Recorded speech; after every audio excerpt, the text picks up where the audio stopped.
So, the general mechanical underpinning of this game is that the game will begin with 10 candles lit on the table. Those 10 candles represent the group's initial dice pool and the number of truths in the game.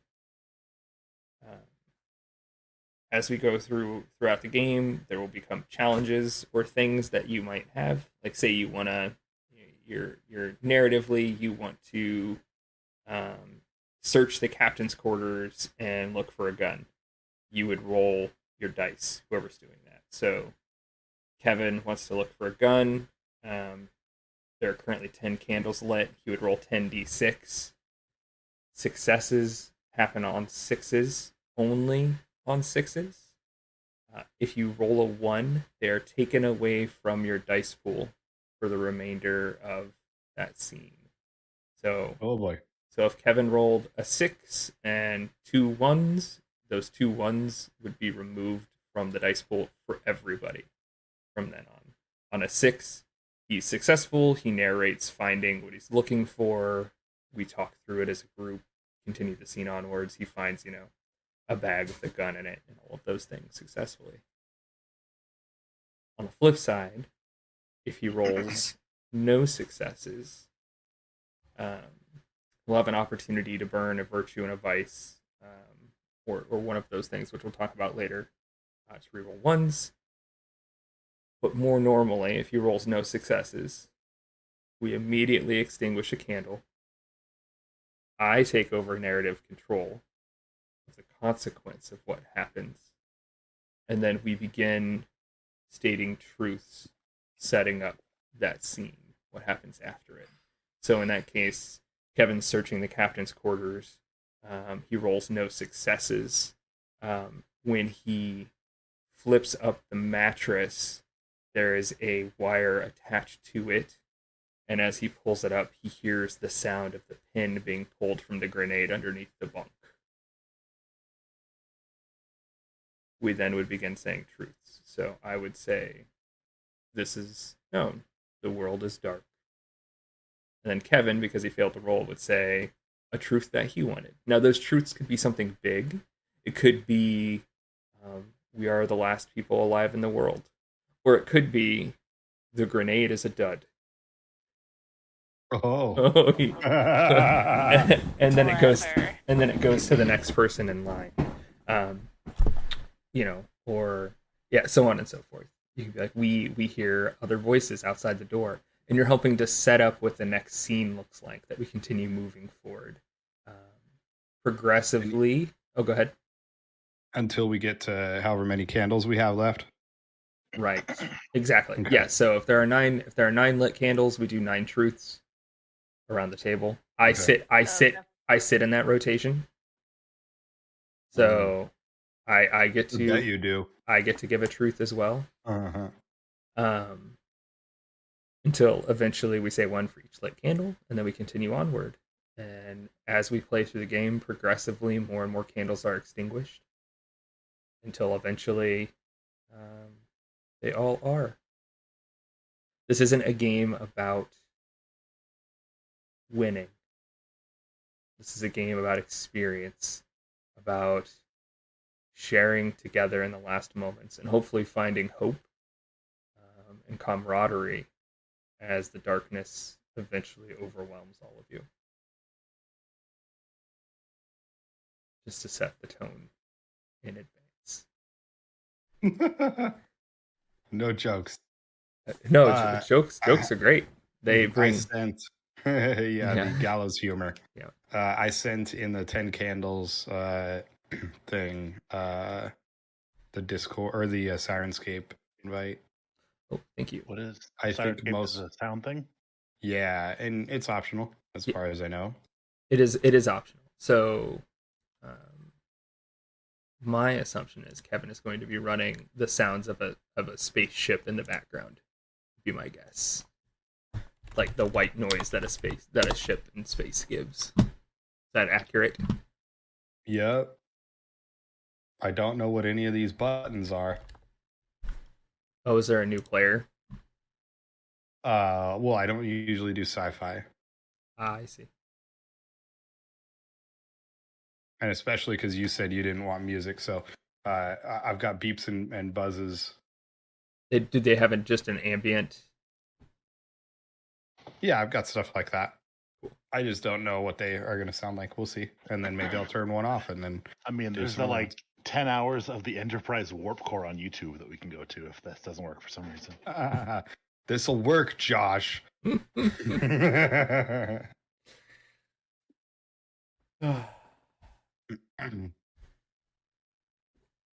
Yeah, so that's the only. Oh, and then eventually there may come a point where we are competing for narrative control. So let's say in the example where you had 10 dice in your dice pool, and over the course of time you're rolling, and you've rolled ones. Those ones don't just disappear from your dice pool; they actually go into mine. They become dice that I can roll. And so, in the case of Kevin, while he rolled one, let's say he rolled 1 6 and his 5 dice that he's still rolling, and I roll 5 dice and get 2 6s. While he did succeed, and he'll get what he was looking for, I actually have narrative control over how that plays out. Interesting. Okay. What happens? What breadcrumbs and consequences might occur because of that. So yeah, this is very much a shared narrative game. It might be silly at times where you're like, yeah, I'm gonna walk over and I'm gonna open up that drawer and I'm gonna look for a flashlight, and it's gonna be a roll, and that's gonna feel silly. Whereas other times you're gonna be talking to people, and we might have a very long time go by where there are no dice rolls, where it's just people engaging in the world around them, right? But I promise you, the rolls that you're making are not going to be arbitrary, even if they may unfortunately feel that way at times. Where you're like, but I didn't have to roll earlier when I opened this door. Why do I have to roll now? Well, doom and gloom, buddy. Doom and gloom. I sent along the prompt to everyone in advance. I'm going to read it again for everybody, just to kind of put your mind back in that space as we go into character creation. Being spilled onto the cold metal grate from your quantum cryosleep pod as it went through an emergency protocol was the first sign of something being very wrong. The blare of the alarm was the second. You are the passengers and crew of the World Federation Navy Nautilus. The WFN Nautilus left the solar system and Milky Way galaxy with 30,000 souls on board. The majority were kept in isolation pods and deep cryosleep, not to be awakened until the Nautilus found a planet within a habitable zone. 10 days ago, your cryosleep pod opened. All sensors and recordings failed to return any data from beyond the Nautilus. You were alone in space. 5 days ago, a sound was heard. Somewhere. A signal that came from the darkness of space. With the signal came them, and the ship began to go dark. So with that very uplifting lead-in, let's head into character creation. The first thing that I would like you to establish is a virtue. Something, a single word, a single ideal you look up to in people around you. Something that in your darkest of moments you would have ahead of you as a light, a beacon.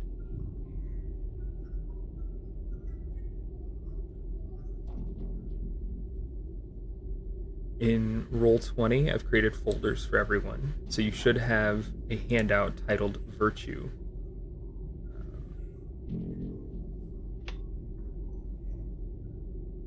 And you can feel free, this is not virtues, vices, and your moments of hope are not secret knowledge.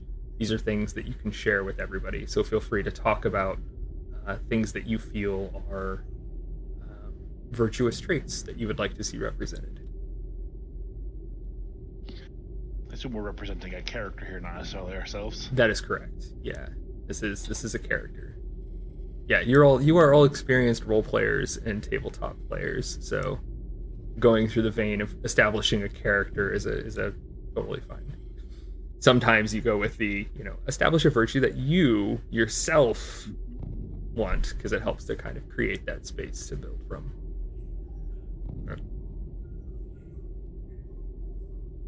Once everybody has established a virtue, go ahead and let me know. Are we typing this in somewhere, or are we just preparing ourselves to announce the virtue? So in Roll20, if you look in there should be folder and handouts that are assigned to you. So you're currently player 3, Amy? Yeah. And you should have a handout titled Virtue within the player 3 folder. And you should have edit. Yes. And you should have edit rights. Yes. Great. Yeah, so go ahead and write it in there for now, and we'll handle everything else here in just a bit that's associated with that. Cool. I think I want to go with clever as my virtue. Ooh, I like that. Clever is very good. That's perfect. Yeah, changing the title of the handout is a great way to do it, because these are also going to be how we build our stacks, which I'll explain later down the line. But I guess I misunderstood. For my virtue, tell me if I'm wrong. My crew has gone through a lot together, and we all have each other's back. So yeah, so that wouldn't... You want like a one-word phrase? Loyalty. Yeah. Okay.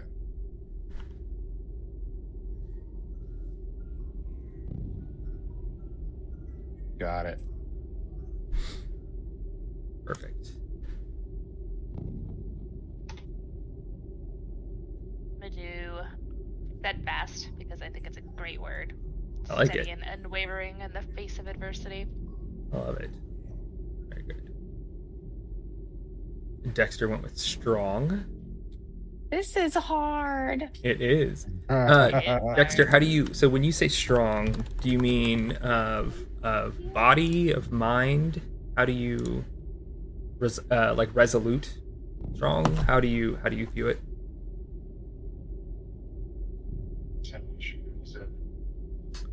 You are not getting picked up on your microphone. He's having a sound issue. Oh, gotcha.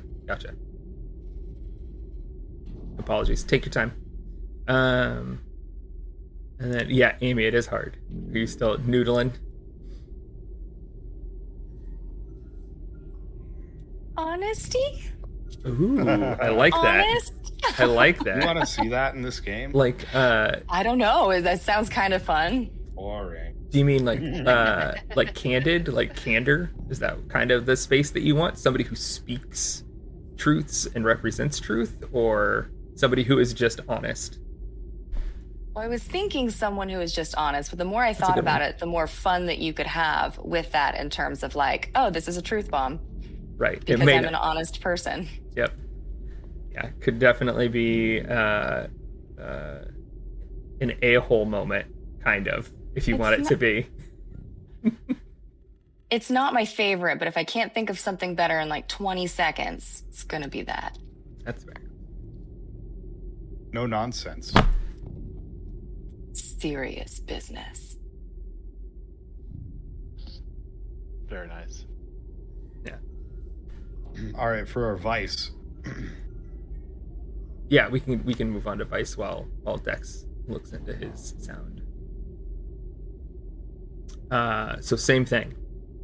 The vice is, you know, think along the 7, right? So wrathful, proud, things like this. You can have other things in there, drug use, intoxication, things like that. Those are fine as well. It's more of an open category. It's not it's not your darkest moment. That's not what your vice is meant to capture, but it is meant to capture the darker part of how you may react under stress. What is the thing that you might do that is not something you'd be proud of? Kevin, What's the thing that you look to? So I was thinking overconfident, but I don't know if that's quite what we're angling for with this. with Vice. I think Overconfident's great. I mean, I guess that would fall into the. Would that fall into the pride part? Who are you? Arrogant, right? Oh, yeah, I think pride and overconfident are probably fairly similar. I would think. Might play out the same. Maybe. I don't know. Pride could also be a bit more like, you challenging me? That's I true. gotta prove myself No, versus I've got this. I like that. Yeah, that's a good point. They are, yeah, I think they can be definitely played differently. I think I'm gonna go with cowardly. I see that. That'll play in there. That'll play. That'll play. And then Dexter, once we have yours in. So it looks like, and Katie went with Indulgence. Yeah. Oh, that's a great one. Like Little hedonism. hedonism. Little this, little that. So the way that virtues and vices work is when you fail a roll, and you will inevitably fail a roll, you may burn that virtue or vice. You may burn whatever cards on the top of your stack. So you're going to get a chance to reorganize these underneath your character sheet in a moment once we have them all filled out. And whatever card is on top, you may choose to burn for its effect. In the case of virtue and vice, you burn it in order to re-roll any ones that you may have rolled along with that failure. Only the ones, though. And then you work that virtue or vice into the narrative for that scene. So how did your honesty and truth-telling, how did that assist you in this role that you otherwise would have failed?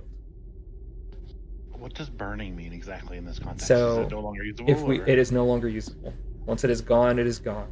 If we were sitting around a table together and we had candles lit in front of us, we would have a bowl in the middle, and you would light on fire your index card with your vice or virtue written on it and let it burn in front of everybody as that piece of you is burnt out. Wow. People were worried about devil worship in D&D.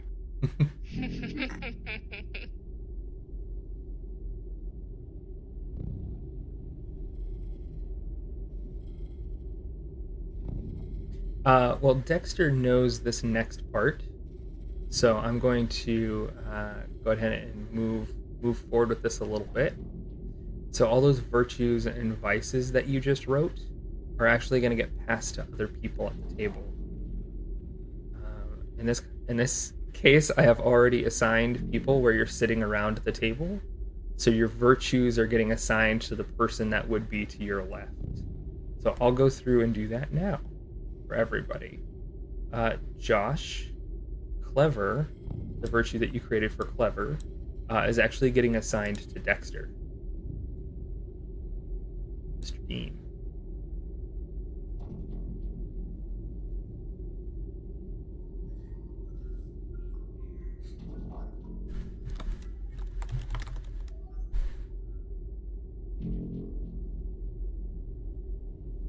And I will move that out of there in just a moment. Kevin, your loyalty is getting assigned to Josh. And what this means... Sorry, Josh.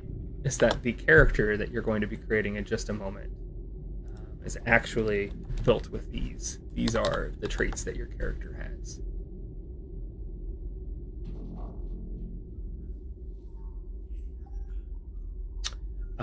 Amy, honesty and truth, is being assigned to Kevin.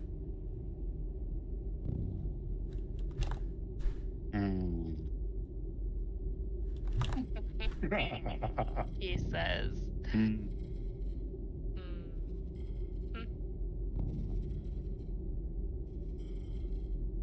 I'm so sorry. Can you tell me what we're thinking about? You just made me honest. Thanks. Can you shuffle it up? I'm shuffling them up. I'm shuffling them up right now. Yep. Like, what?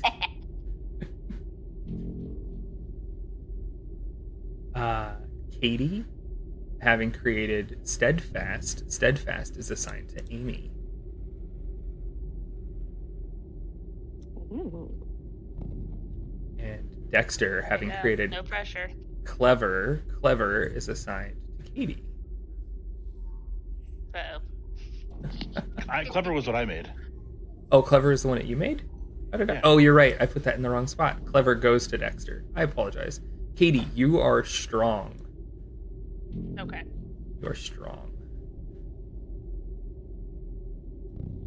And it was like Dexter created his vice. His vice that he created is temperamental.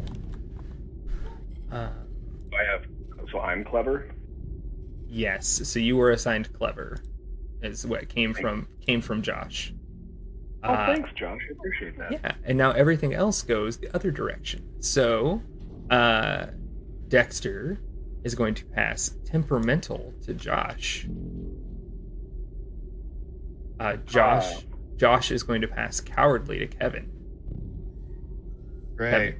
Kevin is going to pass Pride to I'm Amy. the honest coward. You are. Amy is passing Overconfident to Katie. Katie. Not an overconfident. Yeah, Got it. Katie is passing Indulgence to Dexter.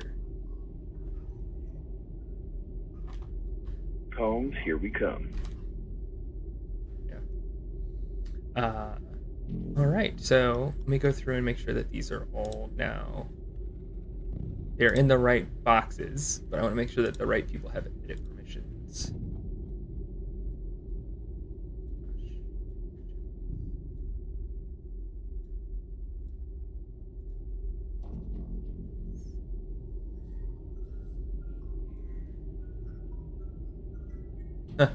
Honest and Cowardly. That's going to be an interesting Thanks. character.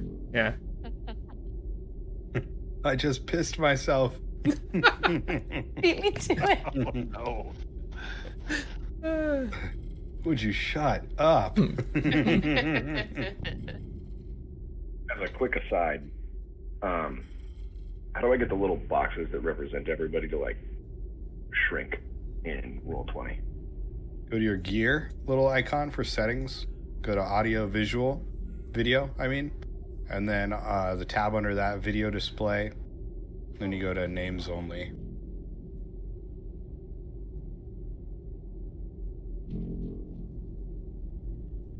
What was that? Thanks. Got it? Got it. Thank Cool. you. Sorry. Yep. All right.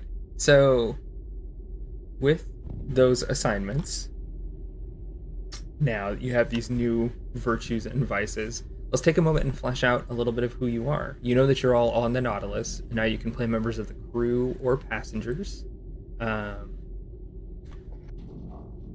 Let's establish just a couple quick things about yourself. So create a name, a very brief line on what you look like, and what do you do? What's kind of your background? Who are you? I'm actually gonna toss it to. I'll go first. Great, Kevin. Why don't you go ahead and start? I already did it, but then I had to change it when I was a honest coward. So the name is Spencer Brinkley. He's stocky, and he's an engineer. Fixes things for his way on the ship. Spencer Brinkley, the engineer.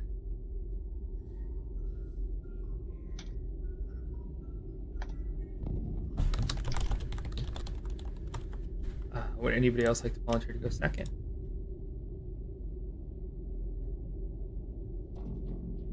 I go second. Go ahead. Will be Trevor Devoy. He'll be ship's navigator.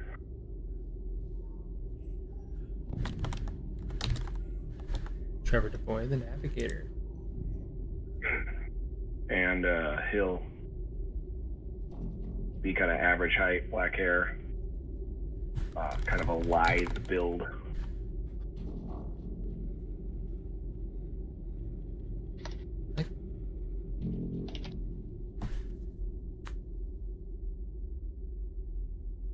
I'm ready for next. What you are?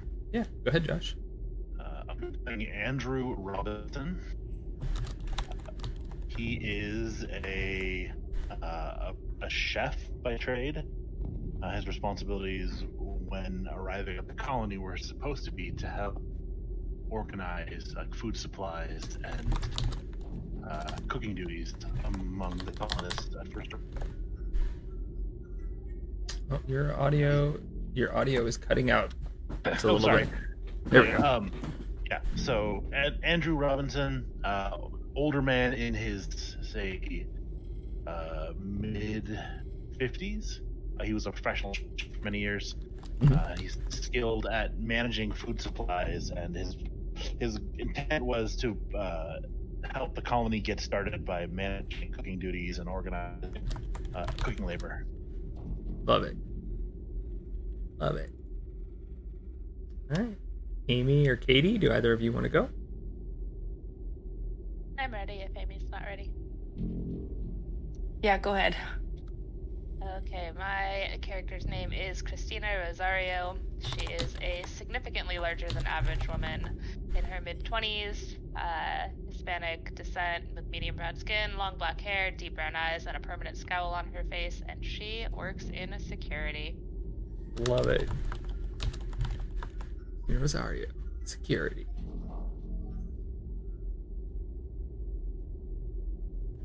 All right, Amy, that leaves us with you. All right, it sure does. I am gonna be. What am I gonna be? Doctor. I'm gonna be a doctor. Ooh. It's a good Yeah. Phoebe Gills.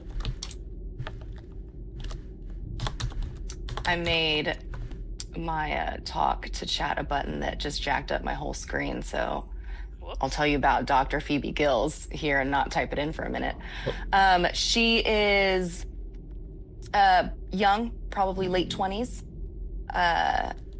short or bob, chin length bob, red hair, average build. She is an astrophysicist, and she came along to help out with, I believe what they're doing is going out and they're finding is it a planet to? That was the goal. Yes. Okay. To help as we get out there, if there are any interesting astrophenomenon or, anyone who needs, whether it's the navigation or it's the map, whatever it is, I'm an astrophysicist and I'm good at moving things in space and astrophenomena. Love it.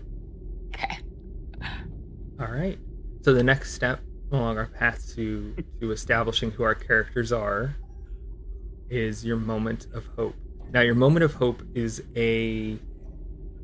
something that would bring, obviously, your character hope, something that you're hoping that could happen within this game. That might be to see a photo of your loved ones or to hear a recording of their voices one last time. And if that happens, you have a chance to make that happen over the course of the game. You'll have a conflict roll, and if you succeed on that roll, you will receive a hope dice for the remainder of the game. That hope dice will give you successes on 5s, the one dice that you roll along with the rest for 5 up.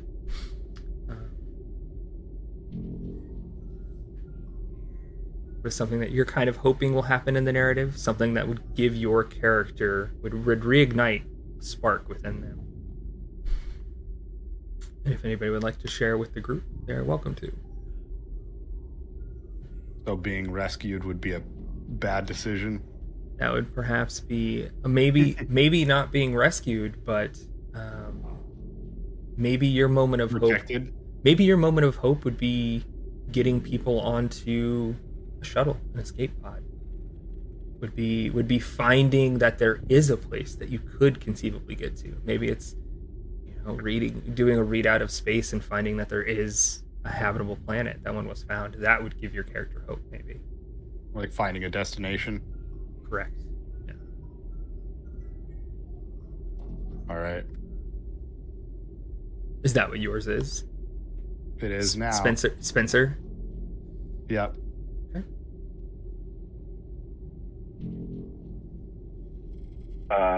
Mine what I was going to have mine be was that my family was in cryo sleep because I was ship's navigator. They were going to come with us, but I was still like required to do like ship duties and whatnot. And so my goal is to reunite with my family, like once we got like either at the colony or on the ship or whatever. Okay. Have a chance to reunite with your family. That would bring you that would be your moment of hope.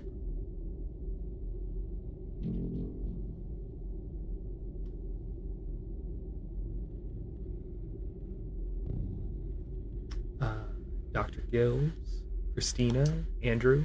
Yeah, so Dr. Gills would have a moment of hope if and when she found an alternate means of escape, whether that's shuttle pods or something that comes up, but an alternative option to escape would be her hope. All right. A chance, a glimmer, a chance, something that she can control. I like that. Yeah.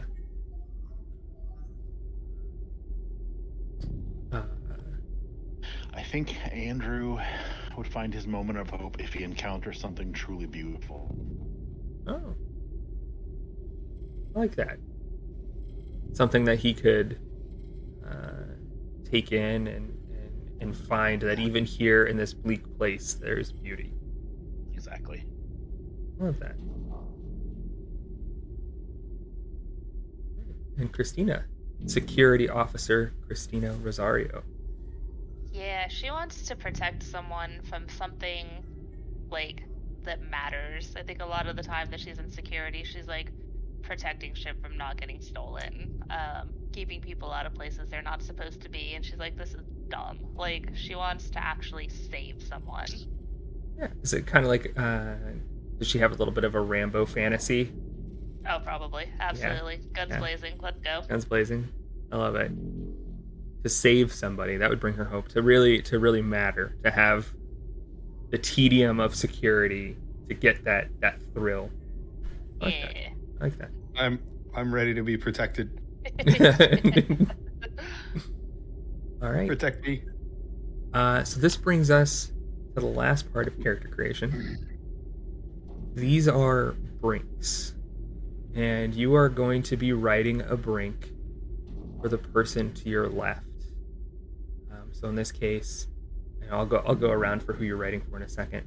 A brink is written as, I have seen you, ... I have seen you do something. And this thing that you have seen was them at their worst. You have seen them steal rations when it was the last of the food that was available. You have seen them on the news before the ship took off. They were in a huge amount of trouble due to a Ponzi scheme. You have seen them kill to get what they wanted. Something that you have seen that was them at their lowest of lows is a true thing that person has done. The brink will always be the last place that your character falls to. The brink will always be the last part of them that they have when facing this darkness, that darkest place. And when the time comes and you have to roll a dice pool again, you can burn that brink to reroll all of the dice, not only ones, but all of them. But you have to face what you did in some way. Your character must own up to what they did, or they must sink back to that level in that narrative moment. So,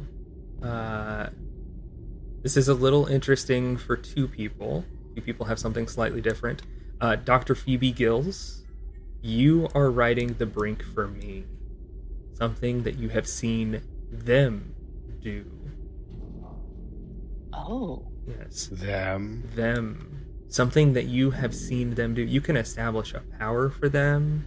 You can establish a behavior for them. What you can't do is you cannot establish a silver bullet for them. You cannot establish some way that you have seen them die or something like that.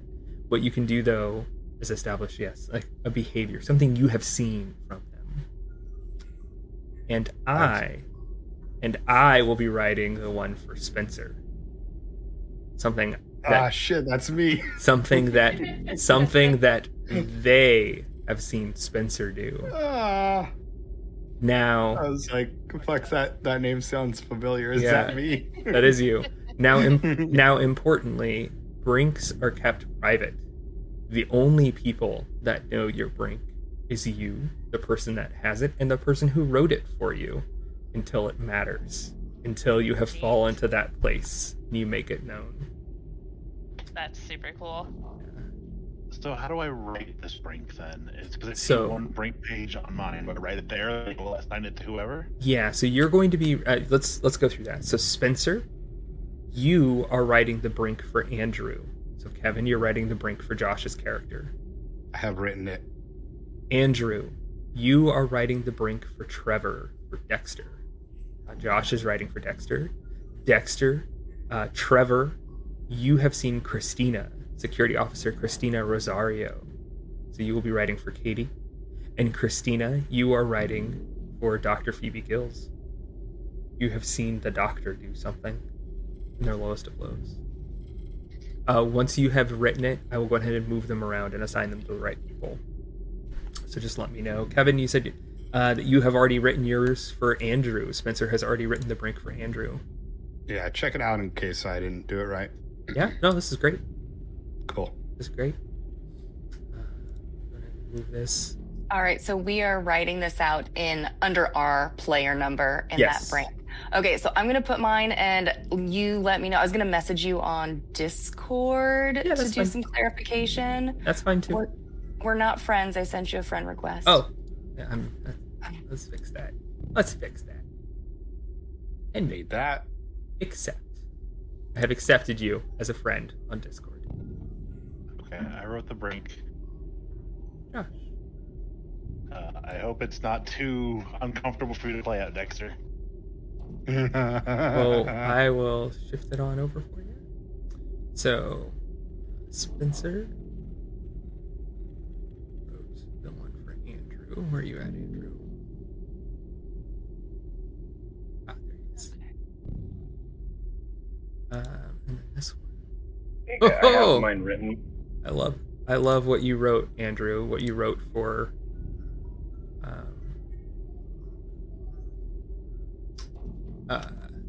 Rosario? No, Andrew was writing Trevor's. So Josh was writing for Dex. So I'm going to move that down.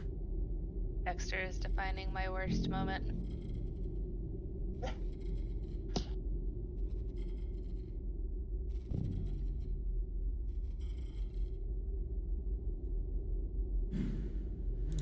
Did you say you have already written?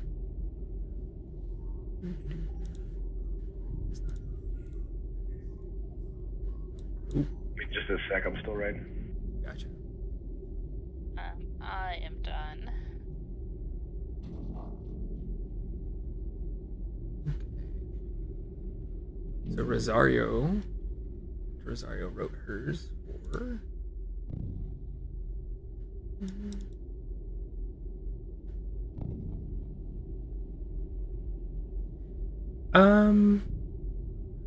Want me to enter this? Do you want me to put it in under the name where it says Brink, or do it in the description? So let's stay. Just quick things. Let's stay away from that, Amy. Let's stick more into how you've seen them interact with the world in other ways, perhaps. Okay. I apologize. What was that? You wrote yours, Dex? I have mine. I put it in the description. I see it. for it. Perfect. That's perfect. Yep. And you were writing it for Kristina. Let's move that over. And I will move that into Kristina's. And this is Dr. Gills. Ooh. These are good. Where's mine? These are good. You are all very creative people. Josh, it's so good. I'm glad, okay. Hey Kevin, how did you change your name on the bottom of the thing here? Gear icon for settings, and then it's the top spent personalization. Thank That is a good you. one. Thank you, Kevin. I think you wrote this one. That's interesting. If I did, I'm sorry. So I gave, so Amy, I gave you there's a new handout that I just assigned to you. It's at the very top, and you can write in there the brink that you want for them, and it'll only show up to the two of us. For them. Okay, yeah, because I see in my business here, there's one that's. Yeah, there's one that's empty. I'll take that one. I'm gonna steal that one and give it to Spencer. That handout. So, Got it. but at the very top, yeah, there should be one labeled brink then. Okay, and Spencer. Ooh, Spencer. Hope mine was Spencer. okay, Katie. Yeah. Good.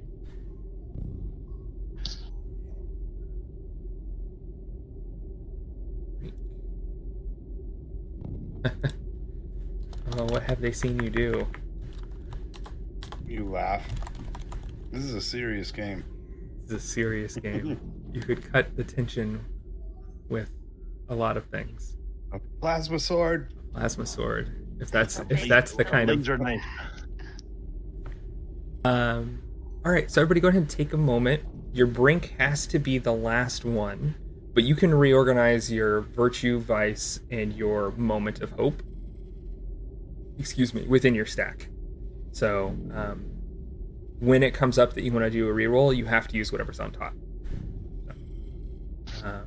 Oh, and- interesting. Okay. And when you're pursuing your moment of hope, it has to be on top. So if the chance arises, you created the opportunity for your moment of hope to happen, but it's not the card on top, you won't get to pursue it. I don't have the ability to reorganize, it appears. Oh, Yeah, I don't either. oh. Well, if you tell me what order you would like them in, I would be happy to do that for you. Put my vice on top. Okay. My virtue second, and my moment of hope third. Perfect. Done. With that same setup. Vice, virtue, moment of hope. Yep. I would like vice, moment of hope, virtue, please. I will be doing the same. Vice, moment of hope, and virtue.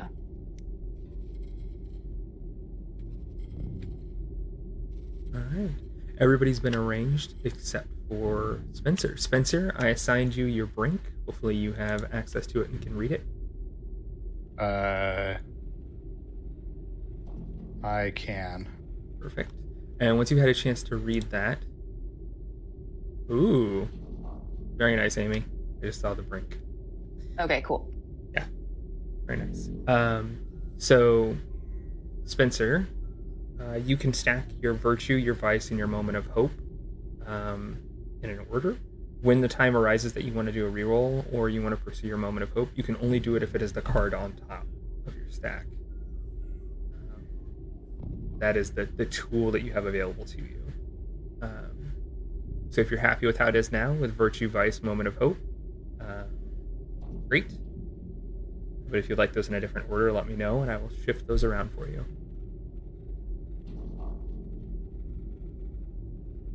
About half the group, actually, I think all of the group chose to put their vice first on their stack so far. And what's the advantage or disadvantage of doing that? Sorry. So when you make a roll, if you opt to burn the card to do a reroll, to get to reroll ones, you can only burn the card that is on top to do it. And then narratively, you incorporate that. So in your case, if you had virtue on top, you would have to use honesty narratively in order to reroll those. If you had cowardly on top, you'd have to use cowardly to do it. All right, I'm definitely putting cowardly on top then. On top? If you Okay. don't mind. Yeah, that's fine. That's fine. I'll follow everybody else's same one.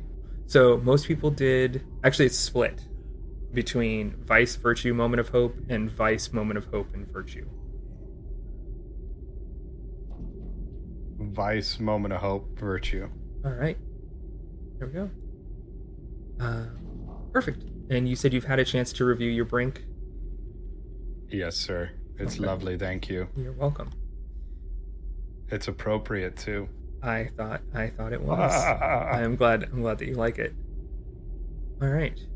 If you need to, or if it would be better for Storyflow to have a moment of hope first on someone's, I can do that. No. This is the game that we're all telling together. It works for me. I don't know what any of this means. Perfect. That is the best. All right. Hopefully you all see a lit table.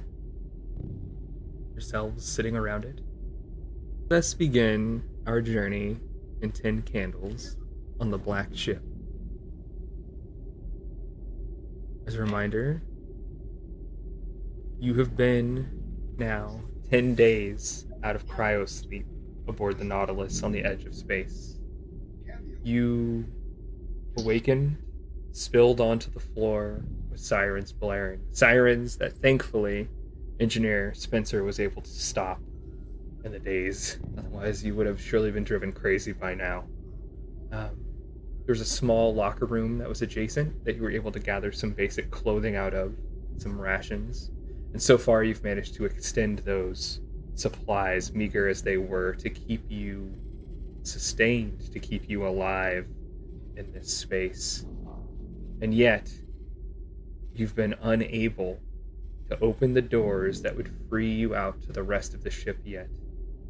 Spencer continues to try to get enough power, keep the air going, to get enough water to all of you, but your meager supplies have dwindled, and now you find yourselves starving, dehydrated, and trapped behind a door, looking for a way beyond it. The lights begin to fade. Darkness is slowly claiming even the area that you are within as we begin our journey aboard the Nautilus.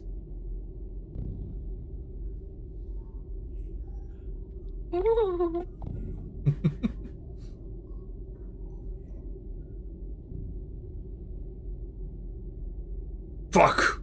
Hate this! You hear another bang of a wrench against the inside door. As Corporal John McElvey continues his irate beating. He's been trying now to thunder past these sealed doors for the last 2 days. Incessant. The small scratches that he's left in the paint have done little. And yet, clang, bang, more cursing. Clang, bang. Oprah, I know you want to get out, but give it a rest. You're using up all the air. Use your brain, man. You're the one with the brain. You said you'd have us out of here days ago. Oh, well. I'll be honest. I wasn't working too hard. We had food then. And I don't want to know what's out there. What are you talking about? He turns, holding the oversized wrench. One of the few implements that might actually be able to harm someone that you've come across. Until his eyes are gone a little wild, a little crazy. He shakes it in your direction. Just get us the fuck out of here, Spencer. Okay. Give me that before you hit me with it. And Spencer will take it and try and open an access panel and see what he can do to bypass the security lockdown. All right. You slip the wrench, the pry bar into place, and go on ahead and roll 10d6 for me. You have 10 candles. God. You have 10 dice. I don't wanna. First roll. This is how it starts. I got 2 1s, 1 6. 2 1s and 1 6. 1 6 is all you need.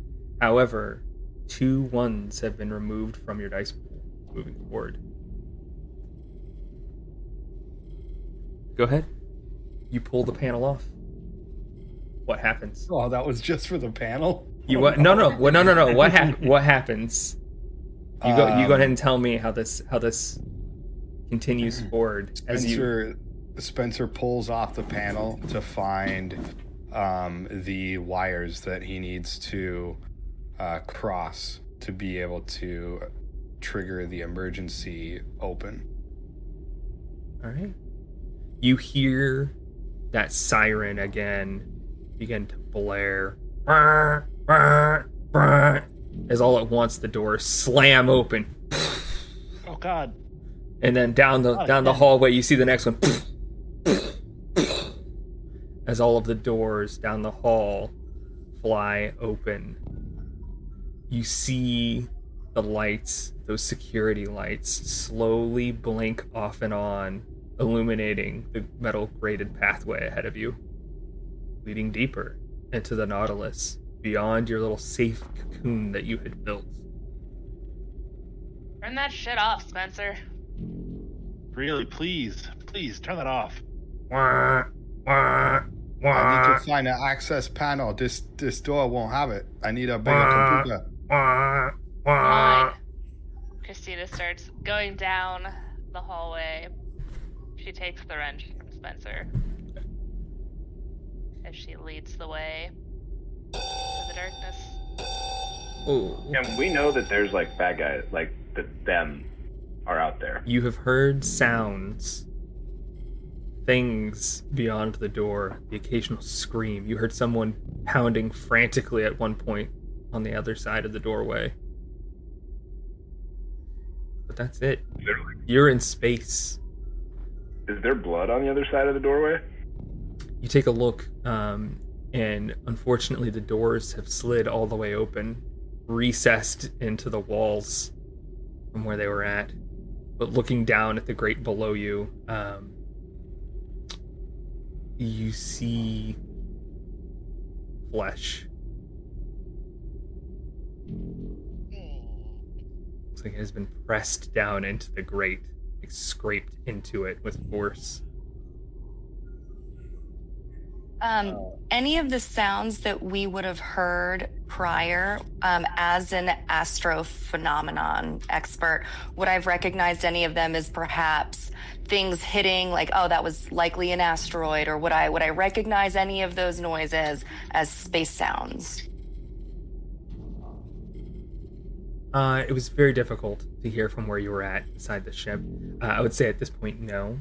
You were unable to clearly understand the sounds that you heard. But perhaps that will be a truth that you recognize soon enough as you begin to make your way down this hall. A hall with grated flesh in it. Don't look down, Spencer. Spencer looks down. Of course he Dr. Gills does not look down. Yeah. Oh. Andrew looks Next down time. and is very displeased at what he sees. Next time, don't tell me, okay? Next time, fucking listen. Is that people? Is that part of the crew? What is that? Don't worry about it. I think it's better to just maybe keep walking and try not to think about it. Kristina keeps walking, wrench in hand. Do we have any light source around us, either from the ship or in our hands? Sure. So you have a single emergency light baton.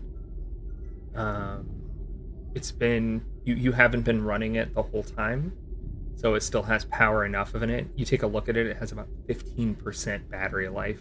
You think you have light from it for maybe another 4 hours before it too will die. But the hallway itself, there are the security lights that come on, the spinning lights that go up with each time you hear the alarm, that briefly bathe you all in yellow and red light. Yuck. But otherwise, the ship is dark. We hear anything coming from like any direction? Give me a roll. You have 8 dice. I didn't want you to say that. You have 10 candles and 8 dice.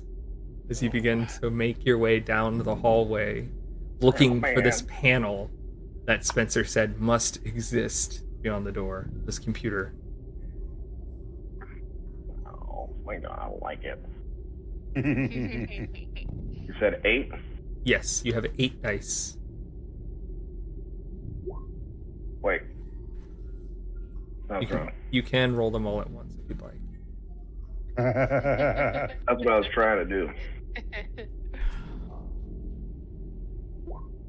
There we go. Ooh, there we go. There are 3 6s and 1 1. So you surely hear things. What are some of the things that you hear in the distance? Oh.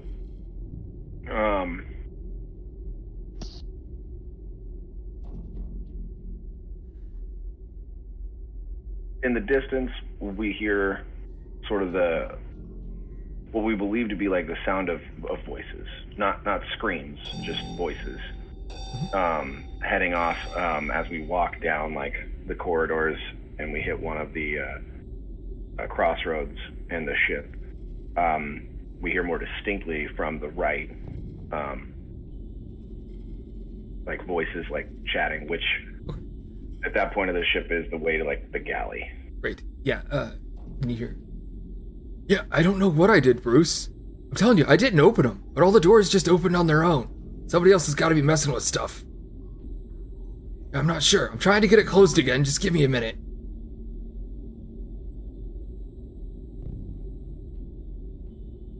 You don't immediately recognize the voices, but hey, they sound like people coming from the direction of the galley. Should we check on them? Are they people we should check on?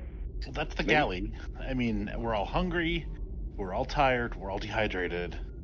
If we get to the galley, we can probably find some supplies, and then we can reassess our situation, yeah?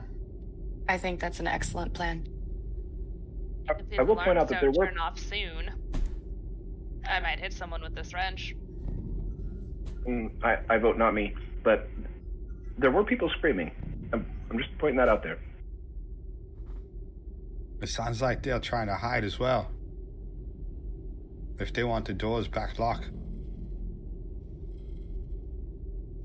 Let's go. I know there's a computer in there. Unless they broke it.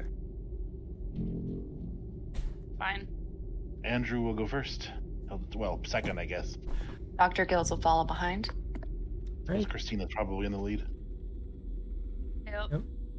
Security Officer Rosario, you round the corner of this grated hallway, and there you see 2 men huddled by the door. You can see one has a small toolbox laid out beside him, and he's currently working on the panel, while another one is frantically talking in his ear. Hurry up, get it closed. Come on. Beyond them, there is a third person sitting at a small round table, like a round cafeteria table. A woman, she's sitting beside several, it looks like lanterns, like wind-up lanterns, emergency lanterns. And she's slumped forward against the table as you're heading in that direction. At this point, one of the men looks up and sees all of you. He goes, "Oh fuck! Wait! Wait! You're not them.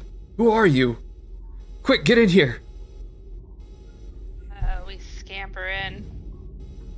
Agreed. Mm-hmm. Give me just a second. As the last of you come through the door, the man kneeling there, fiddling with his toolbox, there's a bright spark, and then the door closes. Yeah, so Bruce, that's overridden now. This door is not gonna open.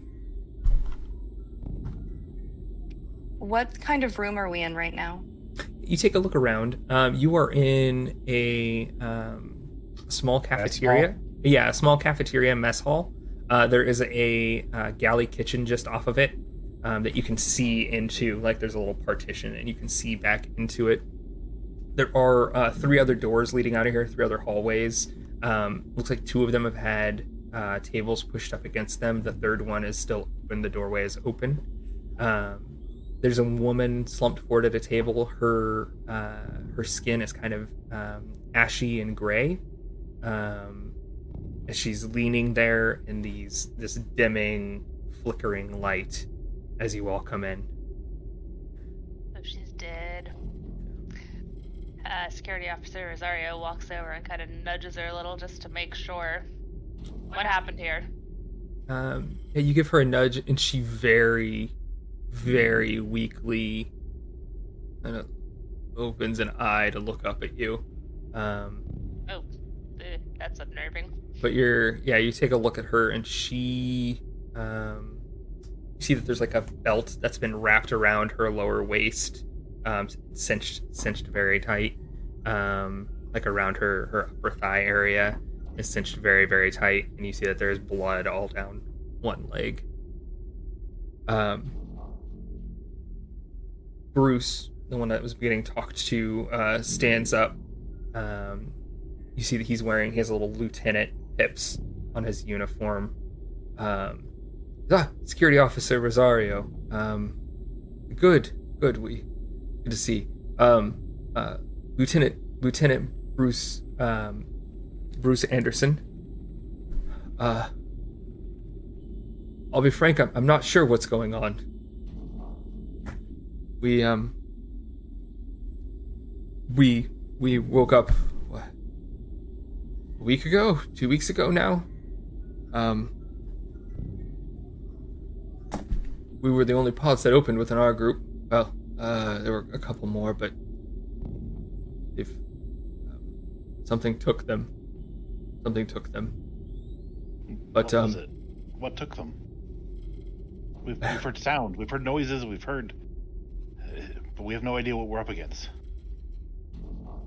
We have no idea what we're up against. I think you just hit the nail on the head. We tried to make it to the bridge. We tried to make it to security office. We even tried to make it out to the lab, but all the doors were shut down. Emergency lockdown, and then screams.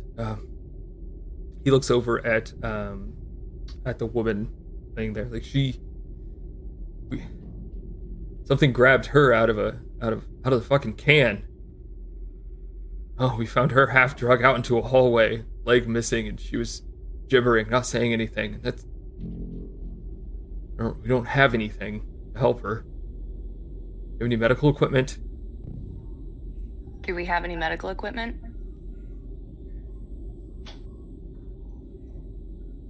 Spencer's gonna make his way over to the food processor, and if he can't get it working, then he's gonna see if he can get it open, at least to get some food cubes out that won't dispense or something. Yeah, Andrew's gonna go ahead and help him with that. That's something that you can help with. Hey, Yeah. So you congregate over towards the food. Looking at what's over there, you see that there are a few pouches of water. There's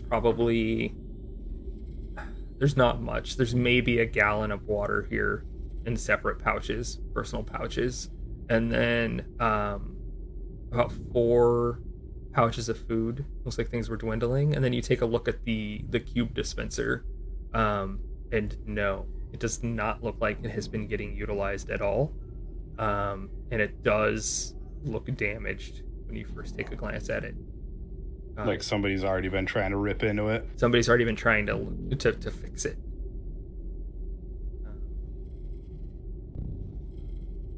Spencer's going to try his hand at it while they're talking then. And if he needs the wrench to get in, or if the pry bar's enough, then he'll have to either get it from security officer or... So you did see... So you got... Dale has a little toolbox tools, that you right? saw him Yeah. using. Yeah. So... Yo, boyo, you mind if I borrow that for a minute? Oh, yeah. Yeah, I tried to get it up and going, but it's just not wanting to work at all. I couldn't get power to it at first, and then I'm not sure what's wrong. Here. He slips you his a small bag full of electrical tools. Looks like they're insulated tools. He might not be getting those back. You begin working on it. Go ahead and give me a roll. Unless 7, right? 7 dice. Unless I know Andrew had waited over there as well. Are you looking for other opportunities in this space, Andrew? Or are you wanting to get the food? I was looking for food and water as well. Food and water? So what you guys have for guaranteed is about a gallon of water and 4 pouches of food. If you would like to scrounge for more, you are also welcome to make a roll.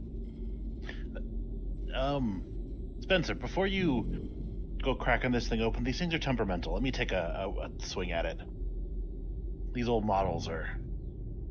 You gotta know how to use them. Gotta know how to finesse it. I own an engineer, but sure, if you want to swing at it.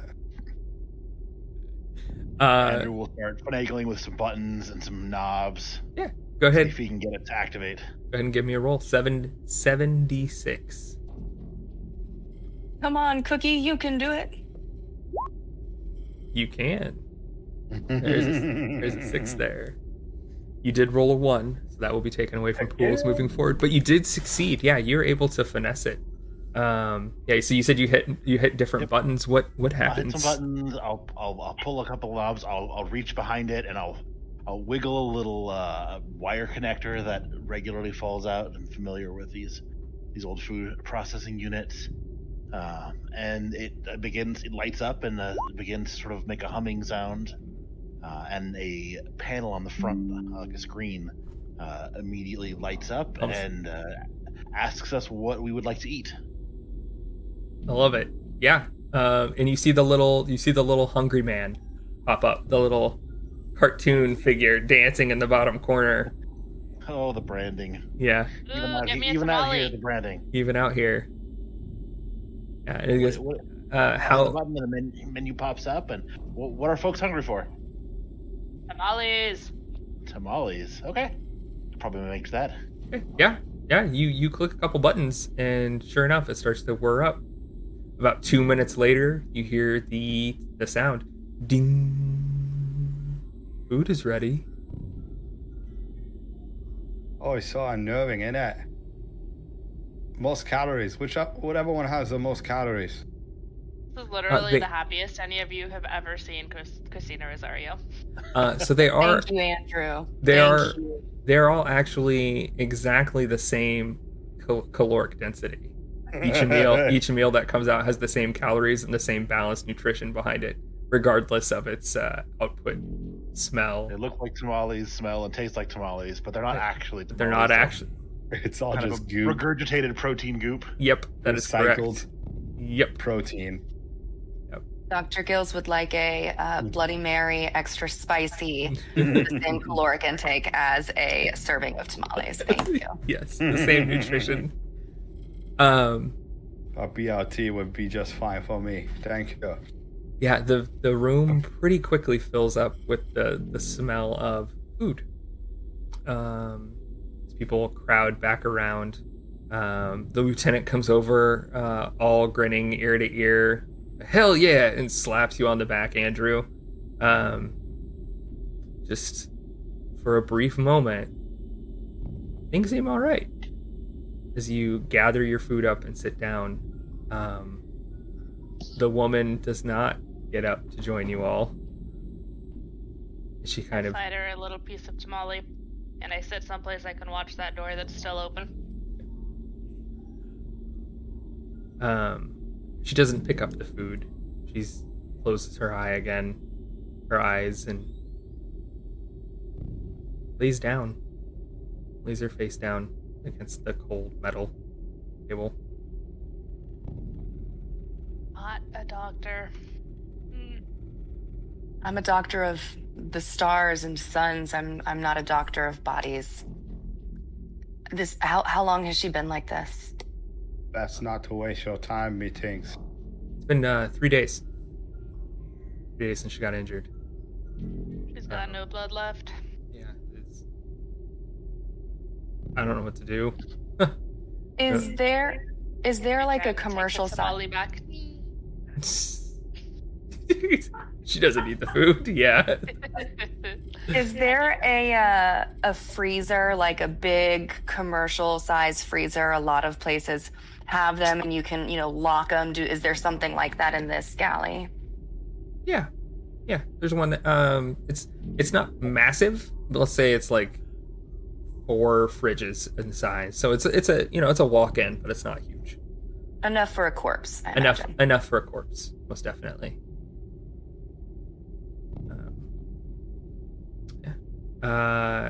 You have a bit more of an issue getting the water going. This machine does not create water. And that, I think, is when it goes back over to the engineer. But you have about a gallon of water to split between you all, which is, as you know, not enough to get you through the day. I think that over there should be the water pump connected to whatever the reservoirs are somewhere in the ship. Yeah, when the ship is drifting to space, there's not a lot of systems on, so maybe the recyclers weren't fired up because they weren't expecting nobody to use it. I'll see if I can get them going again. And he'll see if he can find some kind of resources for that. That might be more of a like life support kind of system. Mm-hmm. So you think you might be able to kind of jump it from this end. It would certainly be easier if you had access to to a proper panel. Right, if you had access to life support system, if you had access to any of the control areas of the ship, to be able to do that. But you do think you might be able to basically force this in to at least give you some of what is collected. There might be something trapped in these old plastic. Okay, let's see what this girl has. We might have to see if it can kind of backdraft up, but maybe if we get to life support, it'll be easier next time. And I'll roll 6. Yes, 6, please. Lost one, but succeeded. So he's able to pull my turn for truths, right? Yeah. You control the the narrative right now. Yep. He's able to kind of pull some food preparation kind of juggy bin things, and the water starts kind of slowly pouring out. And he's able to get another like gallon and a half, but it's not enough for the next few days, especially with a couple of extra people. Yeah, you think even with taking it slow and giving people kind of the minimum of what they need, yeah, you're still looking at a day of water. But it's something. It's more than what you had before. Dr. Gills, after having the quick combo about being a doctor, has started pacing and is feeling pretty useless in this situation, and starts thinking about what she learned, that she's very well educated. She's lived some life things, and that she probably knows a thing or two that could help us with this person and their injury. And she would like to go over and engage with the woman with the injury. My goal is to maybe look at the wound and see if I can tell anything about that. Yeah. So you go over. It looks like the pant leg of her jumpsuit has already been cut back, like it was cut away from the wound. When you take a look at it, it is missing most of the flesh and bone from just above the knee downward. There is a tourniquet that was fashioned, very tightly put in place. You're sure at this point everything below that tourniquet is not going to be usable. She's definitely got an infection that has settled in and begun to spread, and it does not look good without antibiotics, without getting her to a med bay. Honestly, without the advanced medical capabilities that this ship has, she's not. I mean, she's very clearly not going to make it. She does seem to still be breathing now. She has a pulse that's fluttering and light, but it's there.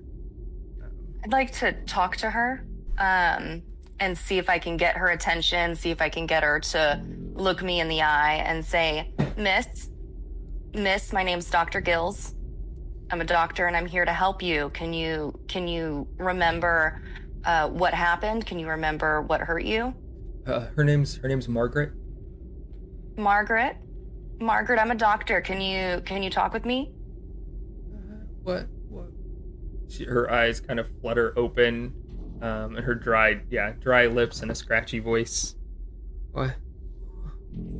I had closed the door, and then it grabbed me and dragged me out. Oh, it hurts so bad.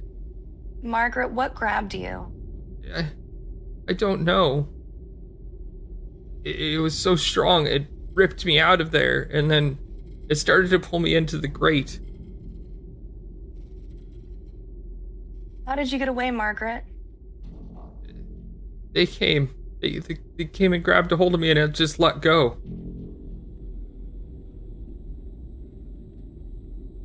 Bruce, was that y'all? Or did you come and scare whatever it was away? Yeah, we heard her scream and came running around.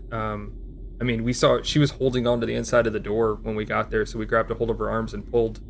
I didn't see anything, and he looks over at the other guy. Yeah, the lieutenant. Yeah, no, we didn't see anything.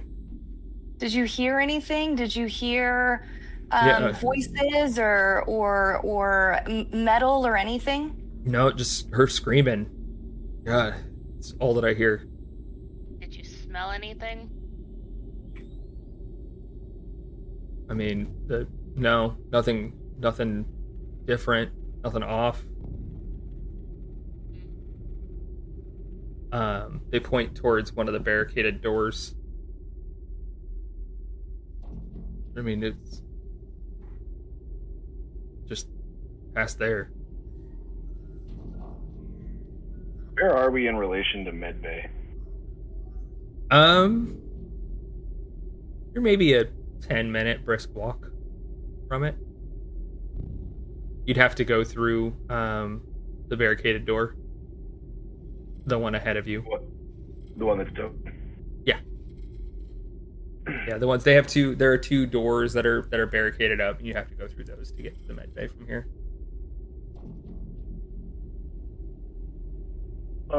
So if that woman doesn't receive medical attention of some kind, that's going to be an issue. The ship has state-of-the-art advanced medical abilities.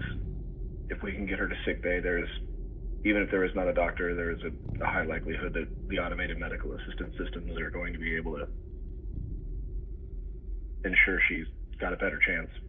That's true. We were locked down here. The two guys look at each other. We were locked in. All the doors were closed. But hey, now there's 8 of us. We can make a go of it. Yeah. That was. That wasn't a judgment on my part. The med bay will also give me. There'll be an access panel, and I can maybe see where the ship is going and what it is doing. Yeah, that'd be great. I mean, I'll be honest. I kind of like to know how many other people are still around. I sort of figured that somebody would have found us before now. But it's probably a thing I could check on while we're there. What was that, Kristina? I just said we were also locked in a room. Oh, okay. So it sounds like everybody was in the same boat. Quite likely. All right. Well, Bruce, when you got that panel to lock this door, do you know if it would have locked all of the doors? Because all of the doors were opened when our doors were opened. So I'm just wanting to know if we're walking into a hallway of closed doors or a hallway with doors open to whatever was in them before. No, just this one. I was only able to bypass this door. I mean, I could bypass other doors to lock them down. Probably, I have a pretty good idea how to do it now. But I don't think I could trip anything to make all of the doors open or close. You know, I have some tinker tools, but I'm not even really an engineer. All right. Well, it sounds like we potentially have a next step. I think we only have, I mean, you guys can tell me a day's worth of water and some food, but we can't stay here. And whether that's, going to the med bay to save Margaret to find information, or go to command and or something. I don't think we can stay. Yeah, somebody has to be in charge. I wasn't, best I can tell, I'm not supposed to be up on rotation even. So, yeah, if we can get to command, if we can get to the med bay, like you said, navigator, we can get there, and maybe we can get in touch with command and find out who's in charge, what's going on. Let me tell you, I wouldn't have made you all sit around for 10 days.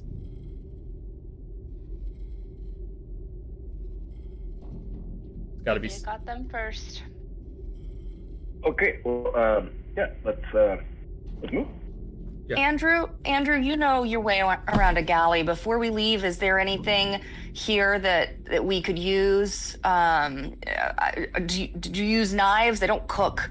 Do you use knives? Do we have like fire retardant tools? Is there anything here we can take with us that might be helpful? I mean, usually these kinds of places will still have some traditional cooking implements, just, in case some folks want something a little more prepared. I haven't actually seen this galley, but I can check. I'll start digging through some drawers and seeing if I can find any knives or anything we could potentially use as a weapon. You know what's coming. Give me a roll of 5d6, please. I'm sorry. Oh, shit. Ooh. There was 1 1 in there, so you could, if you wanted, you could burn your vice and get to re-roll a single 1 in hopes of getting a 6, or you could just allow the scene to continue and use that at a later point. Don't do it. I don't know, man. I want to do it because I want to see what it has. I want to try. You want to re-roll? You want to use temperamental to re-roll that 1? Yeah, I'll use temperamental. Okay. Tell us how. Yeah. Andrew's really frustrated. He opens a couple of drawers and doesn't see anything. And it's like the stress is finally starting to get to him, and he starts swearing and banging and going on at length about how these new-fangled cook machines and nobody wants to cook real food anymore, and this is what if we're all gonna die, it's because some goddamn millennial penny pinching ship designer decided it was better to just have a food processor machine than have any kind of actual cooking implements on the ship. I love it. Give us that roll. You get to roll 1d6. Come on. Oh shit. Oh my god. Wow. All right. So followed up by a 1. A couple things. No. Oh no! A couple things are about to happen. To begin, I love it. a candle is extinguished. That's not good. No. The first light extinguished at the table. We begin telling our truths. We are still in the midst of a scene of Andrew throwing around implements in the kitchen. As a reminder, the kind of truths that you can tell, they can be used to help resolve what's going on, the conflict that's about to be presented. They can be used to further define the world. They can be used to further define them. They. The world is your oyster at this point as you help to define the story that we're telling together. But Andrew is in the midst of throwing things around. He starts to holler and get irate. And you watch as the corporal who was banging on the inside of that door with a wrench for days, the one who just wanted out and finally is, and now the time has come where you're going to move onward, and here's Andrew holding you all up, and now he's getting frustrated and tense, and his fury is rising, and you watch as the corporal grabs up that wrench, the one that was set aside by Spencer, and he snatches it into his hand, he raises it as if he's about to lash out and strike Andrew. The world is dark. That is our first truth. Andrew, as you are the one to extinguish a candle, you are the first to share the next. Okay. Thinking about this one for a bit. I'm going to say something about the world. There were 3 ships sent out originally at roughly the same time. That's perfect. But we were the 3rd. Perfect. Trevor, Dexter, you give us our next truth. We are in contact with the other 2 ships. Kristina. The reason that our good buddy chef was not able to find any cooking implements is because while Kristina was distracting everyone with talk of tamales, she found the big butcher knife and stashed it away. Her possession. I love it. Dr. Gills.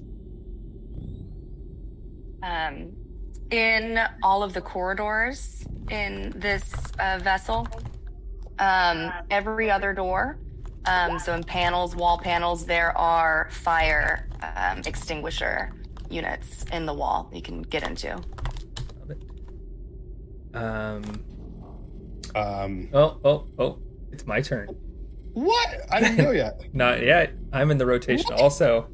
You already went. Andrew was the first candle to be blown out. So now we go around The world is in always order. dark. We already knew that. Yes. Shit.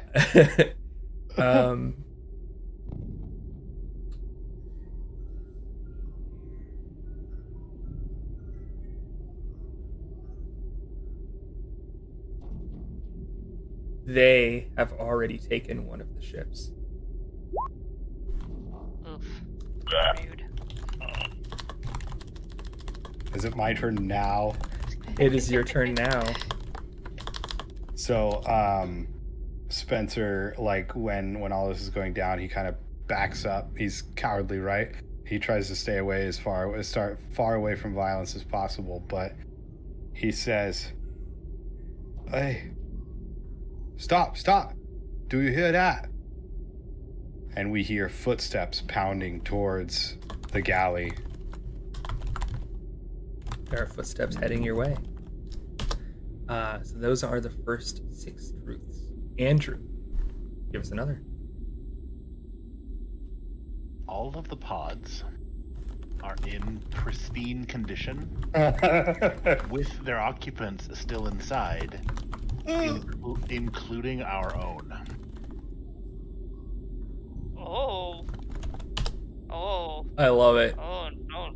Big fan. I'm a big fan of that right there, what you just did. Are we brains and vats? Wow. Trevor. Now we're in the Matrix. Or they're not us. What's Trevor, your truth, Trevor, what is your truth? Oh man. as you reel from what just happened there. I love it. That's so good. Josh just curveballed it, man. I can think of so many fun ways that might be the situation. I love it. So good. Feel good.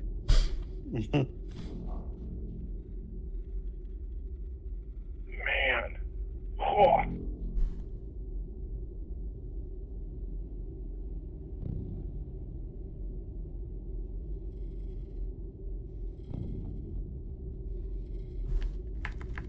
Oh, jeepers, man. This is a hard one.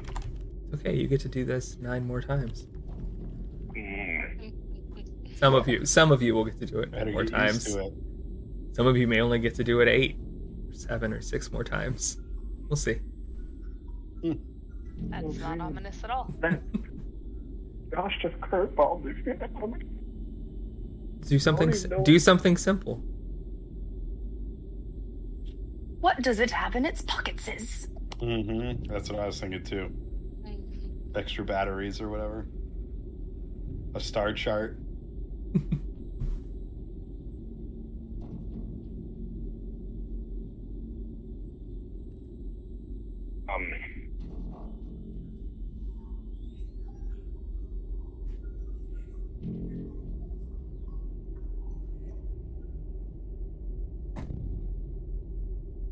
Yeah. While everybody else is looking around, Trevor finds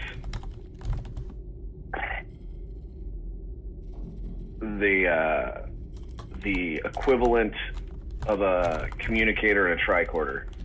Okay. Right. So like a thing that like interfaces with the computer and like has data and like lets me know stuff and lets me know what's going on in the ship. Love it. Yeah, you find one of the like you're a navigator, so you're an officer. You're unsure whether the lieutenant hadn't found it yet, but you found kind of the emergency box in this pod that had it in there. That had the transponder, the tricorder. Dig it? Yeah, the Pip Boy or whatever it's called. All right. Kristina.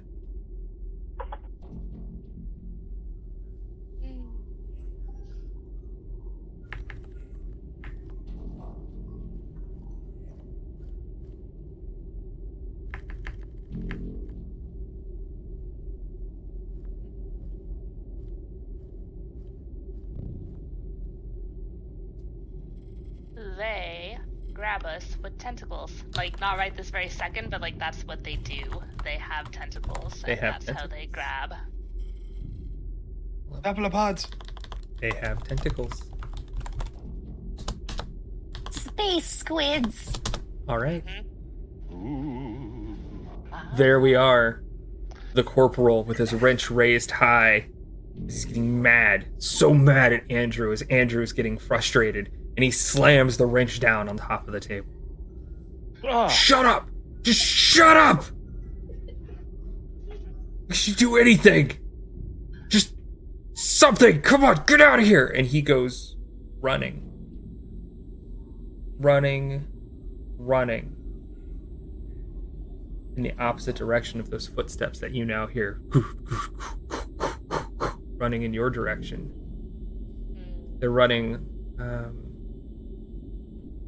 from as you see the corporal now pulling down the kind of obstacles that are the only things blocking this open portal leading out. He's pulling them out and trying to clamber past them. As behind you, on the door that had been sealed shut, you hear the running, and then you hear pounding against the door. Let us in! Hurry! Let us in! He looks up at the other guy that's been opening and closing doors, and Spencer just kind of like shakes his head. Yeah, I don't even know if I could get it open again. Hurry! Quick, they're coming! Oh god! Quick! Do something. Open the damn door, Spencer. Like he said, I don't think I can. Open the door, Spencer. We're trying to. Dr. Gills will yell. We're trying to get the door open. What do you see? Tell us what you see. A chair comes clattering into the room as the corporal pushes it down past the mound of things and makes a person-sized hole and slides into the darkness on the other side. Is he going in the direction of the med bay? Yeah, he's going in the direction of the med bay. And it's darkness down that hallway. Oh, it's darkness down that hallway, except for the occasional alarm that goes off. Alarm is still on. That goes off. Turn off the alarm while you're at it, Spencer. God damn it. I can't see them. Everything's dark over here now. Oh god, just let us in. Corporal face. Let us out. No, that's not the corporal. That's the man trapped on the other side. The guy, the electrician, snags some of his tools back from you and runs over to the panel that's still open that he had been working on, and he begins trying to wire things again. Would somebody like to roll for him? Spencer doesn't want this thing open. I don't want Okay. the door open Okay. either. Okay. Spencer, in that case, Spencer, give me a roll. Okay. In that case, Spencer is going to push him out of the way Okay. and work on it. Give And he me- doesn't want it open. So Roll. is this like kind of a deception kind of thing? Roll 9 dice. Oh Nine gosh. dice again. Yeah, you are back to 9 dice. Grr. Doesn't it seem like so many compared to Oh, 5 God. dice? Oh, damn. Oh, 2 1s, no 6s. So I can burn thing, right? You can burn. Yeah. I believe you put your vice on top, if I remember correctly. Cowardly. You may burn that if you would like. Oh, and Okay. I'm gonna burn temperamental. What? You can't do that. No, but Andrew used it when he was searching through his things. Oh, So it has gone onto the fire. fuck. Nope. Cowardly. A 5 and a 1. Oh, my friend. Oh no. A candle. So is what does that mean then? He Fail. It's a a candle. out. A candle is extinguished. on 9 dice. 11 dice. Oh no. Tell me. You push him out of the way, Mm-hmm. and he begins to fight with you. Tell me how. I mean, how is the cowardly aspect of your nature playing here? I mean, you took a forceful action to prevent this man from doing things as you begin grabbing the tools and wrenching them away from him. Yeah, so cowardly is the name of the game. He's trying to keep this door closed so that whatever's out there doesn't get in. And I'm going to say that the other kind of electrician kind of backhands Spencer, and he kind of recoils and goes into his corner. And then the other electrician gets the doors open. Stop you just short there. Oh, He slaps you. He smacks you. You feel that you're gonna have a bruise. In fact, your eye might be slightly swollen from it later. And as he pulls away and you pull away, the tools go flying out of his hand, and you hear the sound of them clatter, clatter, and then fall through the grating in the floor. Oh no. And now he's on his hands and knees, scrabbling, grabbing at these grates, trying to wrench them back up, as you hear the sound from the other side of the door. And you hear screams of horrific pain and the crunching of bones as something happens out of sight. Because in this world, the world is dark. Spencer, you are the first to establish a truth. Oh, okay. The ship is slowly being vented of oxygen because these cephalopods cannot breathe it. All right. Andrew. Monster. What? You monster. Well, it's cool in 2 different ways. That is awful. Oh yeah, it's also awful. Andrew, you are the next to establish a truth. Part of the reason why it's so dark is that they have a severe allergy to light and have been shutting down lighting systems. Right? Good reminder, everybody. Trevor.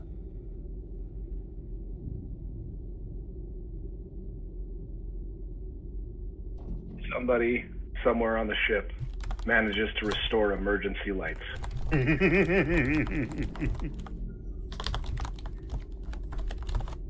All right. Somebody manages to restore emergency lighting. Kristina. The spacing on the grates between here and the med bay is too small for the tentacles to squeeze through. I love that. That's really good. Dr. Gills. We, being people on this crew, all have embedded in our forearms, left forearms, an identity and tracking chip that is scannable by PIP machines, that is tracked by the onboard computer. If it were scanned, it would tell you who we are, what our role is. You could, if you were able to use a locator, if it were working, you could say, "What's the location of Dr. Gills?" And it would tell you what my identity chip said. So we all have one of those. Perfect.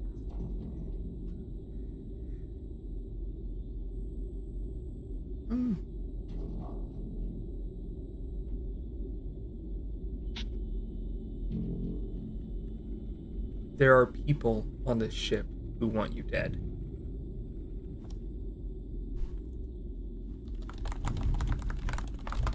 The greater you, or you specifically?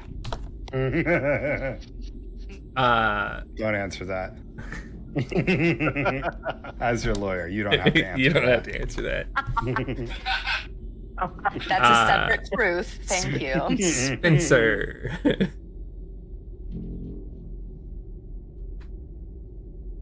Oh, sorry, Spencer. Spencer. Even though the tools have fallen through the grates, not all are lost. I mean, you know where they are. They're just right there in the grates. Oh, okay. I didn't know if there was a bunch of... Yeah. No, Yeah. That's right. That's what I said. It is what you said. Andrew, I believe our last truth. 1, 2, 3, 4, 5, 6, 7. Yeah, Andrew, our last truth. Eight The candles. ships were not an exploration; they were an evacuation. And as far as we know, there are no humans alive left on Earth. We are the last humans. Sad but true. Awesome. We're about to go extinct. I like it. No, we've Sounds got about this. right. We just need to keep going. We'll find the way. That's right. Spencer You hold on to that optimism. knocked aside, clutching the side of his face, whimpering a bit. Yep, peeing himself a little bit. Yeah. The electrician yelling, grabbing at the grates. You can see his fingertips are getting bloodied as he's trying to pull this grating up with his bare hands, trying to get to the tools that are just outside of reach. You hear the sound, the horrific sound, cut short as everything goes quiet on the other side of that sealed door. And now, the last sound that you hear are the fleeing footsteps of a corporal running on the other side of that barricaded doorway. Spencer's Sounds just gonna safe that way. put his finger to his mouth and give everybody the shh. Dr. Gills will repeat that, will indicate, and then also and point, look at everybody in the eye and point, following the corporal. And just start moving that way. Closest to Trevor right now. Andrew is the closest to you. I'm gonna kind of try to sneaky boop scan Andrew with my pit boy. You sneaky scan Andrew. Yeah, so like the thing that Yeah. Yep. Phoebe The said, chip. Yep. where I'm gonna scan his bip with my pit boy. Okay. Are you trying to do it without being seen or noticed? I mean, I'm kind of like nonchalantly doing it, but it's like people are like looking at me, but I'm like trying to do it like not very noticeably. Yeah, go ahead, give me. Go ahead, give me a roll. I don't want to. Seven. I don't want to. Nice try, Dexter. 7 Poor dice. Kay! Seven. Poor Kay! 7 dice. I appreciate it. Of course you do. 8 dice, right? 8 dice? 8 dice. I apologize. It is 8 dice. What that dice? Oh wait, hold on. How do I What are the odds? How do I get it to open up the whole thing? Okay, those don't count. Do / roll 8d6. 8d6. Okay. Yeah. 8d6 roll. There you go. Okay. Woo. Oh my god in heaven. So Learn something. So you do. I am going. Go ahead. Go ahead. You I'm succeed. Indulge. You're I good. do succeed. I'm gonna re-roll those ones. That's Okay. a lot of ones. That is a lot of 4 ones. 1s and 3 6s. You are average as hell. Okay, go ahead. Yeah. Tell me how. So like, not only am I gonna scan Andrew's, once I scan his, I'm gonna be like, cool, and then I'm gonna indulge in like trying to like sneakily scan everybody else's. I could see that. Like now it's a thing. It's a thing for you. Are you getting gratification out of doing it? It depends on what happens when I scan them. I guess. Do you like this? Yeah, I mean, you like what you're doing. You're in this behavior, in this secretive behavior. Yeah. As you go around and scan everybody, roll those 4 ones. Let's see if you get some dice back into the pool, and you do. Nice. And you do. I got them. Look at so many. So you manage to keep all of your dice, and you succeed. You Beautiful. go around and scan everyone. Andrew Robinson, Chef Galley 21, Kristina Rosario, Senior Security Officer, Dr. Phoebe Gills, Astrophysicist, Engineer Spencer Brinkley, and I missed someone, didn't I? Oh yeah, and yourself. Or do you scan yourself? Yeah, scan myself. Navigator Trevor Devoy. But we all show up as like the things like we actually have chips in our arms. Yes, you all have chips in your arms. You've all been assigned to the same ship. You all have the appropriate rank, at least that everybody's represented themselves with having over the last several days. What other information can I get out of this like Pit Boy thing that I've got? You get Like, the can I information just stab that the Lieutenant Mulvaney, is not Lieutenant Mulvaney.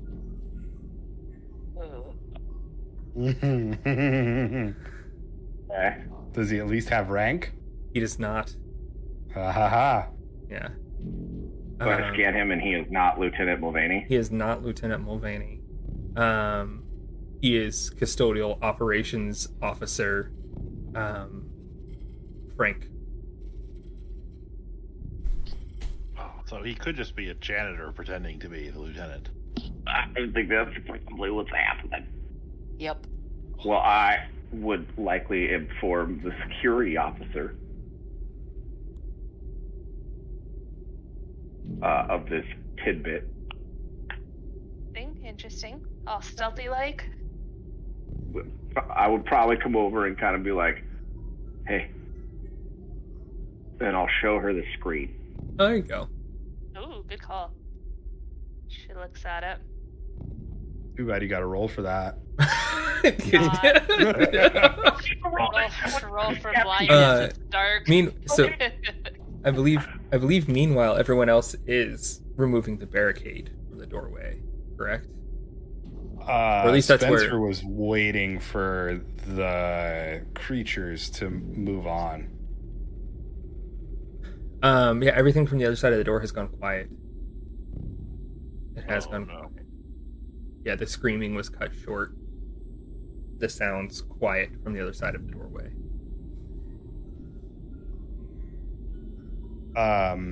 If like long enough time has passed, like 10 minutes, and nothing else has been heard, he's gonna start working on getting those tools, and he's got that crowbar still. So he does not have the crowbar. The corporal took it. Oh, you said he took the wrench. Oh, apologies. Sure. Whatever you took, I used the I other thought I one. might have had the wrench, but I don't remember. That's I fine. did. He took a tool. We'll say that you still have a crowbar or what have you. You still have an implement Okay. in order to lift it with. Yeah, if not, we use table legs or whatever the fuck. Mm-hmm. So, Yeah, he starts prying open the grates to try and get the tools. All right. Would he be willing to do that faster than 10 minutes? Because I don't think Kristina's planning on staying in this room that long. Dr. Gills is ready to go now. Like, everybody is pointing Yeah. the other direction, and she kind of stops on the way to look at the screen and is like, and is just kind of pointing in the same direction. I guess that depends on how the layout is. Is this essentially a wall, or is this like a block kind of thing? Like, would these other creatures be just walking around the galley to go and chase down the corporal? Is that possible? Potentially, depending on how everything got locked down. So there are multiple corridors that connect different rooms. Exactly. Okay. So if there's any other corridor that's locked down, it'll prevent their reach. Also, you don't know how these things are getting around, right? You know, they seem to be doing something with the grates. Maybe they could just be going idle as soon as they do whatever task that they were doing. So they could be on the other side of the door, just waiting in stasis. Correct. Yeah. So yeah, he'll if he gets nudged along, he'll just give it 5 minutes and start prying open carefully. So you're getting the last of the items out of the doorway, to where you'll be able to actually travel through. You see that there's a short hall. There's some doors leading off to the right. It looks like it's for the head, for the restrooms. And then beyond that, there's an open door, and then a hallway that leads off in both directions. There's a smear of blood in there that you catch as the spiraling light comes around, but the corporal is nowhere to be seen down that hall. Spencer, you go over to the electrician, who's still kind of pulling with his bloody, stubby fingers. You pull out a tool, the crowbar, and begin to lift up the grates. Mm-hmm. You manage to do that. Good. The tools are still within reach. They are not lost, as you clearly stated. And you gather them back up. You're able to recover them back into their bag. The electrician looks he looks so worn out, so tired. Like that explosion against you, that hitting you, all of this seems to just have emotionally unraveled him, wore him down, as he looks at you and just utters, "Sorry, I shouldn't have hit you." Hey, I understand. I don't blame you. This is not a good time, but hey, if we got that door open, that would have been us, you know? Yeah, probably. But if it had been us on the other side of the door, wouldn't you have wanted them to at least try? Yeah, if I was in that position, sure. But I don't know. Maybe they weren't even friends of ours, you know? I guess I didn't think of that. Yeah, maybe you're right. Maybe... I don't know. Yeah, I don't know. Listen, we together now. If we find someone else we can trust, then, hey, that's all hunky-dory. But until then, you and I are the only ones with the technical know-how. Let's not use that inappropriately, huh? Yeah, I think I see what you're saying. I got you. And you wouldn't have left me on the side of the door. Well, you wouldn't now, right? At that point, Let's go. Dr. Gills is gonna say, hey, tech boys, we need to go. We need to go now. Yeah. Spencer has all made right. the world a darker place. Yep. The electrician takes those tools that you regathered and slides them into his pouch. He has this pocket on his chest that he slides it into. in his uniform. Spencer remembers exactly where those are. Exactly. That's right. While they're kind of doing that, Kristina wants to like gesture the lieutenant over, Mhm. like, Lieutenant, can I talk to you for a second? And kind Yeah, of of like course. lead him a bit further down the hall, sort of out of earshot. Yeah, there was an open hallway that was just off to the side, that they had left open, that you have no problem walking down while they're finishing getting stuff out of the way. And then the screen said his name was like custodial something Frank, Frank, right? that's correct. Yeah. Okay, so she's gonna take him just a little bit down the way, and she's gonna be like, "Okay, so Frank, I'm really gonna need you to tell me what happened to the lieutenant. Don't bullshit me. I'll know." Yeah, okay. His look, I didn't do anything, right? I didn't hurt him or anything, right? Like look, whatever's going on here, this is all really bad. So it's not like you're gonna put me in the brig or something. Don't Right? try me. Right? Oh, God. What happened? Look, when the pods opened, his didn't. But his uniform and everything was still there. So I grabbed it because I wasn't sure what was going on, and nobody had shown up for days, and I kept hearing sounds on the other sides of the doors. So I grabbed his uniform, and then Bruce got the door open into the pod area, and he just started calling me Lieutenant, and it just worked. So then we got everybody together, the different pods, and we were working our way here to get some food. And then it just, I was gonna tell people, but then people just wandered off, or like Margaret got hurt, and then it was just me and Bruce. And was I gonna tell them then? I was just gonna tell them, hey, I'm not who I've said I've been for the last several days, and we're here. Like, look.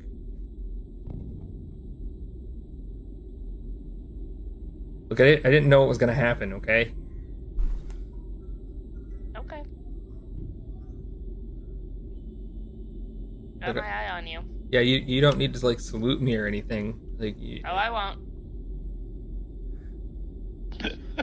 Let's go. All right. Nice. And he kind of Refer to me now. sheepishly walks along with you back to the group. Like, all right. Looks like the door is open. Let's go. Let's go. Yeah. We should get moving, yeah.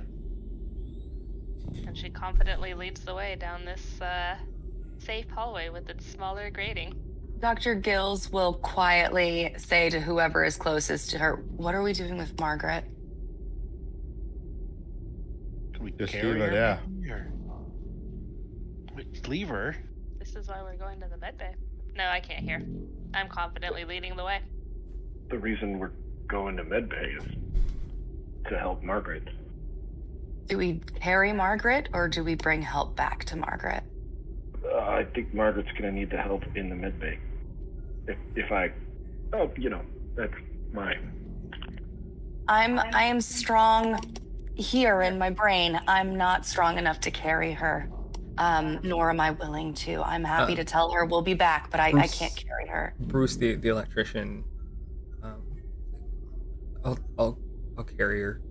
I'll help you, Bruce. I mean, I'll help. I'll help carry. Okay.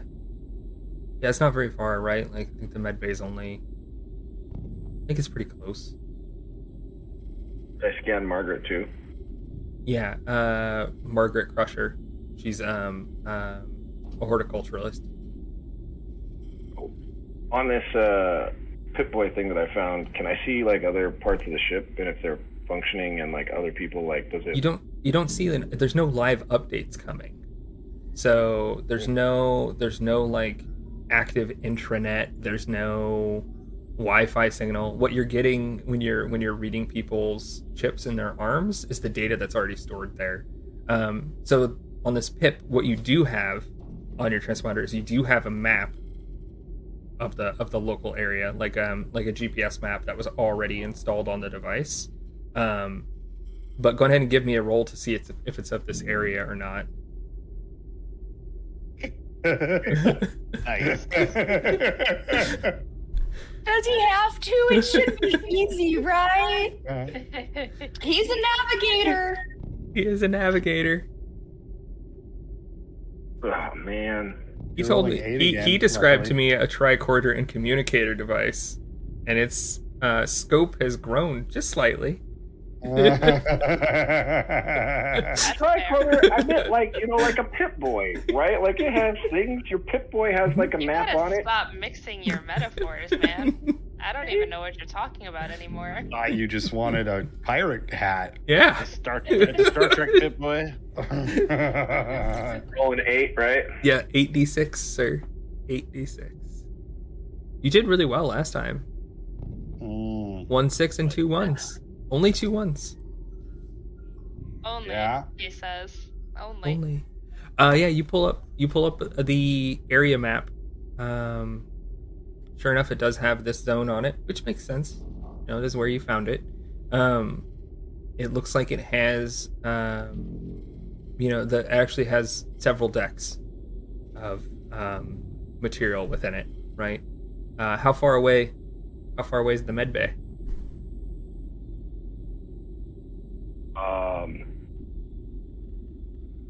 Well, no, it's because the farther away I make it, the safer this corridor becomes, right? Like, we have more ships, it's safe, right? I thought you said it was a brisk 10-minute walk. It was a 10-minute walk. Yeah, it was a 10-minute walk. 10-minute walk. Yep. Yeah. I am happy with 10 minutes of safe corridor. Yeah. And all the lights came back. Well, the emergency lights came back on. Yep. Well, somewhere the emergency lights came back on. Ah! I forgot the word all. Rookie move. Rookie I forgot move we're dealing with indeed. fake Kyle. I believe what you said was Yeah, I know what I said. okay. Someone somewhere got the Somebody emergency on the lights ship back on. managed to restore emergency lighting in their area. I didn't say in their area. I said somebody somewhere. Somewhere. Someone The somewhere. emergency lights Lighting. back That's on. fair. That's fair. You didn't say everywhere? What a rookie! Yeah, no, it was a rookie move. You pick up Margaret between the three of you and begin walking down this next corridor. Importantly, the floor and the walls in this area seem like they're made out of single sheet. Looks like they were prepped for probably being able to roll a gurney down them. It's a wider corridor. Looks like it connects much of the ship kind of down this central zone. The floors here aren't graded, unlike other places within the ship. Again, for wheels and things to be able to transport more easily. As you begin making your way down the hall, Spencer is gonna linger in the mess hall. Mhm. And nobody else said that they were gonna grab any food or anything. So Spencer's gonna swipe it and put it in his back pocket for a rainy day. important move. Stashing food. Water. You smart. Food and water. Yep. That's Putting funny a gallon things of I meant water to in your say. pocket? That's gonna be rough. He said in separate pouches, Oh, that's fair. Still so a you gallon. could fill like one in each. Yeah, a gallon's only like 4 pounds. My pants are heavy. So, where we last were, you had Margaret being carried between several of you down a hallway that is wide, that has a solid floor for gurneys to roll up and down. And you were quickly making your way towards the medical bay. You're surprised to find that the doors leading into this hallway are almost all sealed as you go past them, quickly making your way through this arterial hall. There, flickering, a security light about to die, its last edges of battery life, you see the serpent and staff, the symbol of the medical office.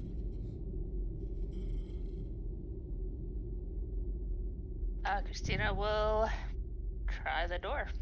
You approach the doors and they judder and slide open. The last bits of battery within them, giving you egress. They're about 5 feet wide. Plenty of space for you to head into this med bay on the other side that's lit with these reds and yellows, the low ghastly gaze of glow of blue on some of the machinery from within it. Everything in here on reserve and emergency battery life. And we did not at any point come across what's his name? The corporal. Yeah. You did not come across Corporal Mulvaney. Where did he go? The doors were shut. The doors were shut too. Yeah. I mean, you haven't traveled the full length of the hallway. Maybe there's places where it's not. Maybe he ran in the opposite direction when he got out here. Or So the medical bay wasn't at the end of the hallway, it was just along the hallway? It's along the hallway. Yep. Okay. Yeah, there's a few other important kind of rooms along the way, right? You might have a storage facility where they have machinery, or a storage facility where they have linens and things, right?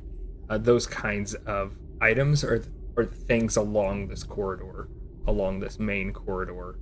And it includes things like your medical bay, and your mess hall was just off of it if you were traveling this way quickly, so that way they could restock and things like that from this area. It's kind of like the back hall at a convention venue. Kristina will secure this room.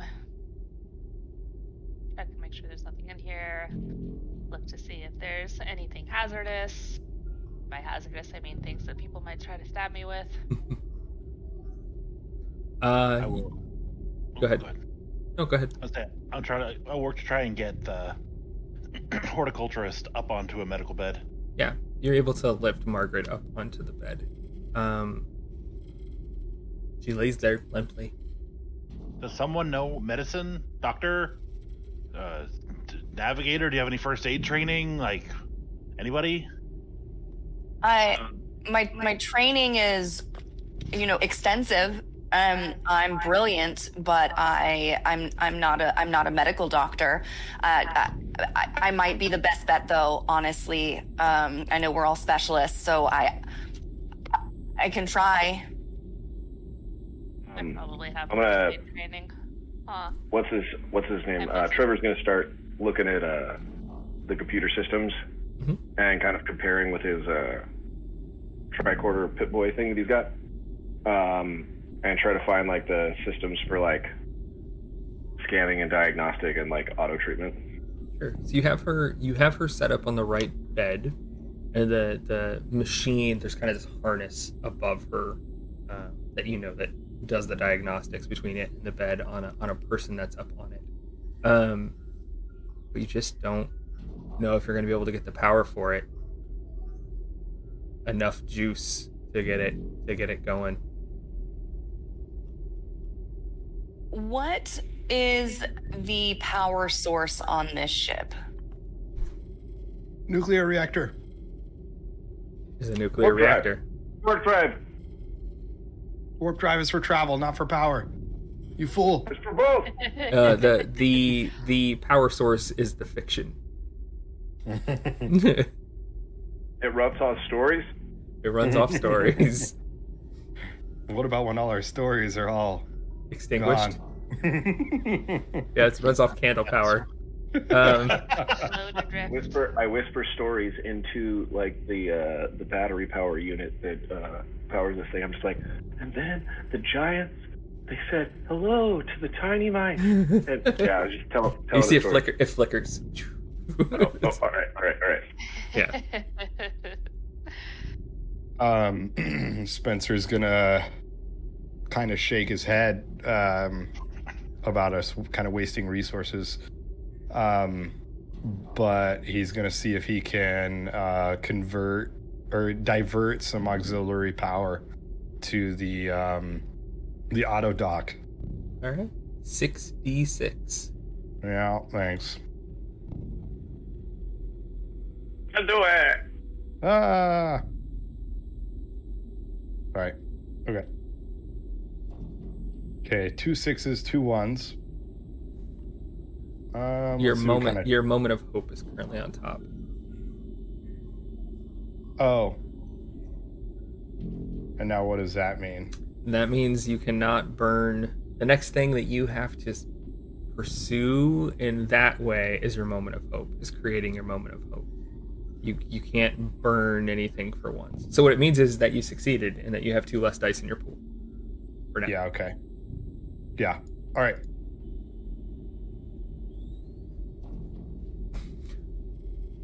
So you hook up and divert systems. Where do you want to divert power from?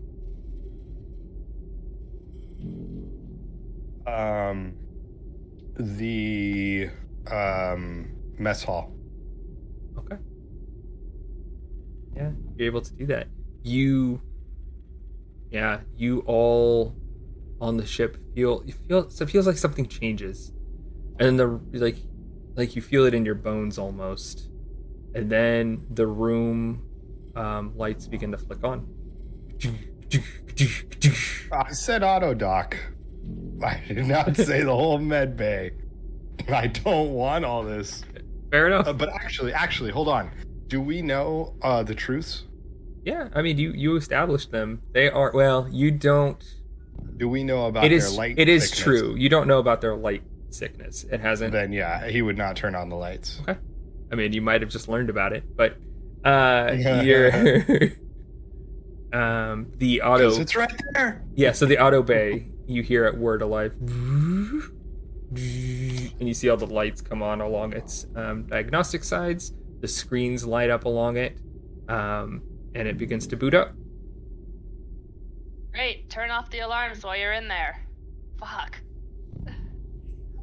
Yeah, why didn't you divert power from the alarms? Oh, it's not that specific. If I would divert the power, that would be to the life support and the emergency system. I'm just saying. Like, that could have been a thing. I'm just saying. I'm just saying, I don't want to roll this more woman dying on dice. the table over here. Dr. Gills is going to attend to that. So feeling confident, not overconfident, feeling confident in her ability to figure things out, she is going to step up to whatever control panel there is for this to initiate a diagnostic procedure. on her. You are in luck. There is a big button that says begin diagnostic. I'm going to push that. Roll. No, I'm kidding. You press the button. It begins to scan her body. You see a little person shape, and then you all watch as a lattice work of laser lights grid down her body, back and forth, go up and down. You see like little puffs of air kind of below her bangs. And then the panel begins reading out information to you. Severe trauma to the left leg. She has sepsis. Her heart rate and blood pressure have plummeted. Her temperature is skyrocketing. Her overall chances of survival are 0.0072%. Recommend putting her into cryo sleep. Can it do that, or is that just it giving the medical professional the suggestion that they would then Yeah, go ahead. It cannot put her into cryo sleep. Are there cryopods in this room? Yes. Are they empty? They are empty. They are on standby. I doubt we have. So Angela's going to see this, relay that this does not look good for Margaret. The machine is saying to put her in cryo. We have pods over there. I don't know that we have the power. I don't know that we should use power for that. The likelihood of her being saved is very minimal. What do you think we should do, looking at everybody? Do they have a terminate button on that thing? What? She's a person. Wow. Got to try? What kind of a question is that? I'm sorry, I'm just speaking what's on my mind. Yeah, you are. Security Officer Kristina Rosario is not listening to a word of this as she is pillaging anything that is useful in this room. Which she began when we walked in. What did she find? Give me a roll, 4d6. I should have gotten a roll before, Kevin. I'm just saying. Damn you, Kevin. Speak up. I did. I said that I start pillaging this room. She did. Oh. Ha! Oh, look at that. Aren't you so Yeah, great? you got it. So good! So you're looking for Yay, medical Katie. supplies? I am looking for all sorts of useful things. Yeah, you find I imagine. uppers. Uppers, downers, and scalpels. Yep, you found uppers, downers, and scalpels. Beautiful. Without a problem. You She find a just first aid. slides those into her coveralls. Yep. Yeah, you find like a there's a trauma pack that looks like it's pretty well stocked. So it's like slightly more than a personal first aid kit. It's attached, like you find it slung onto a gurney, like one of the roll around ones, so that way they would have all of the things that they needed at hand. Yeah. You find an auxiliary oxygen tank with a mouthpiece. Nice. Have any like stim packs? I'm strong. I can carry Stim on that packs? stuff. No Have you stim been packs. playing a lot of Fallout recently or what? Fuck. But you do find That was a Star Wars reference, bro. you find some spray. You do find some spray bandage. It's not quite as effective as a stim pack, but if you have a massive abrasion or a burn, you can spray that on there and be okay. It's part of that kit. It's got all sorts of stuff in it that's helpful. Yeah, is this like a bag kind of thing that she can just sling over her shoulders, or It a is. backpack kind of thing? Yep. Cool. Yep, it's got straps She's on got it. that. The more useful, situationally useful medications, those go in a pocket. The more fun medications go in a different pocket. The ones so that when I need to sedate somebody. Yeah. Yeah, so you're standing around her wondering if you can terminate. If there's a terminate button. This is wondering if there's a terminate button. Yeah, and yeah, Bruce looks at Andrew. Yeah, like, come on, man. Angela is going to essentially just look away and ignore that statement has been made, and say, I'm sure that there is an antibiotic that we can, a high dose antibiotic we can give her, which is the best that we can do. It's the infection that's killing her right now. So I'm going to administer an antibiotic, and then if there's any way, Spencer, maybe that we can move this, the power source that's giving us info on her to that panel over there. I would like to see if we can access more of the database from the computer from here in the med bay. That all seems You very. want to make her suffer longer? She has no blood. I would like to make a moral attempt to do something rather than nothing. If we get her into cryo, she'll be fine.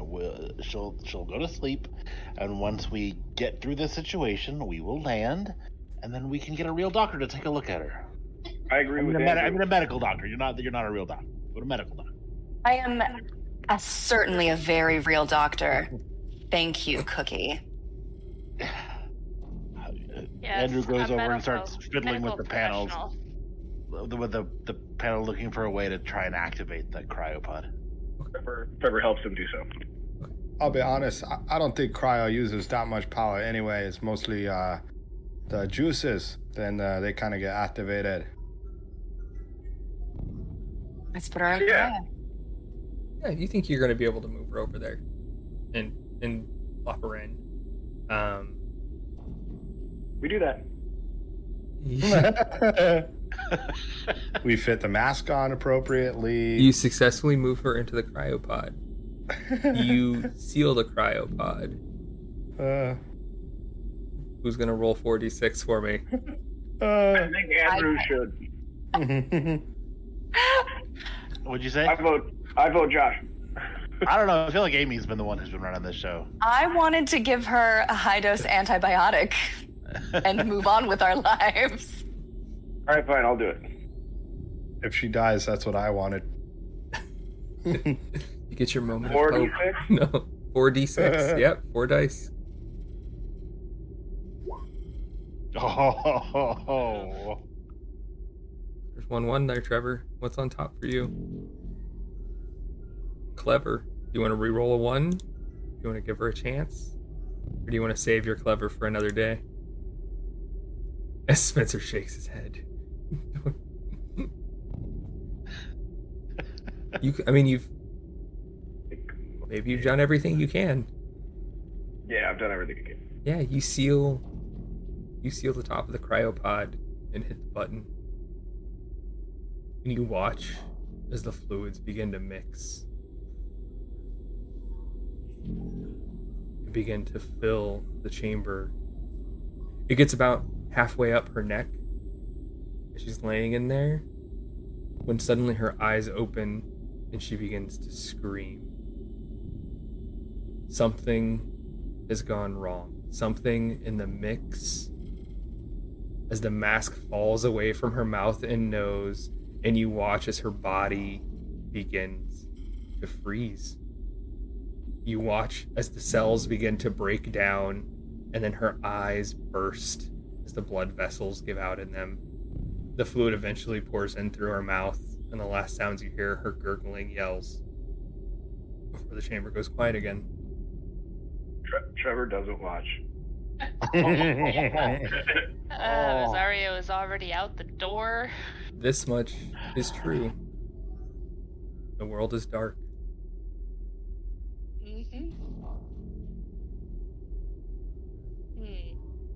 Look what you did. Well, it was Trevor. quick. Trevor, you are the first to establish a truth.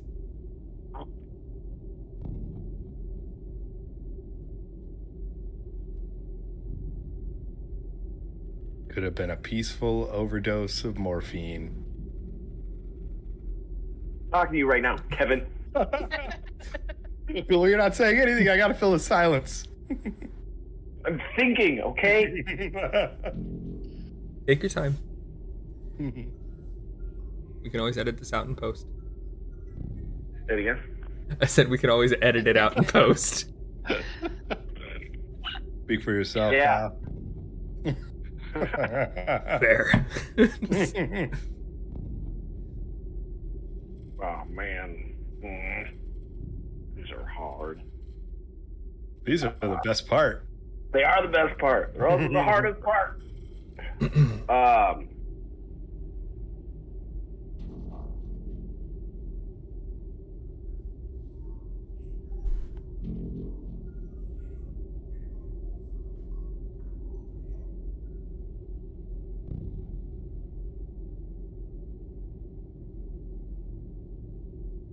The other ship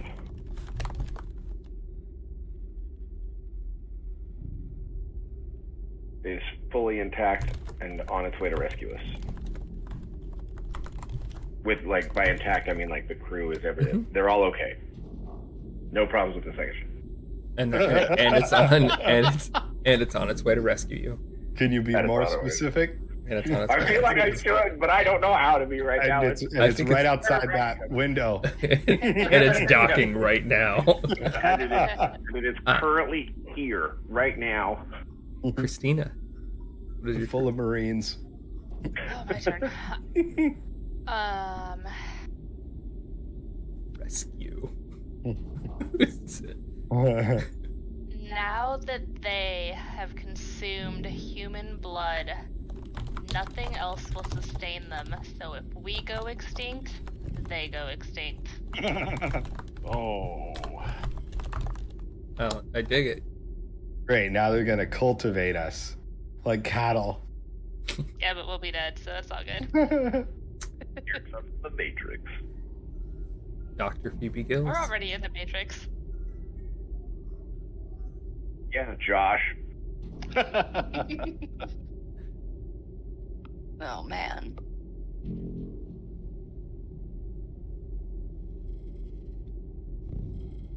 Since the medical bay is a critical unit, its computer banks, one of them at least, will be able to access the command systems as if they were on the bridge in command, and will have full access in at least one terminal here.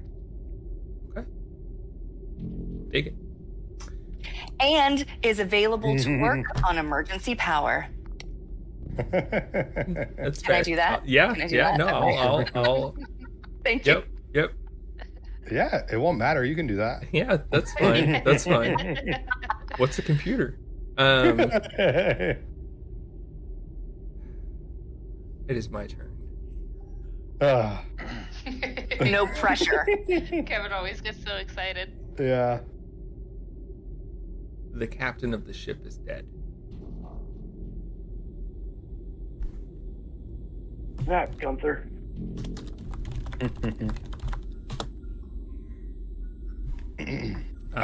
Spencer. Yeah. I was going to do something different, but I'm going to say the medical section of the ship is one deck down from the bridge.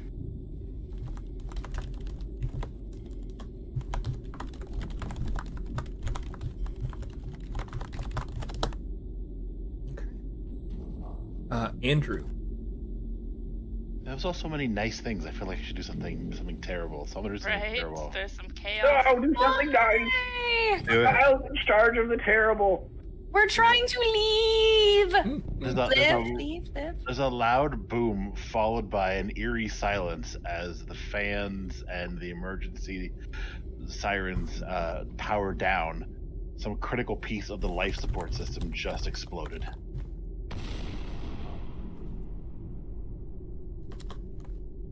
That Josh plays to lose. Gotta get that horror in. And for our final truth, Trevor, we start with you, we end with you. Oh, jeez. Really? Yeah. Oh, man. There is like a ladder hatchway that connects the medical bay to the bridge. You know, it's not the most absurd thing. It's good. It's good. The officer quarters and all that next to the bridge, and they're close to medical It because all they're makes sense. smart. Uh-huh. Yeah. You hear her screams, and then the silence. Dr. Gill, you step over. You had already been talking about this this computer bank. And as you begin to power it on, all of you hear that.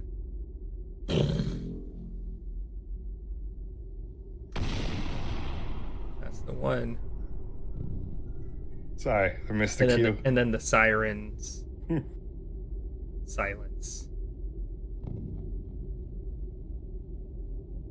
I didn't do that.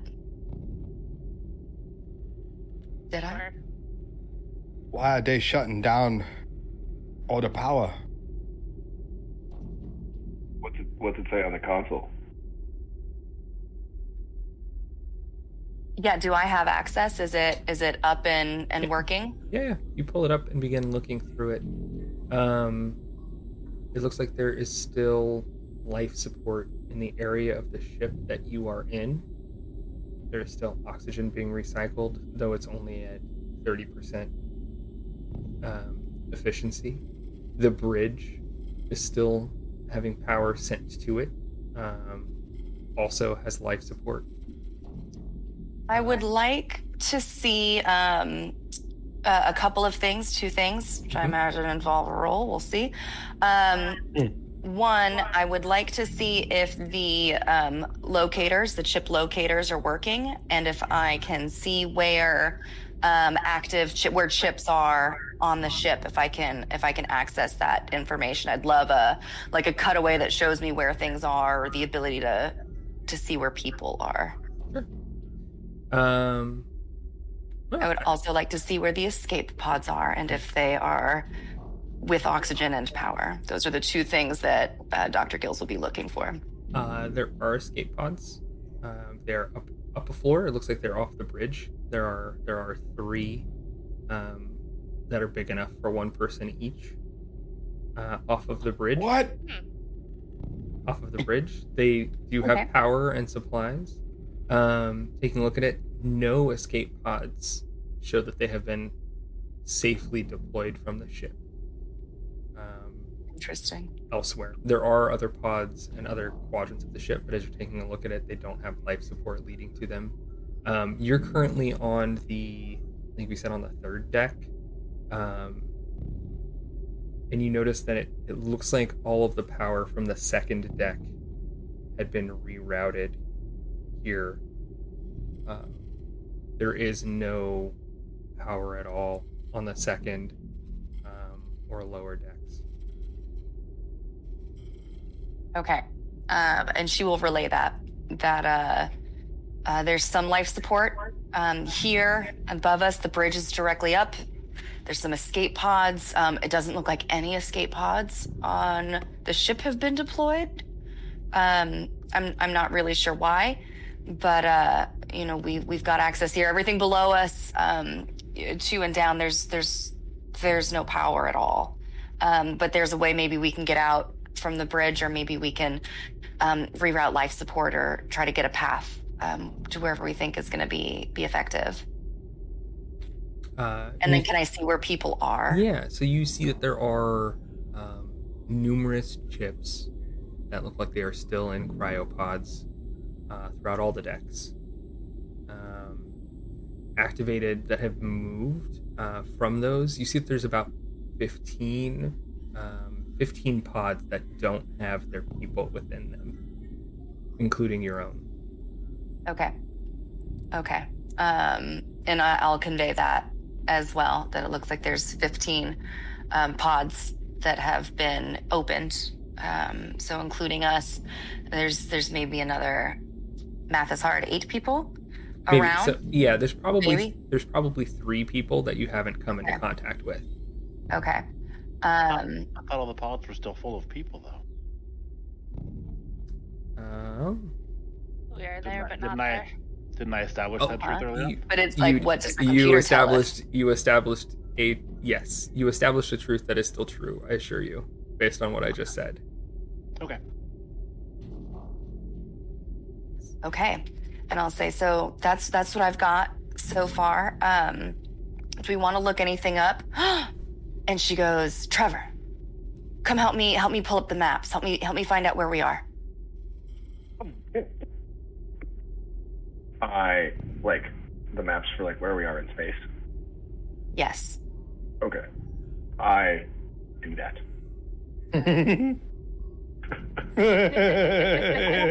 No, it's just pulling. I didn't have to roll to find ships.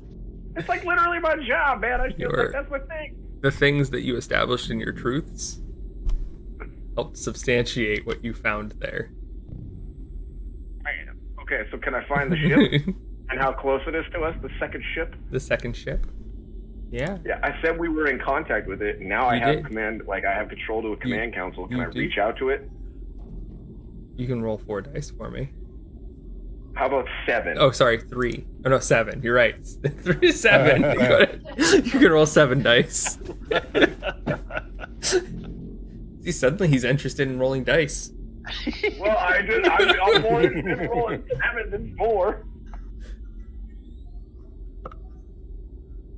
Roll for me, sir. Look at that. Do you want to use your clever at this point to reroll your 2 1s? It's only 2. It keeps saying only 2. Yeah, fine, I'll do it. Gonna reroll? Yeah. Okay.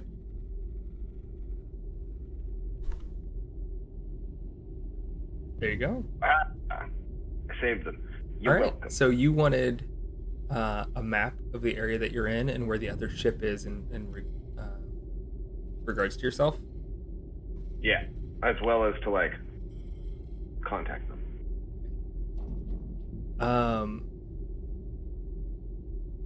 That explosion that you heard was the other ship having docked with you. It is currently attached. As for where you are in space, you receive an error.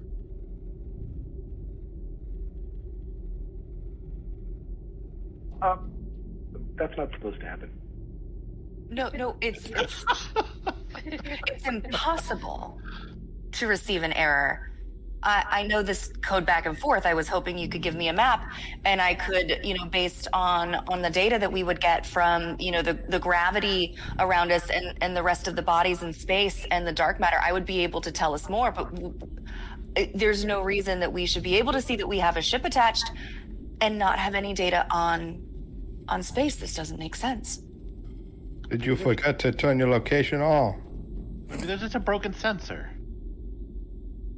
There's like 387 like redundancy features to like the ability to like do that thing, so literally all of them would have had to have failed. But sure, I could try it again, right? And I continue to try to like make the thing work and see if I can find a location. Also, I hail the other ship, and I'm like, hello, this is yada yada yada from the yada yada, right? Trevor Devoy from the Nautilus.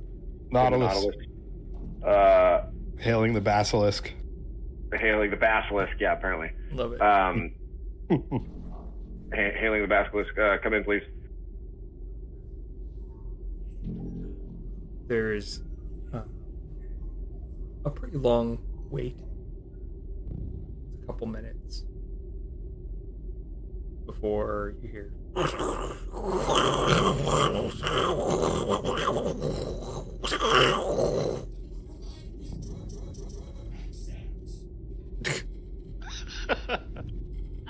Sounds like static, or does it sound like static? Oh, does it sound like static? No, it sounds like something horrible. Or does it sound like Sounds like a space void. This Sounds like is the senior security officer, Kristina Rosario. Please give me a status report. Nobody can. It's the space void.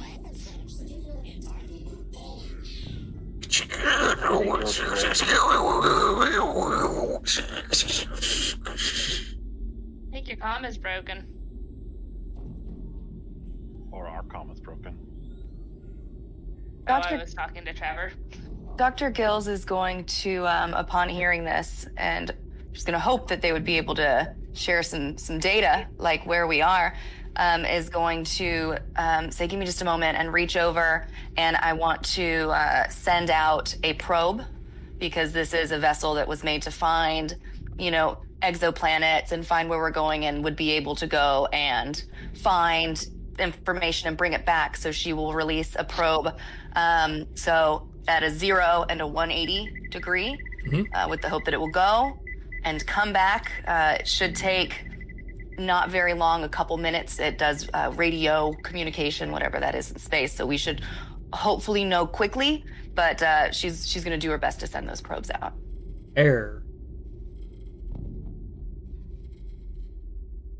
Does it look like the probes were sent? It does not. Trevor's going to use his elite hacking skills, right? Which I put in finger quotes. Hey, But I think we should just go up to the next level, don't you? if we want to die, they don't have life support. No, the upper level does. The bottom level does not. Let's go up. They got the better computer there. We're trying to hijack a system. It's not working, man. Go up. Yeah, let's do it. Okay, that must be it. That's the only thing that makes sense is these. Yeah, maybe we don't have enough power. Let's Sure, try to- yeah. Sounds okay, Yeah. all right, yeah. I go up the hatch. I follow closely behind him. You pull down a security hatch. Like, You see it. I messaged for Spencer to go first, right? Because no, you say go up. Like you go, you first. Go ahead. Oh, I'm going first.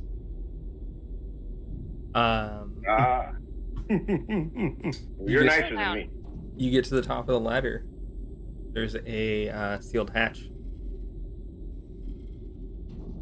Does my arm doohickey open it, or is it like sealed like a thing that like a physical seal?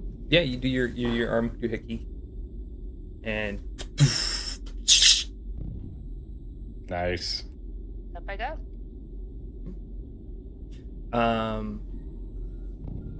Yeah, so you climb upwards. The first thing that catches all of you, perhaps by surprise, the first time you've seen this in, well, almost 2 weeks, Light. is light. Yeah, the sterile light of the inside of a spaceship as it comes through the hatch. You climb up into the security room behind the bridge. This is a place that I belong. It is comforting here. There are several stations, including your own, that you're supposed to man when you're on rotation, that are set up. Looks like everything All is of them pristine condition, no looting or anything. no looting or anything. So, I grab a gun. yeah, if there's arms Yeah, to be had, I yes. I grab my gear, roll. my armor on. I get my favorite shotgun. It's not a security I know, it's locker not a room. It's a Yeah. In that case, I go to the science station. I steal their Okay, guns, science guns. I'll sit at my desk and just kind of flip through look to see if the security systems are still up and running. Flip through them, see. Looks Get an overview of the situation. Yeah, so it looks like as you're starting to poke at things, power is down throughout most of the ship, including for things like the cameras. Like they don't have visuals aren't active and up. It looks like to put it bluntly, the majority of things that are still able to sustain life are right here where you're at. You're looking through all these different systems and you're looking for even like what doors are open versus closed, and it's not giving you readouts, it's giving you error messages. All right. Am I able to access any older data, like kind of flip backwards to try to work out what the hell happened? Sure. Give me. Sure, let's roll some bones. Roll me some bones. Them bones. You get to roll 7 though, because That's of not so because bad. of the sacrifice that Trevor made. Because I'm clever. Because he's The clever Trevor Devoy. 2 6s. All right. I will burn Overconfident because I know, without a shadow of a doubt, that I can figure this out and know what we're up against so that I can kill it. And you want to get rid of those ones. Yeah. All right, go ahead and re-roll those ones and see if we.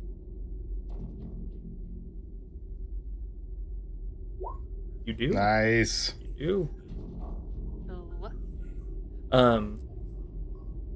So yeah, you begin going through historical records.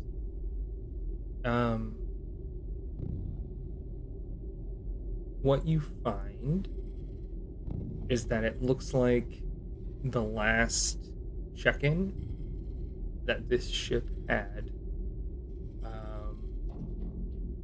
was about 15,000 years ago. You missed your last rotation and check-in by millennia. Your rotations were supposed to be every 50 years. A group awakened to take care of necessary items for 3 months, and then they went back under, and that hasn't happened.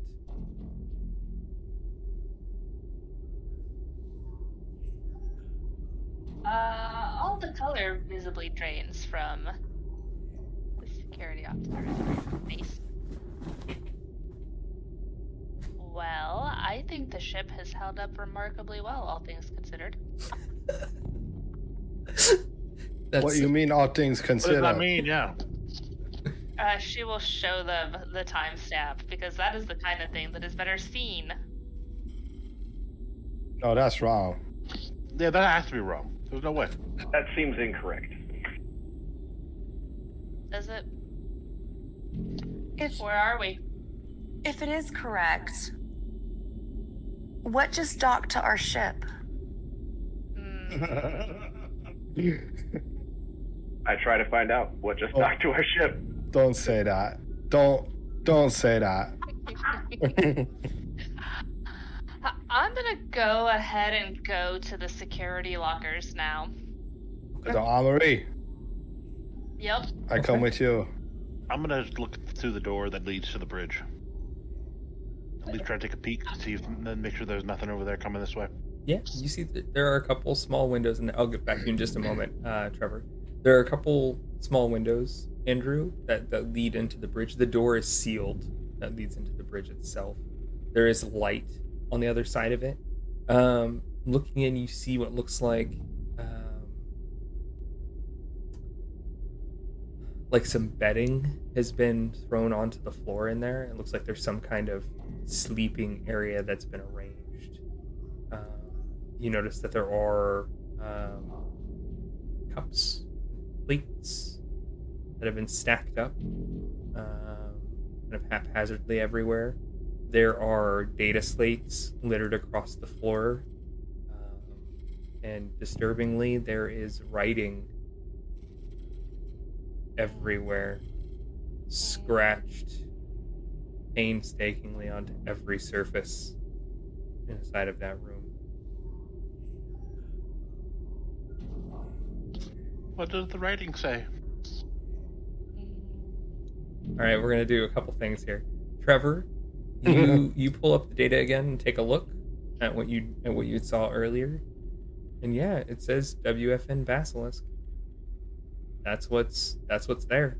That's what you're getting back. That's the only thing that the computer processes it as being. The WFN Basilisk. You try to look up every other sensor and it comes back error, but you're getting back the tag WFN Basilisk. Is there the ability on this console as well to locate where my family is? Yes. They are located on the second floor. There's no life support on that floor, but there is still power to the pods. To the cryopods? Into the cryopods. Excellent. Yeah, I mean, there should be. There's no life support, but the power in those areas doesn't just get, rerouted. So that should all be fine. I know we have a couple different systems, as has been pointed out before. We have a couple things in motion, so I don't want to side rail anyone else, but Phoebe Gills would be doing some more, checking, if we could get a visual, and then doing some research on astrophenomenon that would cause this. I don't know if we want to check with other people and come back to me. I'll let you drive. We'll come back. As Kristina, you pop open the doors to the armory. It has been ransacked.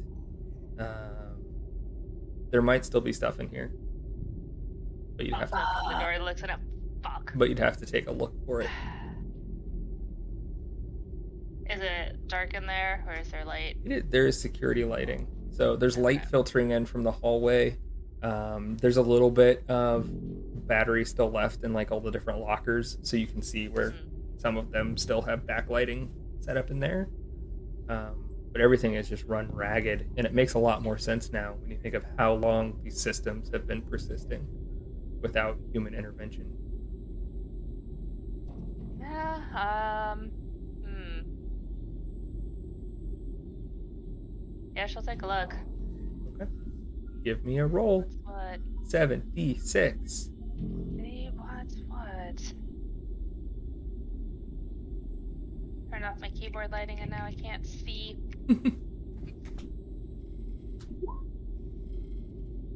You got a success. And only one. Only one. That's not so bad.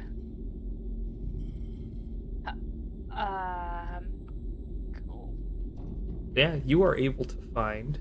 We'll say you're able to find a vest that's still in good condition.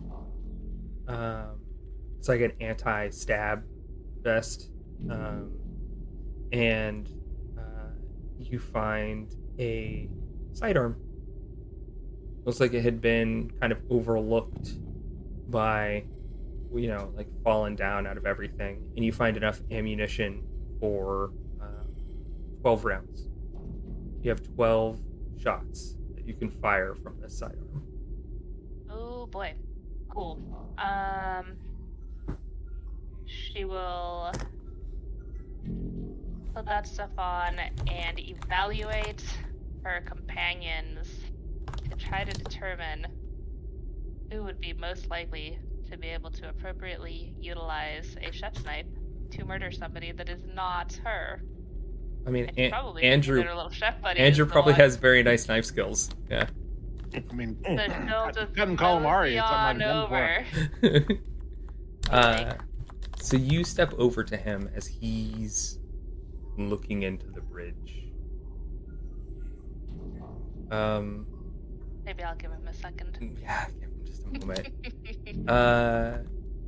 Andrew, you said you wanted to start trying to read what's in there. Yeah, what's all this writing about?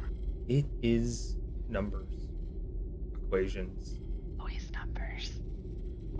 Everywhere. And as you're looking, you see that like in areas it's written with ink.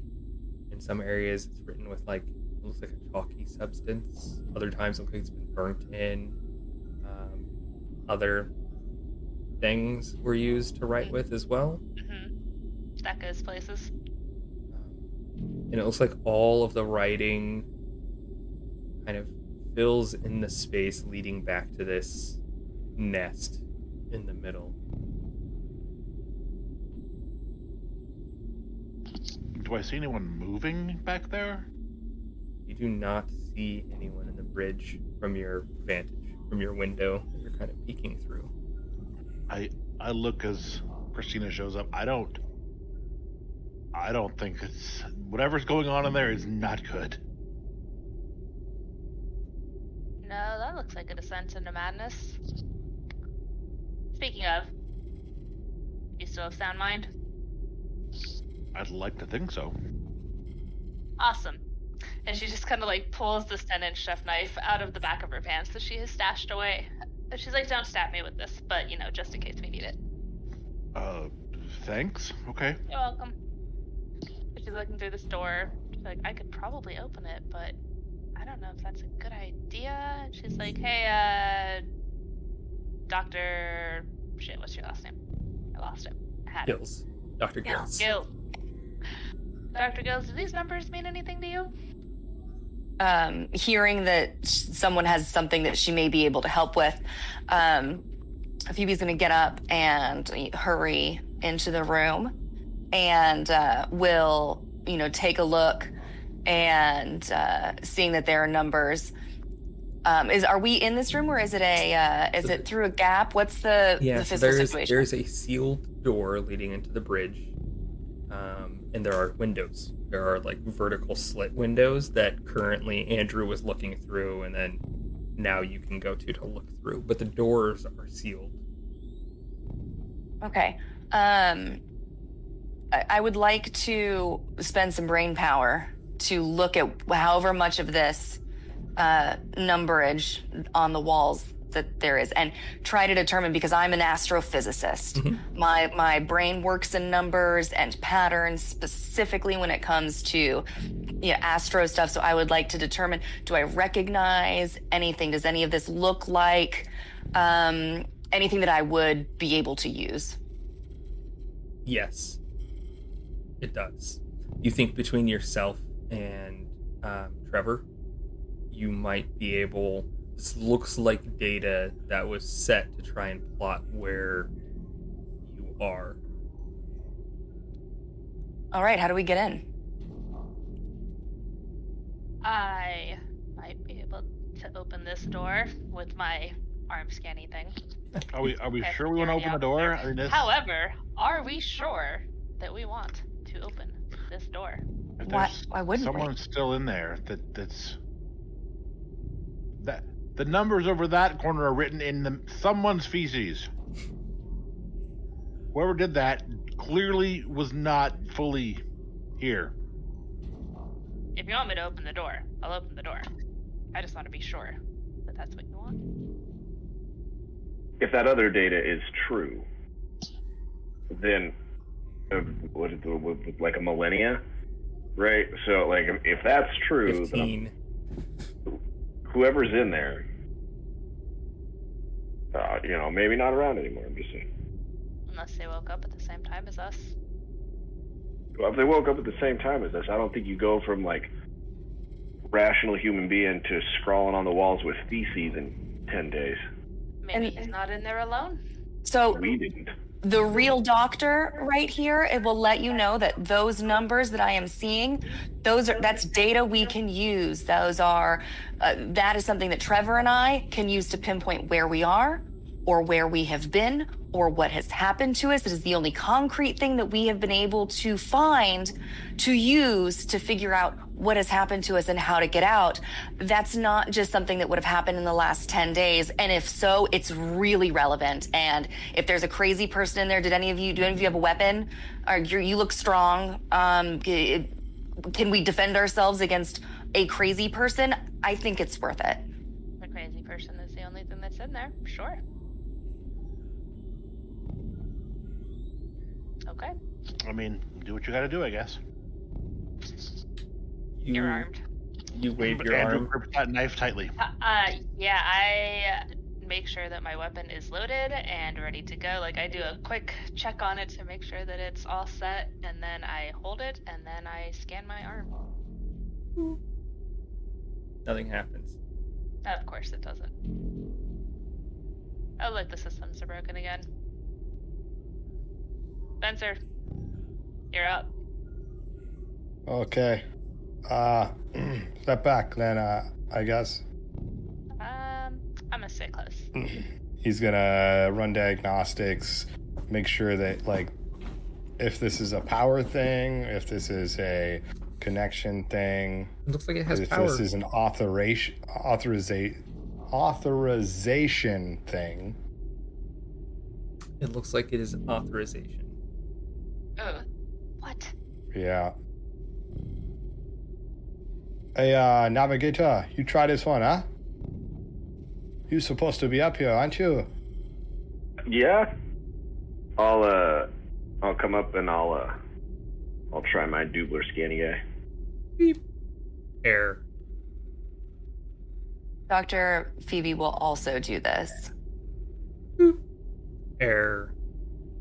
I'm gonna check it with my tricorder Doobler and see if I can figure out what the fuck's going on with it. Probably in lockdown.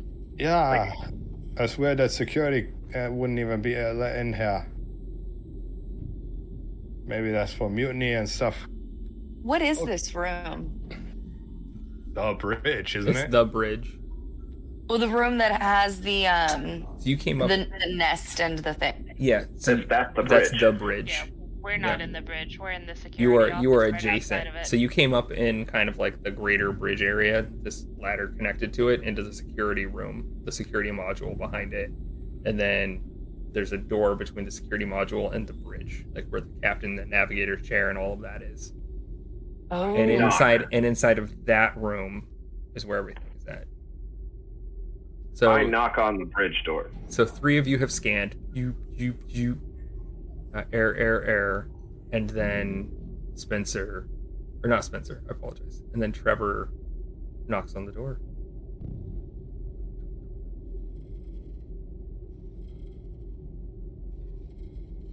We all wait with bated breath.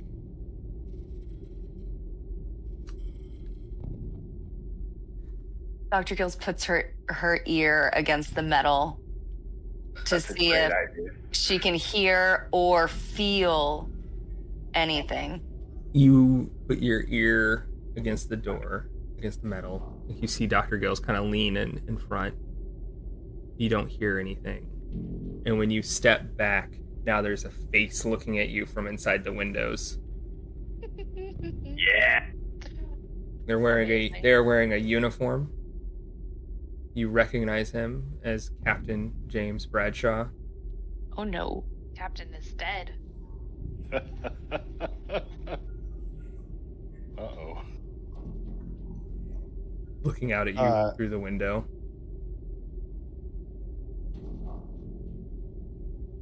Spencer motions like open up the doors, and he like kind of claps almost in the opposite direction. The hallway that you are in goes black. And then you hear the door open. Oh no. And the Thanks, security Captain. and the security lights begin flickering. Like strobes in the I have a bridge. very important question. And you see Does the captain have tentacles? Does the captain have tentacles? No, but he's still standing there in the darkness, backlit by strobe lights, silhouette as he stands in the doorway looking at you. Does he do anything aggressive at all? Because I am terrified and ready to stab. Uh-huh. I got my gun pointed right at him. He doesn't move. At least it's hard to tell because when you see strobe lights, right? Mm-hmm. He might be moving Mm-hmm. in there. Like that. Things flicker. We still have that like glow. Yep, box, I was right? just about to say I probably have it since I asked earlier, and if I do, I am certainly taking this opportunity to pull it out and turn our bright light bar on, whatever it is. And Yeah, you hold it up to light up the area. You pull out your bright bar and light it. You flick the switch. Give me a roll.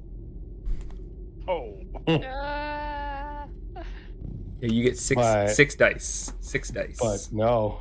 But What's the command in roll 20 to do that? /roll 66. All is one. A space /roll Oh. space 6d6. There you go. Yeah, with a slash instead of. Oh my instead of a gosh. period. Yep. That's terrible. Burn Wow. something. Oh, I'm Set certainly something on burning my fire. pride. Yeah. That is 3 1s, Oh my god. no 6s. So now you get to roll 3 dice. You get to re-roll those 3 1s and a hope. On a wing and a prayer. I mean, it's great because the doctor is who wanted into the bridge. It's super true. No successes. Great. Oh god. Well, we know that the world is dark. That's Literally and something. figuratively. Oh, this is not good. This game is great. As Kristina, you pull out your wand. You flick it. And for a brief moment, you're surprised as the light doesn't come on. You shake it. It glows for a moment. Just so briefly does it flicker. And you hear this otherworldly.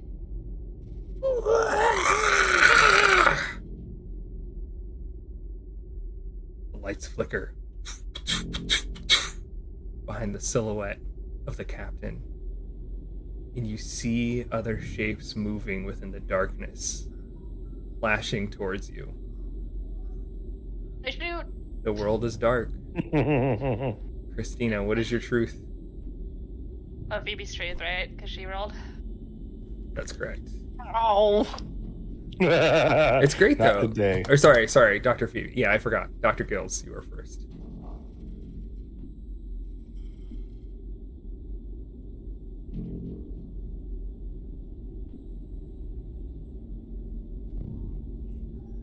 I'm actually gonna relight this candle because I can. I'm going to turn out a different can.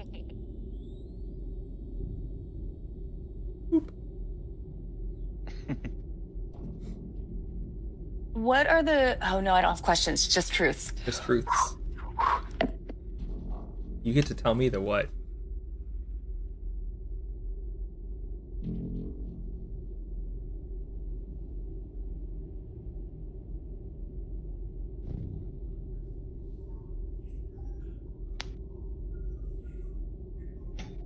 Oh, it's so stressful, you guys. Because I want to do something about this right now. You can. You should. I You know. should. We have 6 truths. You get one, and then I get one. Pretty exciting. I think this is the last time we all get one.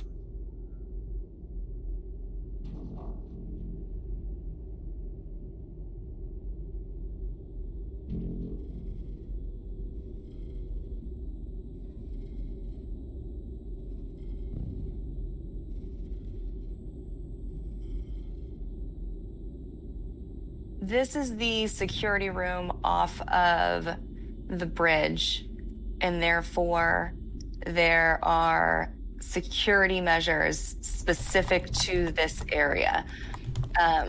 Specifically, there is a evac, so an evacuation system that will, with a button, seal off and vent the bridge.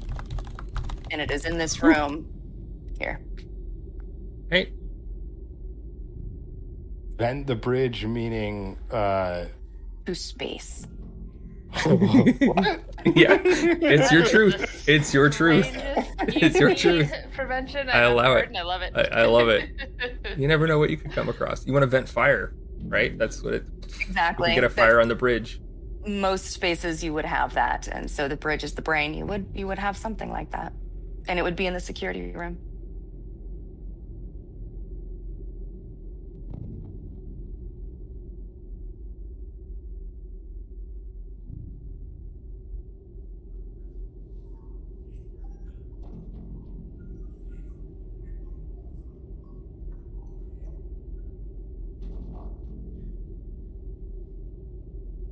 I should read through some of these ones that have already been. Oh yeah, I got you. Don't worry, man. I have not been taking notes because I'm a rookie. It's fine. I don't take this because it makes me panic like my character would. You said no silver bullets. Well, I got one. Well, yeah, you can create those. It's truth, a little bit. Yeah.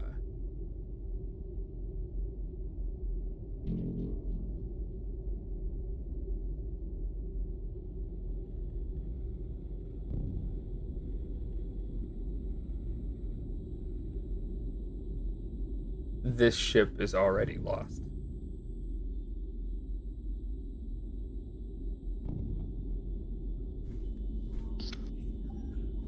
My turn, right? Your turn. Remember how one of the other truths are that they're allergic to oxygen? That's correct. We didn't notice it at first because of the startling kind of circumstances, but when that door opened, there was a rush of air because it was already devoid of oxygen. So a rush of air goes into that room. Dig it. By oxygen, do you mean air? Or by air, do you mean oxygen? Yes. Yeah, we don't have spacesuits. We have Yep. to be Fine. breathing it. Yep. Excellent. And somebody say it's a lethal dose. Andrew. I mean, I feel like you just teed me up for another terribly mean thing. Oh, do it, dude. No, That's you're what this game. supposed to be That's what this on game's our about. team. You are all on a team Is he? together. You are I'm not on the characters' teams. I'm on our team. on our team, the narrative He's team. the mole. I mean, all that air is just rushed into the other room, which means our room is only at about half the capacity of air that it's supposed to have, probably less, because the bridge is much larger than a You were- security room. You were already at only 30%. What does that mean now? We are now gasping for air. Gasping for air. Trevor. I applaud you.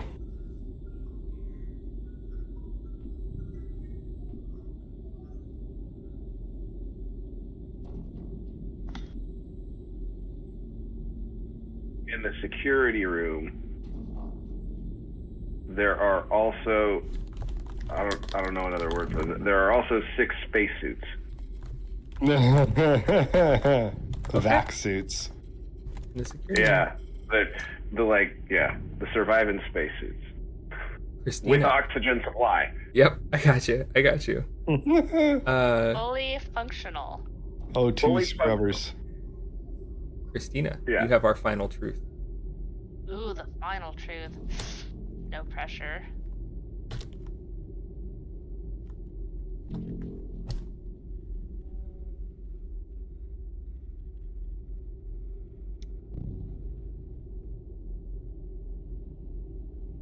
There is a planet that can sustain humans within reach of the escape pods.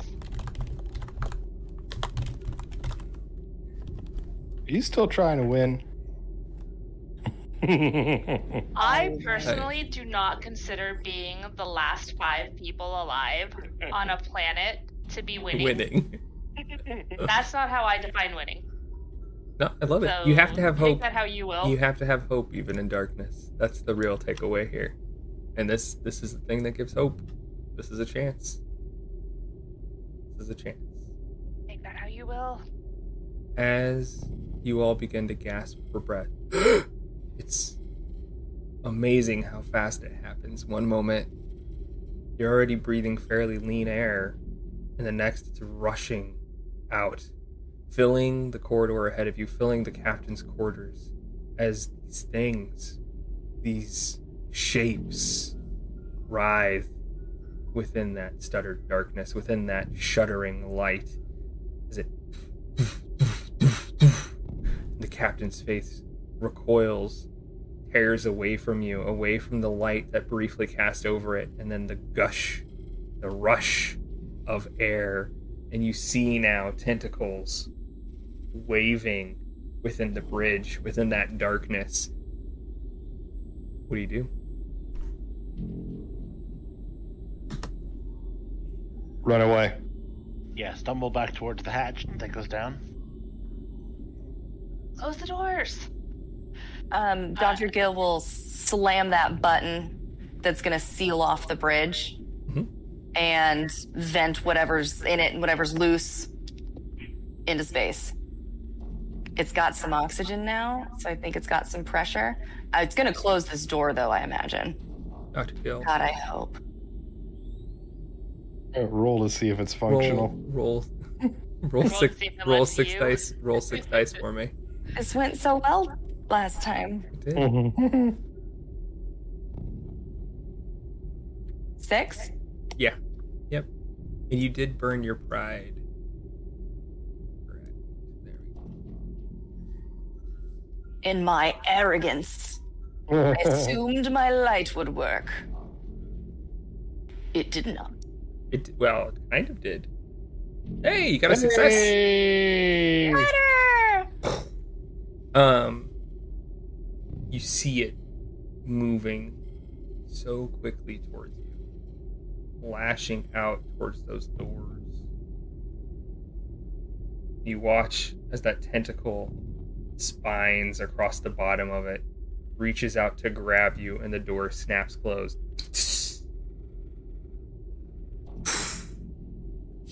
Captain, sucked backwards, slams against the inside of that room, but now it's hard to see anything moving in there. Whatever papers there were, whatever data slates are now strewn everywhere. That room ahead of you, the bridge is closed off. The only lighting, that same flashing emergency light. Writhing shapes in the dark. And you hear the sound of others retreating back down the hall, towards the hatch leading into the floor, perhaps some in the security room. No. What the hell was that? No. You get to the hatch first, Spencer. First for your group. Sorry, I would have been heading towards the armory, kind of. Oh, okay. But I think Trevor was heading. No, sorry, not Trevor. Andrew. Yes, was heading towards the Andrew. hatch. Was that's the case? You were heading towards the hatch back down? Yeah. You see the frightened eyes of Bruce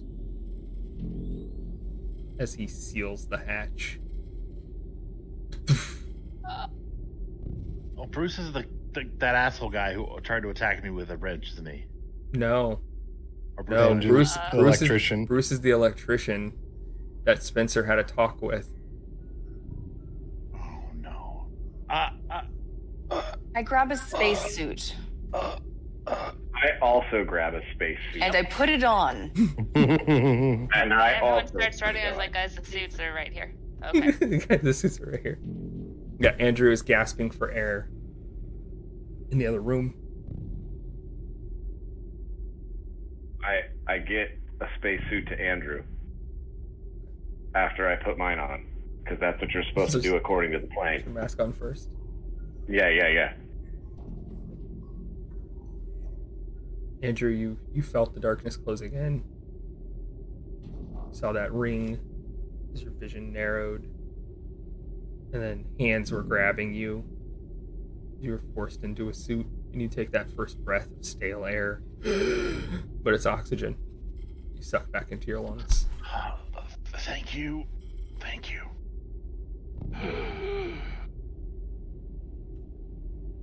After everything is kind of calmed down, Spencer will kind of peek his head around the corner and see everybody getting dressed, and he'll kind of slink into one himself.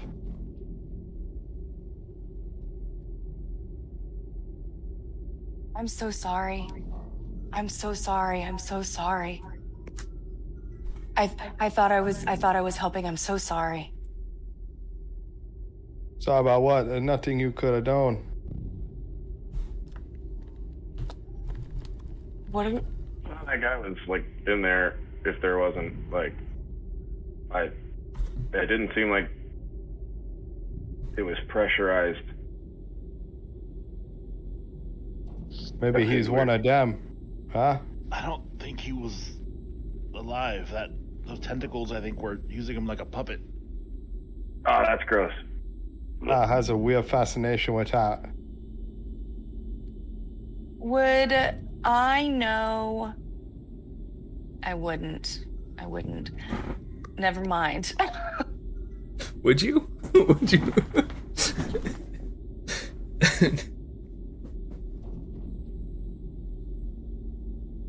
What are we I don't doing want to now? alarm anybody, but I don't think this ship is a viable place to be. And I think another ship with more of these things is attached to it now. So we should probably be going now. You do know there are 3 escape pods Where? Off the bridge. bridge. Yeah, I told everybody. Because I'm dumb. I say we get in the escape pod. Well, there's 3 of them. Well, We have some of to us get- could have to double up. We'd have to get there first. Well, luckily we just evacuated it. Of air, but not of things. It was already devoid of air. No, it would suck the things out into space too, didn't it? Yeah, Not 'cause so, we not put. so sure about that. Theoretically. Sure. Is there another way around? Like, something on the other side? Like this little office is? Sure. Yeah, you can probably exit the ship the outside. Because we can spacewalk now. But also, the concern with getting to the other escape pods before was that there was no life support along the way, which is significantly less important now. That's correct. Your spacesuits We just probably have to work get out for. of here because Bruce locked us in. Yeah, you probably have 3 hours, I'd say, before you're gonna start running into issues in the suits that you're in right now.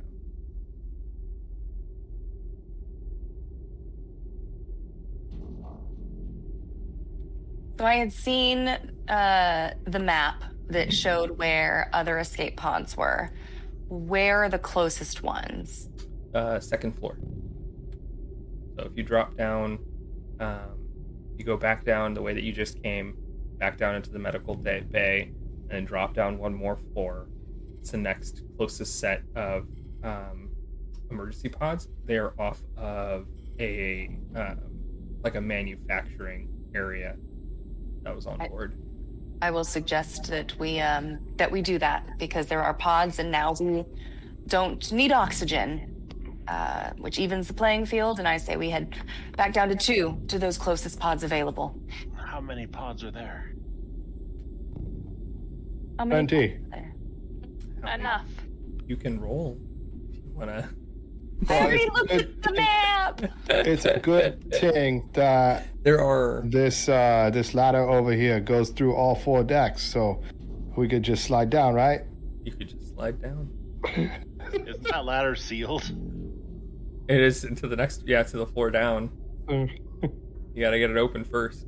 Yeah, just scan your hand. But no, there are enough escape pods from that area. That's kind of like the levels escape pods. So there's not like, you're not talking dozens, but there's, you know what? Let's say there's dozens. There's dozens of escape pods from that area. This You can is get access to it. one of humanity's escaped vessels. We probably had a lot of people on board, so we Yep. would have a lot of escape pods. Yeah, 30,000, right? Not everybody needs to escape in that scenario. They could jettison parts of the ship itself. Modules. Modules, exactly. Oh, I wonder if we can evacuate a whole module and not just escape pods. Possibly. What would power the cryopods, though? Let's do that. That sounds great. I think the good doctor said that the pods are not powered now anyway. Use a different power source than life support. Come now. See if your hand works there, security officer. Yeah, go try to scan the door back open. For the hatch? Yeah. Yeah, it opens. You see down below. No, wait. No, you see down below. You see Bruce. Bruce is like hunkered in a ball, kind of Yeah, crying. kind of called down Bruce. That wasn't very nice. I won't hold it against you, but I'd really like it if you didn't do something like that again. It's just doing what Spencer said. Don't listen to fucking He's right. Spencer. He's right. an You know, idiot. everybody's kind of. No, he's not. Bruce? Then she kind of squats down to get down to his level and look at him. I need you to get your shit together, okay? Yeah. Okay? And he's probably hyperventilating He because is, the oxygen because got the all oxygen fucked is up. low. So she pulls one of those uppers that she had, and she's like, okay, bud, it's gonna be fine. And she hopes that it does something positive for him. Because she's not a doctor. No, she Yeah. probably has first aid. Yeah, you slip him one. Yeah. No, it's fine. This is gonna be Yeah, a he thing takes that's a pill. gonna help him. He watches his There's- eyes kind of dilate a little. Not enough oxygen. Try some meth. Yeah. Try some things that makes your heart beat a little faster and Yeah, you yeah. know, I mean, it's just gonna make you utilize this a little better. That's fine. His penis many grows spaces 4 do you have? sizes. Did we have one That's what more that meant. of these, oh fuck, that was the wrong one. Oh well. Is there still a spacesuit available? I believe there were 6. I think there were 6. There's an extra. You have 3 extra people? You have 2 extra people. You have Lieutenant. And you have Bruce. Lieutenant, quote unquote. Oh no. Oh yeah? We got 1 extra suit and 2 Well, extra Bruce- people. Yeah, you see Bruce is kind of curled up down there, and the lieutenant. Who has not fucked us over yet? I mean, he's also Yeah, not a I mean, lieutenant. only a couple of us know. Yeah, he what's looks. what He the actually lieutenant. looks down at Bruce. He goes, he should have the suit. He's gonna be able to get you through doors. I can't get you through doors. Like, if something happens to your engineer, I can't do a lot about that. Don't you have access to that kind of thing as an officer? My stuff hasn't been working to get through any doors. That makes sense. Very honorable lieutenant. Here you go, Bruce. Let's go. Down the hatch. Yeah, you guys get everything. You get everything set up. You get him into a suit, and you start going. And then you see the lieutenant. He looks a little like confused at first, as he gets like, and he's like, "Wait a second, but you're not actually supposed to do that, Bruce. Wait, what are you doing?" And he starts trying to grab at it and pull it off of him. The lieutenant is trying to grab it off of Bruce, like grab the mask and everything off of him. And now they are currently. Hey now. Oh no. So that was a fake kindness you don't get offer? to back up. You don't get to back out of what you said. He doesn't seem to be listening, as he's like. Out comes the tranquilizer. Actually, no. I'm gonna try to physically restrain him. Okay. Before I drug him, because I am strong. Roll 6 dice. Drunk. I am strong. Unfortunately, that is not the card I have up right now. So hopefully, how many did you say? 6. 6. You have overconfident. No, I used it. Did. Ooh. All right. Alright. 1611. Oh yeah. Gets him in a full Nelson. Yep. Go to sleep. Go to sleep. Yeah, you do. You can it's absolutely like, do that if that's what you want. It doesn't take very long for him. I for do, his... yeah, and I just I kind of talk soothingly to him. It's like, you Yeah. told Bruce he could have it. It's I'm fast. not It gonna takes let like you not let him have it. 10, 15 seconds. You cut off blood flow and oxygen to his brain, and he falls asleep. Kristina Rosario has some very strange ideas of what rescuing somebody means. Just thinking about that. All right, Bruce, this has just become your redemption arc. Make the best of it. So protecting someone, that's fair. I Do you don't want this to protect be? Bruce. Do you want this to be your moment of hope? Do you think this is it? This right here, saving Bruce. Yes. Is he your shining light? Sure. He is just conflicted and trying to find his way in the world and just happened to listen to the wrong person for a moment. But that doesn't mean he's a bad person. There you go. You did succeed on your roll, so you do get your hope dice. So in Yay. conflicts moving forward, you will have an additional d6 that you get to roll that succeeds on a 5. So you'll roll it separate from the others. Succeeds on a 5 or a 6. You will only lose that when you roll your brink and fail. If that happens, Cool. Wait, what do you mean roll your brink? you roll your brink. Brink allows you to re-roll all of the dice. Oh, goodness. When you get to that point, it's the end stage. And if you succeed, you can keep using your brink. It's not until you fail that you burn your brink. Pretty good.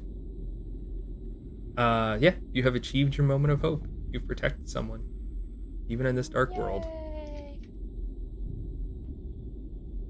Are the escape pods that we're going to near the cryo chambers?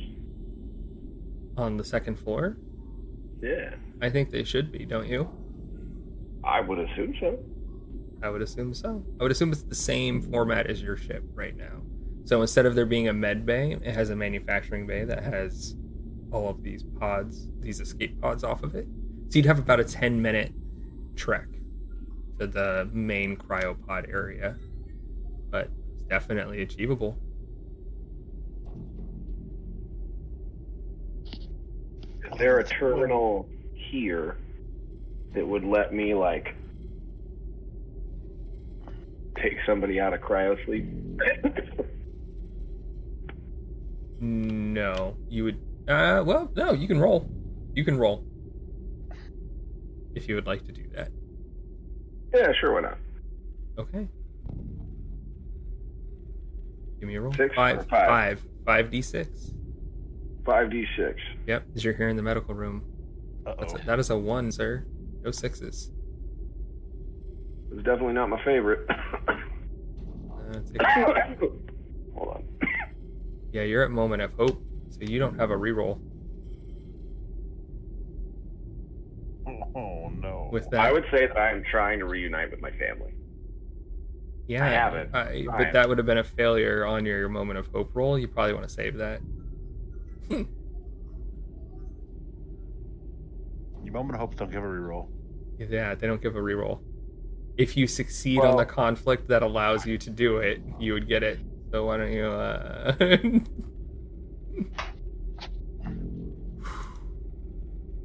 Another flame extinguished. Another light done. The world is dark. As you pull up the panel and begin to flip through it, you forget that there's no life support on the second level. As you press the button, Oh, no.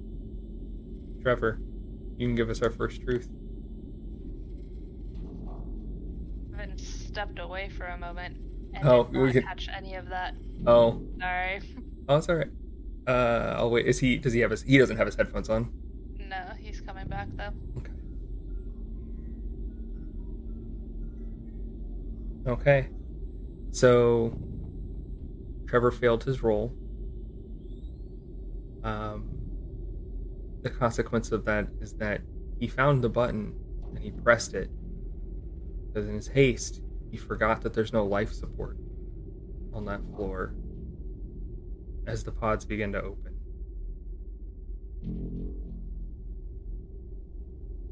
The world is dark. And Trevor, give us our first truth.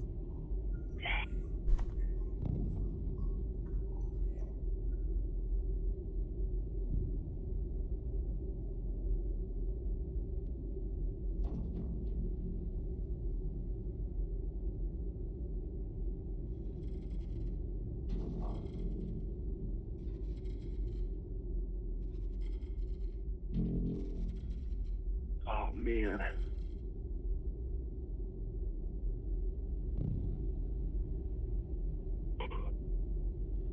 The cryopod bay is equipped with, what do they say, dozens of spacesuits that are functional. Are functional. All right. Kristina.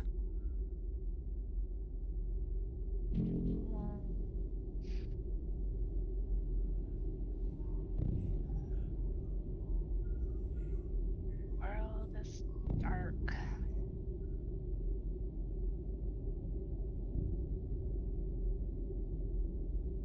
Cryopods are opening. There's spacesuits.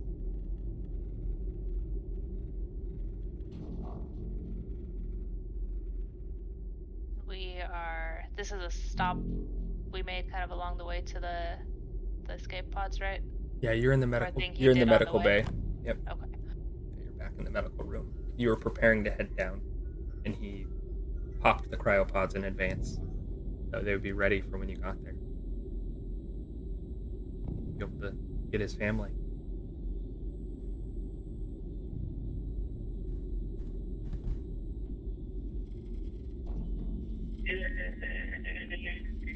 How horrible of a human person am I? Yeah, I'm trying to decide on whether I lean the good way or the bad way. I have set up the T for hope, and we can still whiff. You go bad, I'll go good. Oh, okay. I see how it is. Yeah, you know, a little sugar, a Yeah. little Well, spice. I was gonna say, you did just like save a life. You're probably feeling pretty good about yourself.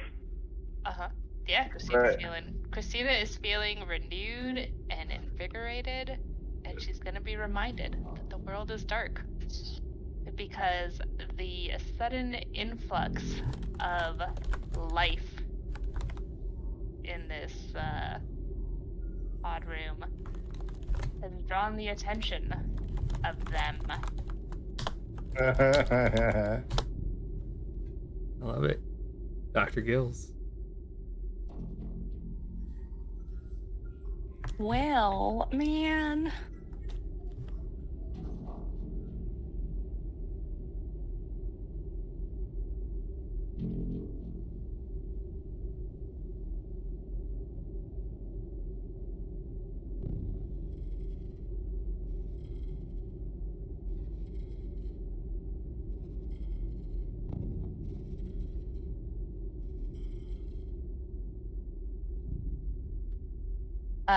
This ship is broken up into a number of modular pieces with sub-command units in each one, the one of which is on this quadrant of the second deck. And if all goes well, we should be able to undock that module from the larger ship if we can reach the sub-command center. I like it. Trevor did not kill his family. Something else will. Spencer, you have our last truth, our fifth and final truth. Katie went bad. I'm gonna go good. These cryo pods have oxygen masks on them. How else are they gonna, breathe or like have oxygen? Kind of. And as long as they don't take it off and then go run away and vacuum, they should be able to pull a meager amount from this subsystem. Okay. Press the button, Trevor. And the thought suddenly comes racing in. It must have been the lack of oxygen from upstairs. Having seen these things, everything is just so jumbled and wrong. You're low on calories and water. You've been fighting. There's an argument going on over here. You just saw a lieutenant fight another man and then get choked out. And everything, all you wanted to do was be reunited with your family. And you press the button, and then as soon as you do, you can't take it back as you remember the life support, oxygen. None of that is on that level. That's why you're in the suits. That's why the suits make this all possible. And now those cryopods are opening.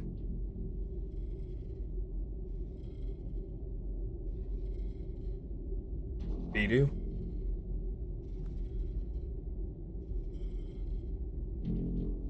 You're muted. We gotta hurry. Those things are like right by the escape pods, right by the cryo pod places, and I need to get my family. So yeah, we gotta do that. So let's go. Do we know that he popped the cryopods? There's no sound in vacuum. We might have felt shuddering as 10,000 of these pods opened. Souls left their bodies. Wait, did I open all of them? I mean, you opened. I was just trying to open the two, like my two family member ones. No, you definitely opened more than that. I opened all of them. We'll say you opened a section of them. So you opened like 250. Oh no! I was just trying to open the thing. Oh man! That's what ones and no successes do. Man. Yeah, you can crawl down through the hatch in this floor, and you'll be there on the second floor. Is there like a intervening airlock in between those two so that we don't take all the oxygen out of this level too? For that one guy that just got choked out. He's currently asleep on the floor. Right. I mean, you can toss him out of this room, out into the hallway, close the door, and do it that way. Yeah. Nah, I do that. You drag him out into the hall, into the corridor. You seal up the med bay door and open the hatch. You feel that gust as air pulls past you into the room below. Looking down, it's darkness. There's no security lights down there. Nothing. There's no alarm blaring. Just pitch black. Is there a flashlight? There are on your suits. On your suits, you have little shoulder units, and you have little units up by the visor. Where you look, there will be light, and where your body is positioned, there will be light. Little pinpricks into the dark. Awesome. Head out. You begin climbing down the ladder to the room below. Okay. Hand over hand, foot over foot. Descend to the darkness below. Do you all head down? Yep. Yeah, I guess so. Yeah, I would like to not go last. I'll go last. Bruce is willing to do it too, but yeah, you all head down. This room, like I said, is dark. Your flashlights, your body units, everywhere they go, lights up. This is a manufacturing unit. There are several tools, CNC machines, 3D printers, things like that are set up throughout here. Everything is powered down. The door leading into the corridor is open. Looks like it is on standby. I go to where the cryopods. I'm gonna go to the cryopods. See if I can find my family. Okay. Yeah, Trevor heads out into the darkness of the corridor. Does everybody trundle along? Where are you going? Wait up for us. He's gonna get himself killed. Well, I just want to make sure that my family doesn't die before I have a chance to get to them. What channel are you on? The same one as you. The one you're talking to them on right now. 3. Roll 5d6. Nuts. No. So are you all heading that way? Is anybody staying behind or separating off? Where Is he going relative to the escape pods? They're in the same direction. So you're going to have to backtrack a little bit. You're going to go past them and then... Okay. We follow. I follow. Can't speak for anyone else. You have about a 5-minute trek as you're running through the dark towards the cryopods. Unlike on the floor above, all of the doors that you come across here are open. There's no lighting along the grates. There's no alarms. There's no spinning, anything. Every door is open. And as you look inside, there's no lights. There's no little greens or blue dots. There's no telltale signs of electrical life in there at all. I don't like this. You get to the cryopods. You see above the door, it's marked Cryopod Bay, floor 2, number 248. You know this is where they're at, Trevor. And as you step in, you see all the pods are open, spilled out onto the floor. And when you look, it looks like they've been... Something's wrong. There's no lights in this room. There's no power in this room at all. It's cold, it's sterile, and as you look at the bodies littering the floor, none of them are moving.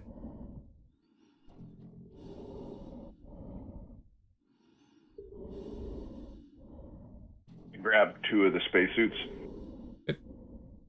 and I drag them over, and I start looking through bodies. Yeah, you're looking for Devoy. Yeah.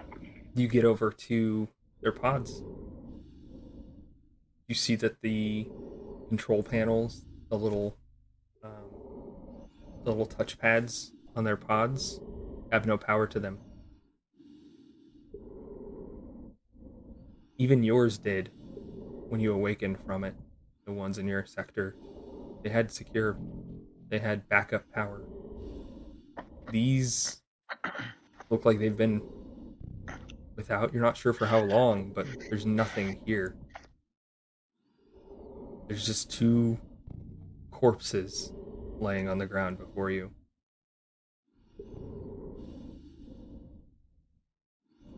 Yipes.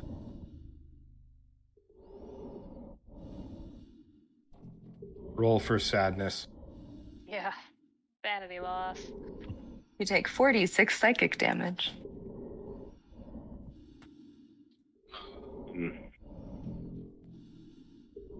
Yeah, I don't know.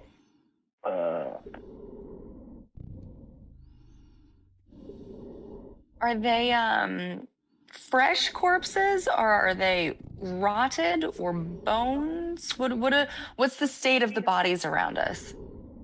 They are wrinkly. Their flesh still has some shape to them. It looks like they aren't heavily decomposed. They look like mummified. More recent than that.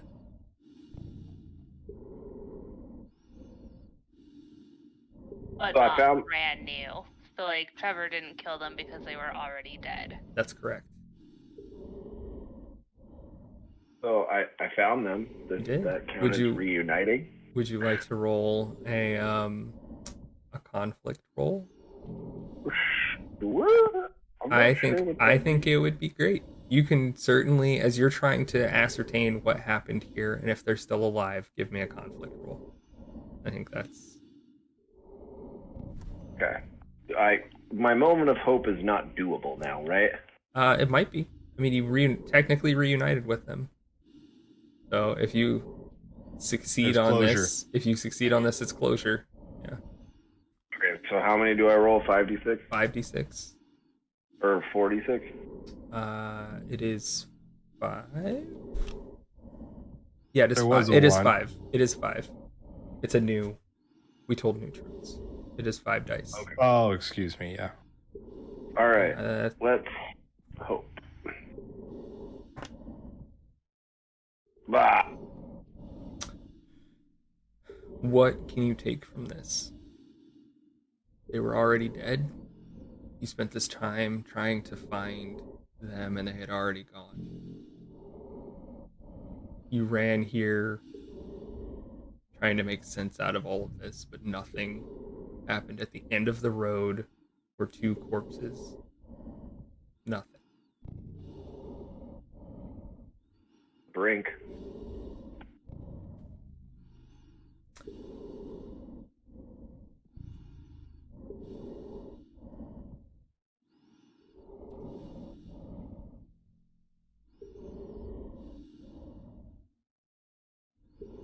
I am happy considering how that goes in there to allow you weave this story how you want, and you can't re-roll for hope, but you can re-roll in this conflict to take away from it something, or you can hold on to it. Well, okay, so I don't know another situation in which this would come up where my brink would be fitting. It's pretty good.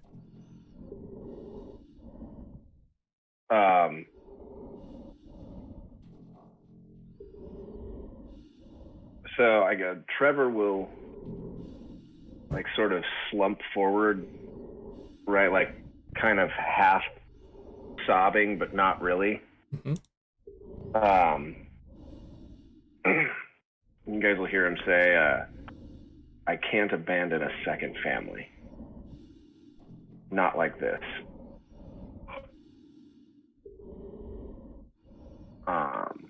And he will start trying to figure out what he can about what happened here, and I'll reroll. Yep. Go ahead and reroll. That'll be using my brink. Yeah. Go ahead and reroll 5d6. Okay. 1 success. And one. And 1. Yeah. And one.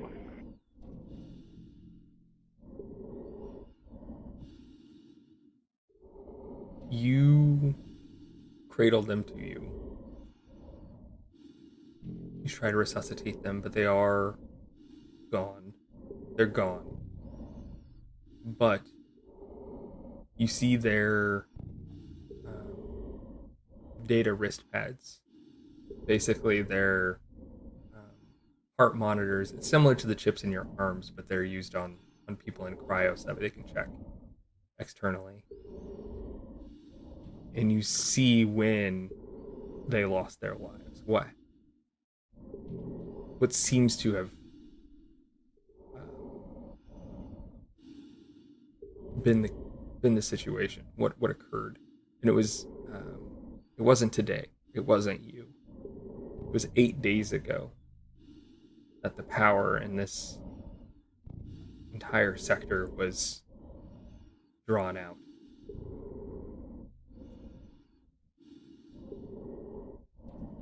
You're looking through it and you see it's consistent across them and it's consistent across the ones around them, that it was manually turned off.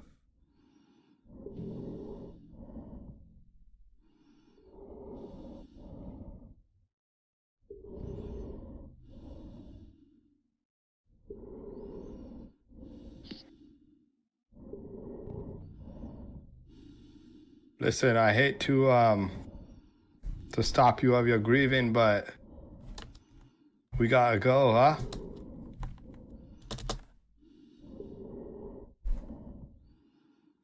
Yeah, there should be a subcommand module somewhere in this section that should let us break off a piece of the ship and make it a big escape pod. So that's an option if the if we want to try to do that. I thought that would be more helpful when we had more survivors. Should we just taking some of these things with us though? Yeah, take some of these suits in the air, because maybe we can make the air in the pods last a little longer if we just let out a little bit as we go. use them as backup air tanks? That's a good idea. And Dr. Phoebe Gills is going to grab. Are the oxygen pieces of that? Is it like a module, or is it kind of the whole suit? We would need to grab a suit, or could I take a? We'll say they're modules. We'll say they're modules. Okay. Yeah. I'm going to pocket a couple of those. Yep, Kristina will grab as many as she can hold while still being able to use a weapon. Everybody get 2, huh? What are you doing? What is this? Backup oxygen. Oh. Okay, that's a good plan. Yeah. Yeah, I don't like the idea of flying around in a tomb, whether it's bigger or not. Trevor, you're knelt there with their bodies. Can I figure out, like, whose access codes were used to manually shut them off? Give me a roll. It's gonna be 4d6. 4d6.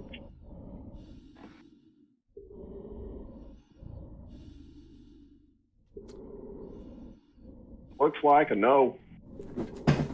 Another light is extinguished. Technically your brink roll succeeded, so you do still have your brink. If you would like to roll your brink again to re-roll those 4.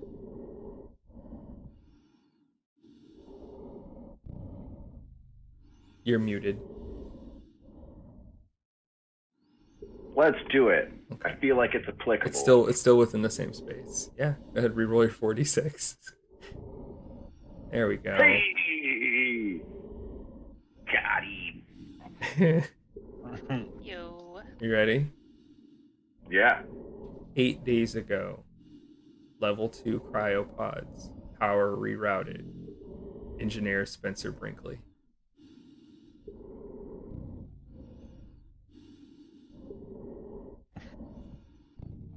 Does anybody else see me know this? Nope. I mean, you decide. You rolled you succeeded. All right.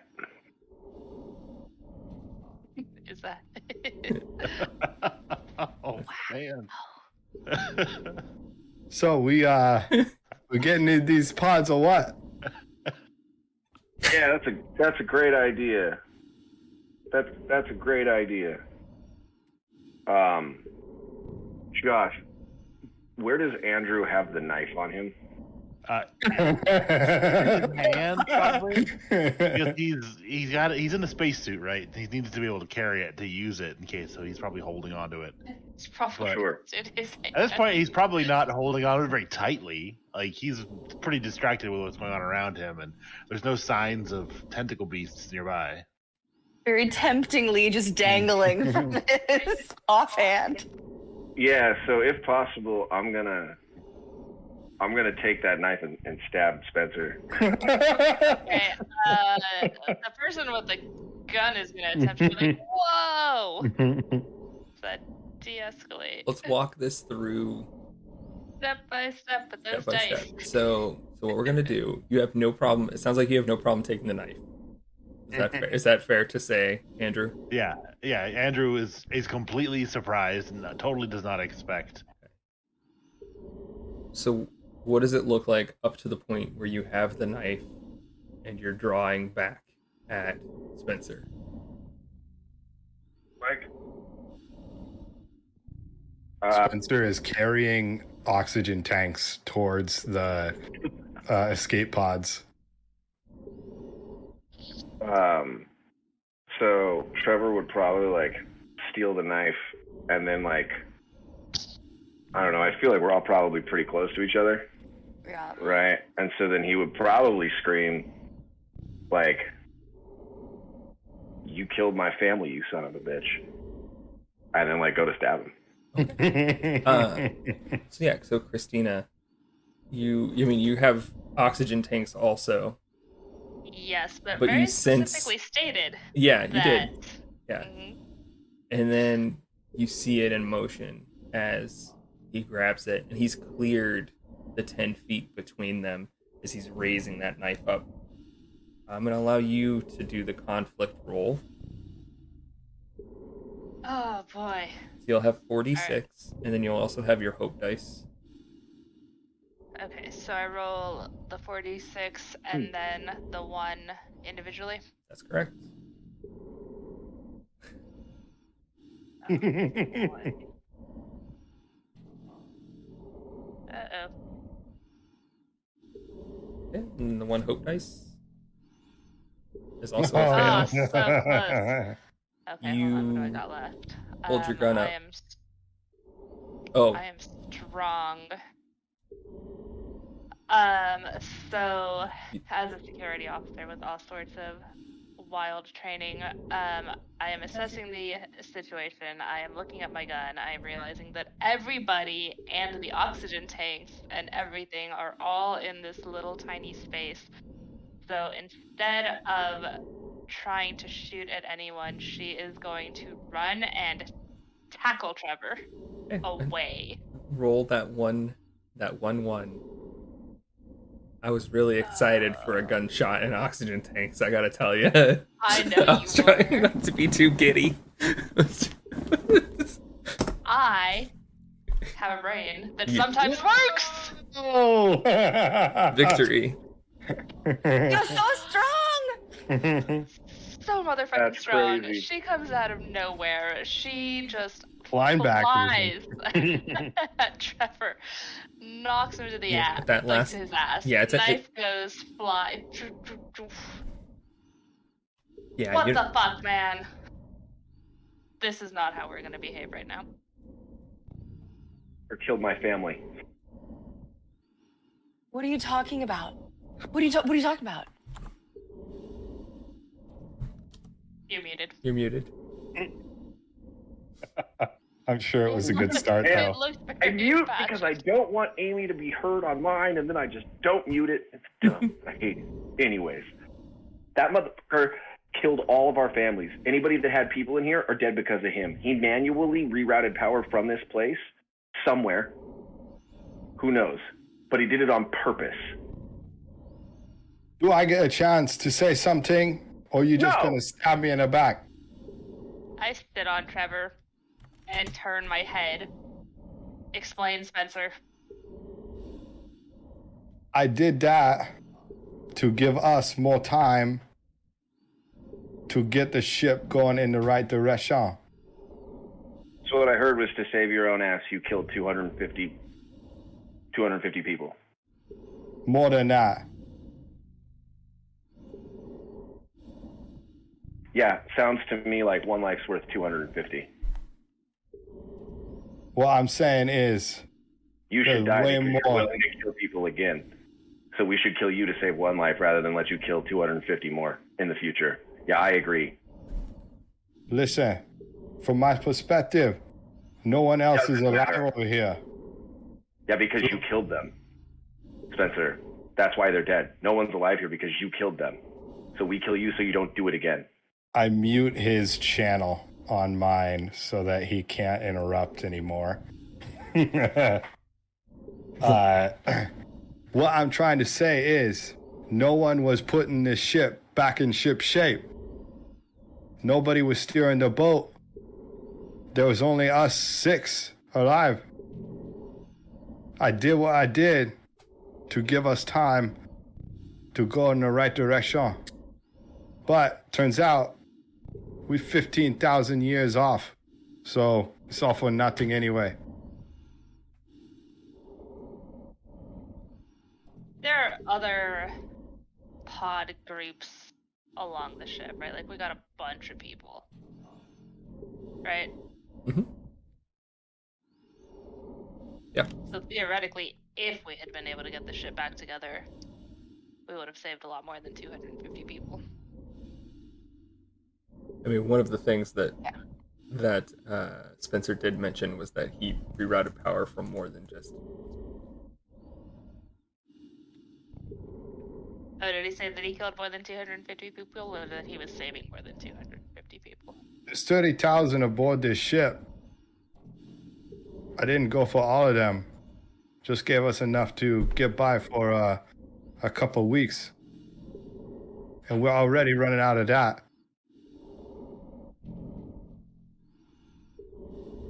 Look, man, I know it sucks because it was your family. But what if your family had been in one of the other sections of people we could have saved?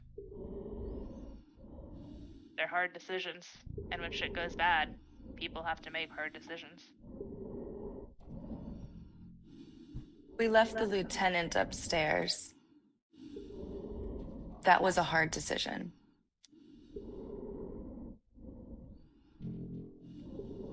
I think what we need to do right now is focus on what we can do right now.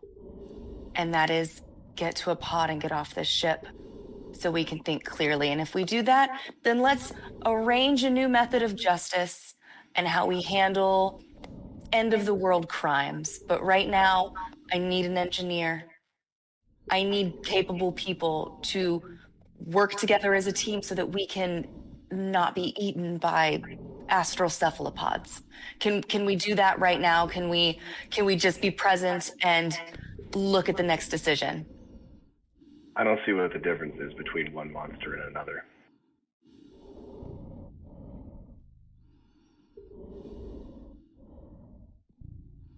Do whatever you want. It's at about that moment that you hear the creaking and crashing of cryopods being knocked asunder by something large, massive, moving its way towards you. In the room? In the room. Yay.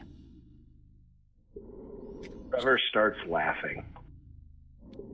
Dr. Gill grabs one of the oxygen modules that she had just taken from a spacesuit and prepares to wield it like a weapon.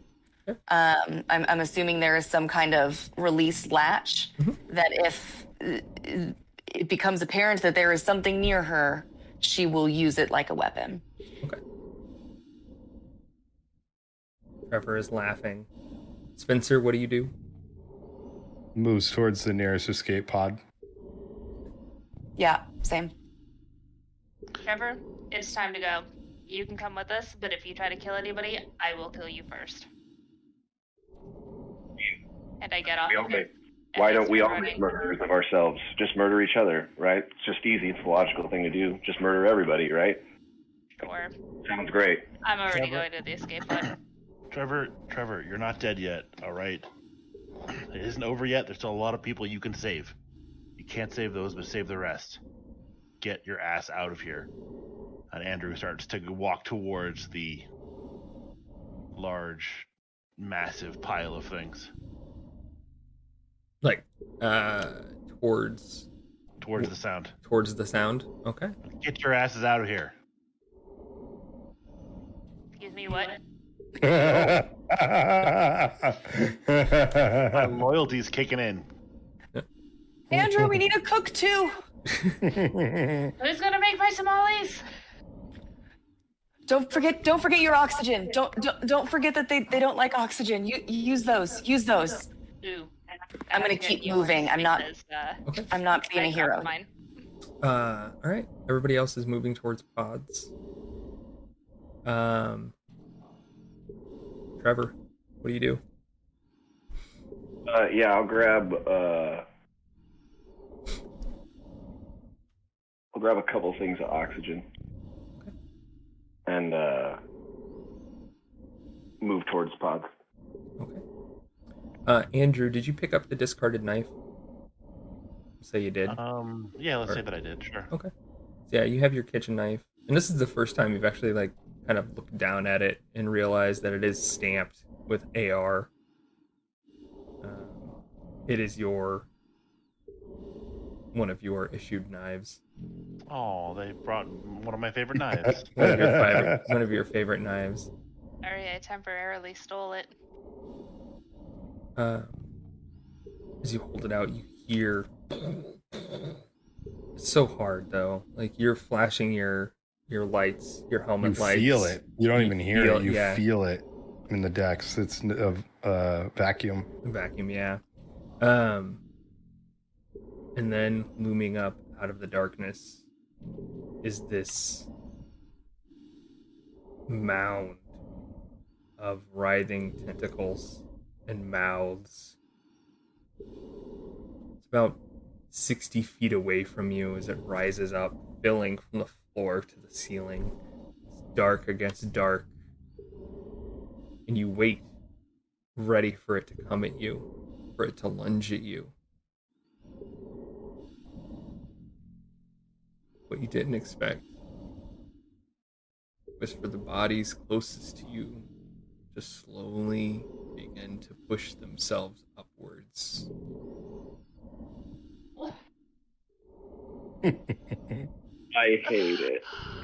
Oh, this is the worst. Andrew. No. Andrew.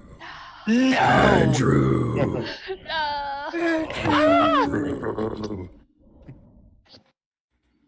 Remember.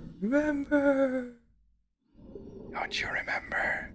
Andrew's hands are shaking, trying to hold on to the knife, trying to not be too close to the bodies as they stand up. They begin to reach for you, to move closer, one soggy step after another, as they ring you, stepping closer, whispering words that mingle and cross over one another. You swing your knife around and look, and you see shapes everywhere. What do you do, Andrew? The thing is still approaching. It has stopped. But the beings, the corpses, continue speaking and moving ever closer, each trudging step, closing the distance between them and you. I use the knife on whichever one gets closest to me. Okay. You lash out, and a knife, sharp, so sharp as it slices cleanly through the flesh, but it doesn't seem to deter it at all. No. Roll 4 dice for me, please.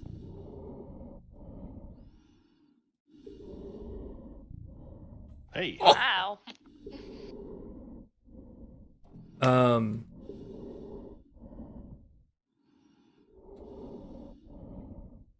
Yeah, you slash and lash out. Each hand gets closer to you and begins to grab. And you look back over your shoulder as you see your friends make it to the door. You know that they're going to get out. You see for a brief moment a route for you as well if you want to take it. Yes, I do. Come on, Andrew. You can do it. You lower your shoulder like a linebacker and barrel through one of them. And you swear in that moment you hear your mother talking to you. You hear her voice on the lips of this dead thing. With that thought, you push it back as you run through her and you run towards that door. And you break into the corridor where they are as they're trudging ahead. And you hear that beast again begin to move. And whatever grasp it had over you, whatever control it was starting to put over your mind, you shake off. Free of it. And you run.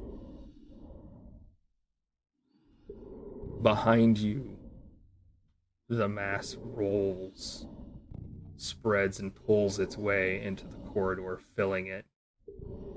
And you all watch as it begins clambering towards you as you run.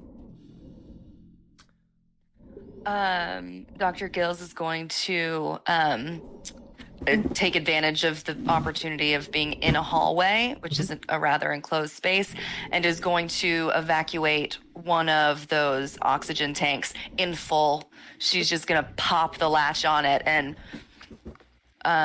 spray it at this approaching thing. Roll me 4 dice, please.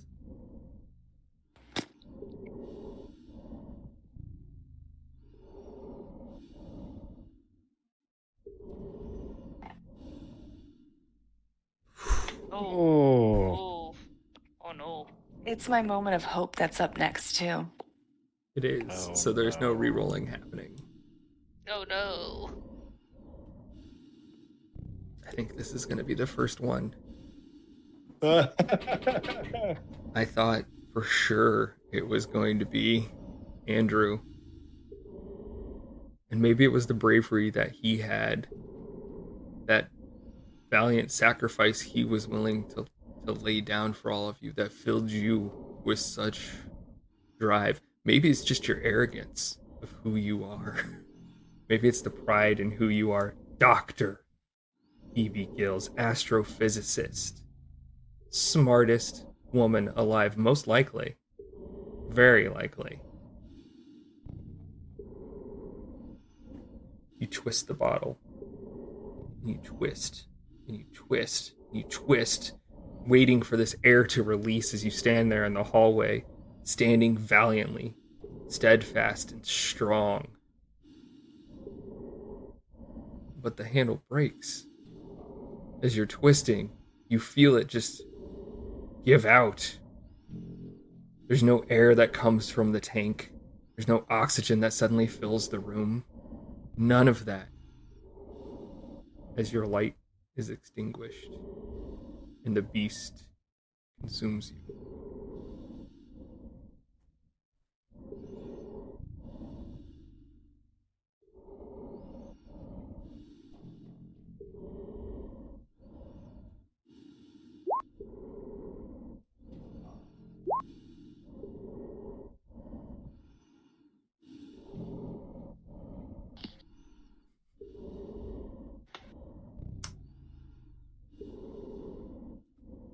These things are true.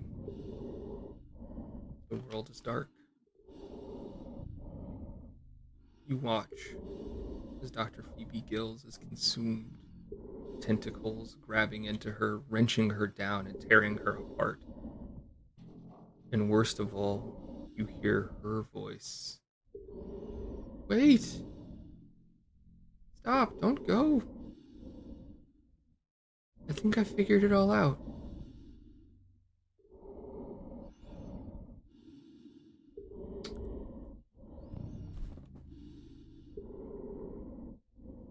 They know everything there is to know about you. Spencer, what is your truth? 4 is kind of a magic number. And down this corridor, we all went to the 4 escape pods that were down this corridor.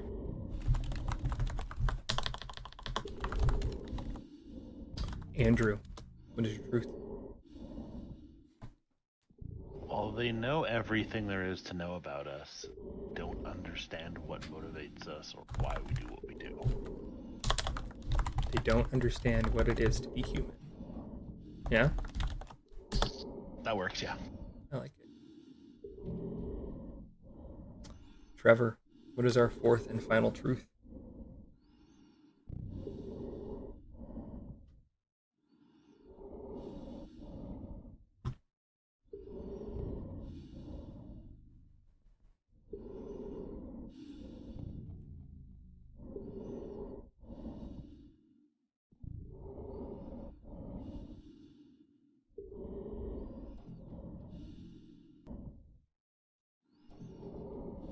The creature that just ate Phoebe is the only one on the ship.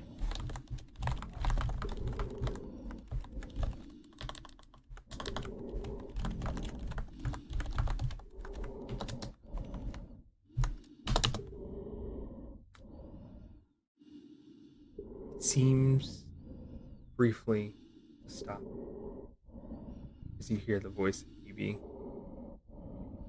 Being used by this thing, you continue plodding down the corridor.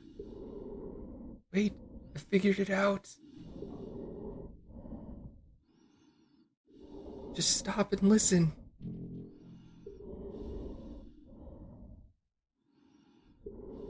You run.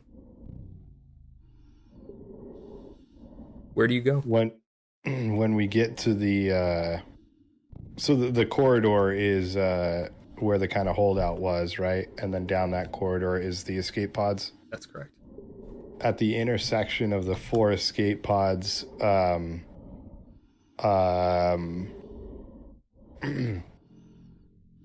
Spencer is going to pull out 1 food pack and 1 water pack for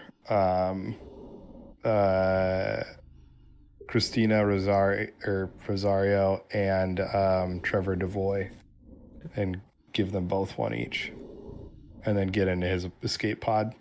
Nothing for Andrew, huh? I don't know he's following us. I don't think. Oh, he caught up to you.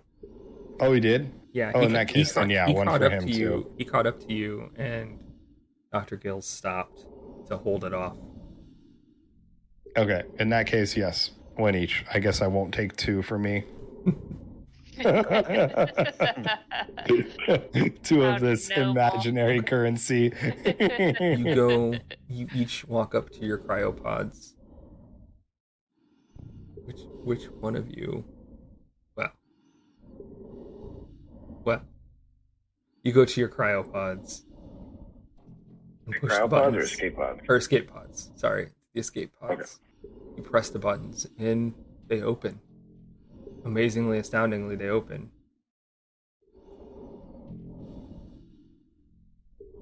You climb in. Yes, I climb in. I push launch, Kyle. I push launch. You each climb into your escape pods and push launch. Yeah. I assume. Yes, we do.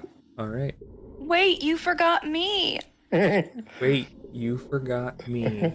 You're dead. You just don't know it This yet. is the last thing you hear as you see this black tentacle with a head on the tip of it. Its mouth wide. Dr. Gills. Oh man, can I shoot it before I go? No. Unfortunately, she's Yeah, gonna haunt your gotta dreams. pee. Oh yeah, roll some dice. No, Open the door. Nope. you press the button. They don't launch. Excellent. Spencer opens his the access panel underneath the launch and all those buttons and starts fiddling. Who's gonna roll first? Who's gonna chase down? Who's gonna chase down getting to roll with the most dice for themselves? I think Spencer said it, so I think he rolls first. All I'm doing is just like pounding the button over and over again, All right. hoping that works. Spencer, Are we at 4? roll 4d6. Those were d4s. Oh, whoops. So you fail. You I got excited. Look at that, baby. got a success. 1 6. Nice. No ones. No whammy. Once she is in her pod, separate from everybody else, and can't do anything to help them, she goes full on survivor mode. She's like, "Fuck yeah, get me out of here." You scanned your arm piece. Yep, it's like, come on. You know the deal. Give me a roll, please.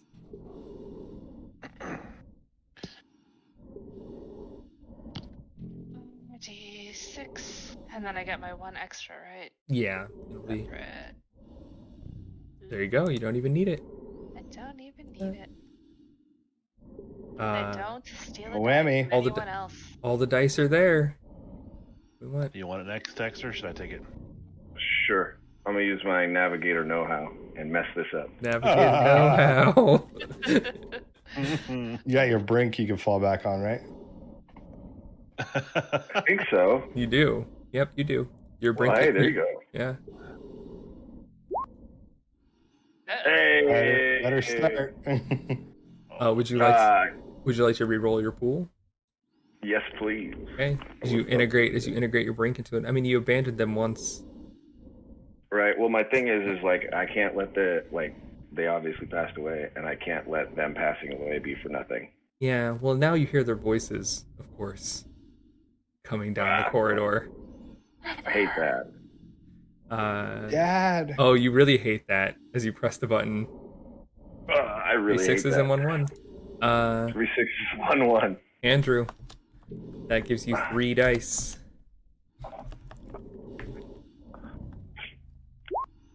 Yeah. Hey! Wow, this is Wow. wonderful. This is wild. Be nice. You plug it in. It must be nice. Press the button. You didn't program in where you were going, but the pods probably know the right place. Yeah, it's automatic. Pods know that there is. Hey, I use navigator know-how. Navigator know-how. Security officer's truth. There's a You place to go. press the buttons. Your pods eject from the sides of the ship. As you pull away, you kind of are able to look back and you see the ships behind you. One looks like it's mostly debris. In fact, you're ejecting through a field of it now. Of what once was a massive freighter ship, one that rivaled your own. A second has indeed docked to yours. You see that there are shuttles traveling back and forth between it and the ship that you just abandoned.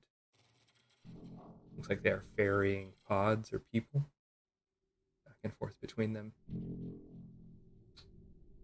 As you fly off into space, your pods arc and rejoin in a formation. That's fairly standard, making it easier to find you for others who might come across your ships. Your radios bring you in sync with each other, allowing you to communicate over that short distance as beacons begin to bing, bing, everywhere.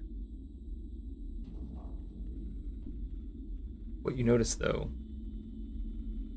is how dark it is in space.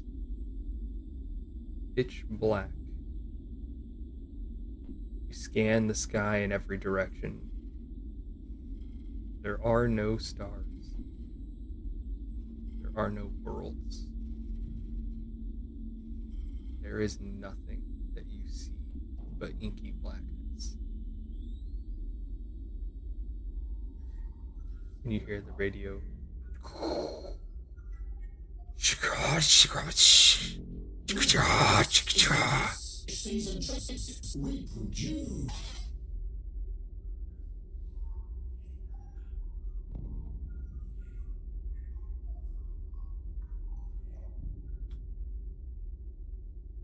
What do you do?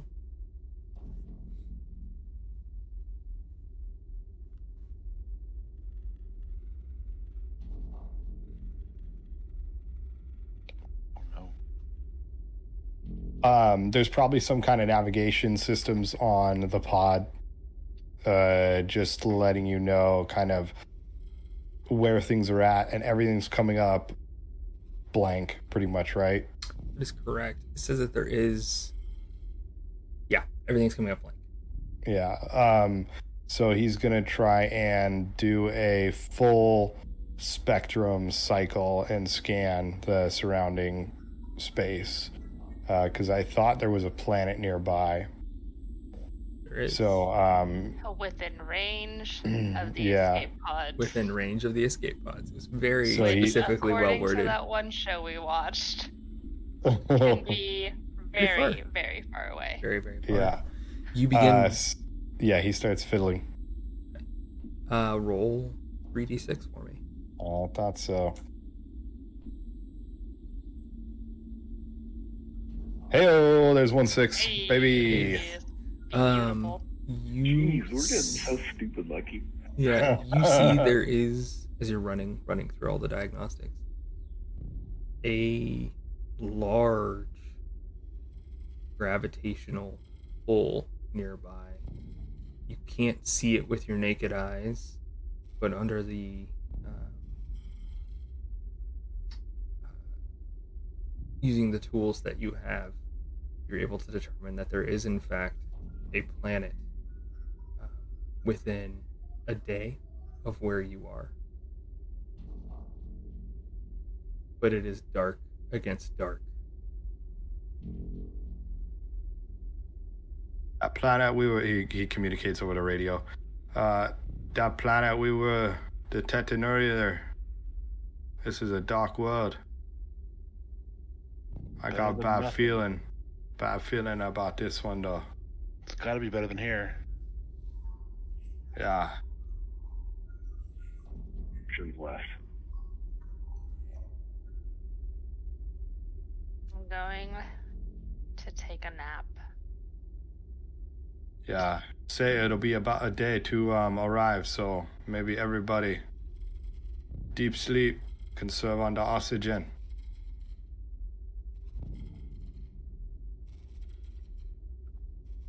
Kristina sets her radio so that like emergency, like if someone sends an SOS, that will come through, but anything else will not. And she hums the lullabies that her mom used to sing to her, and she goes to sleep. Trevor. Die. I believe you said you shouldn't have left. Is that what you said? Win. Just a second ago. I thought I heard you. There are no options left. Oh, yeah. And then I told them, don't die, and then go to sleep. And go to sleep. And Andrew. There's not much I can do, so I'll try to relax and wait. Right.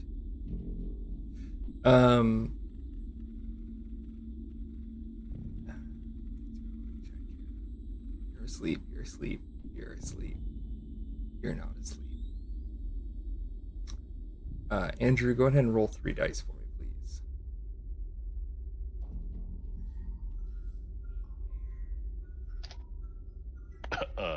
Not so good. You're with your loyalty. You can re-roll if you want. Oh the yeah. 2 ones. You don't have to. So I'll tell you the situation that's happening first. Okay. You wake up to see a small shuttle that has flown to where you are, where your pods are, and has netted you in a gravity net. It hasn't made any contact with you. but it's begun to tow you back towards the ship. Oh no. Yeah, I'm definitely gonna make that roll. Okay. Nope. Failed. You're trying to get the comms up to communicate with the other pods, to let them know what's going on. But something's wrong. Something's jamming the signal, or something is off. And as you get towed closer and closer and closer, you see the outside of the ship. The thing that was on it, that thing that you fought,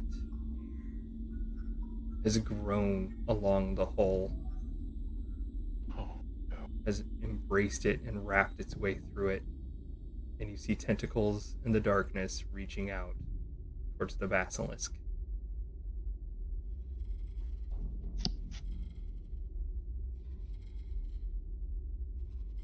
Another flame burns out as you are towed back and find yourselves awakening on the dock bay of the basilisk. This is what's true. The world is dark. Andrew, give us our first truth. Oh. What I want to do here.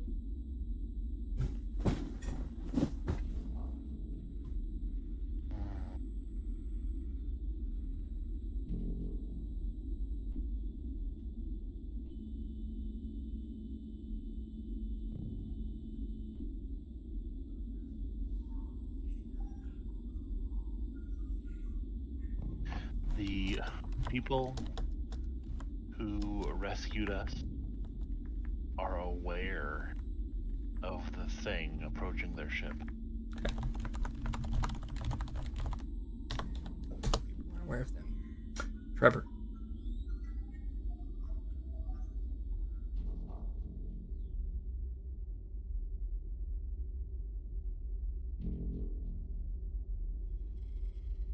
The people who rescued us do not wish us harm.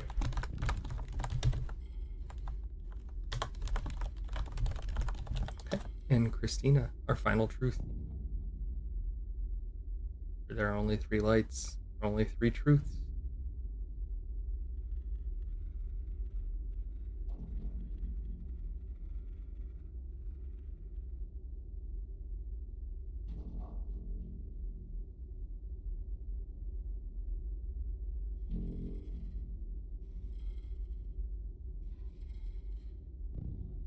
The ship that rescued us is a military ship and significantly better armed than we were.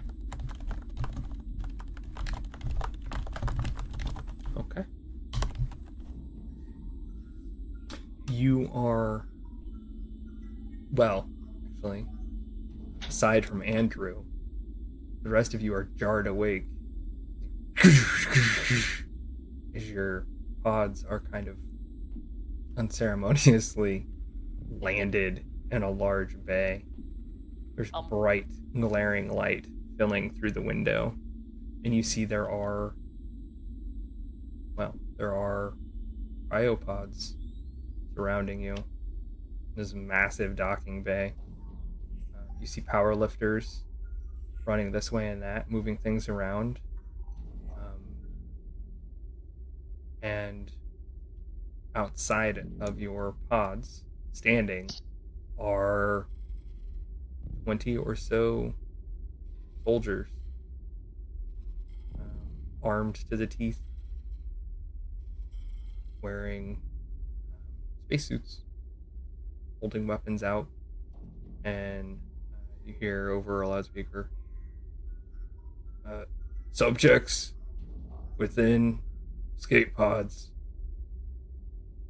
Press emergency hatch release and slowly exit your vehicles.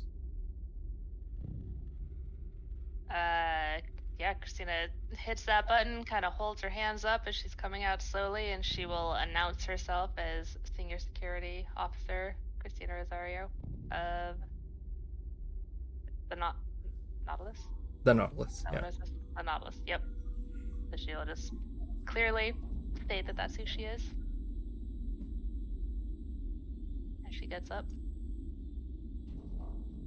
Request that each of you please lay down any weapons, firearms, explosives, paraphernalia of destruction. Nice. Leave them within your pod, please.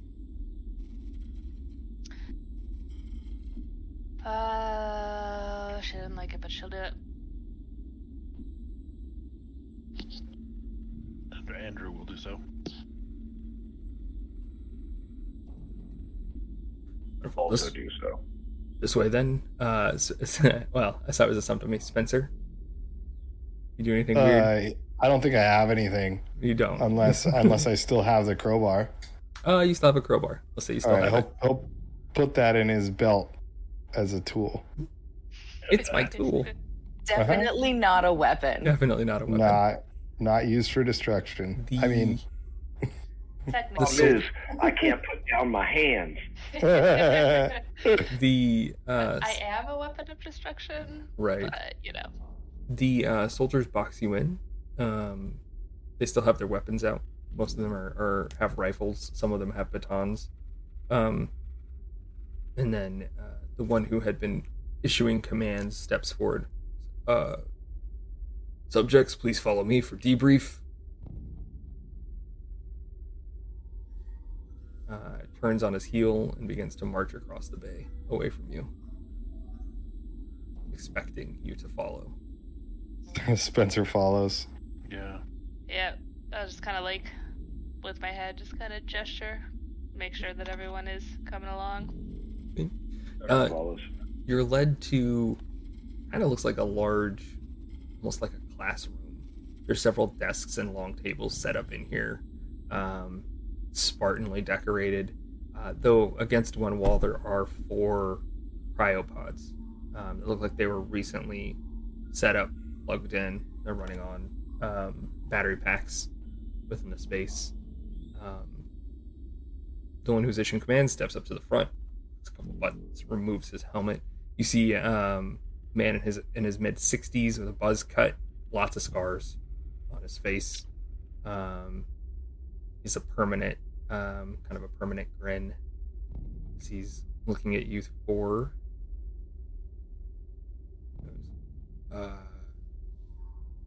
subjects from the UNF Nautilus. Of a data slate. Spencer Brinkley, Andrew Robinson, Trevor Devoy, Kristina Rosario. Correct? That's right. Scheiße. Yeah.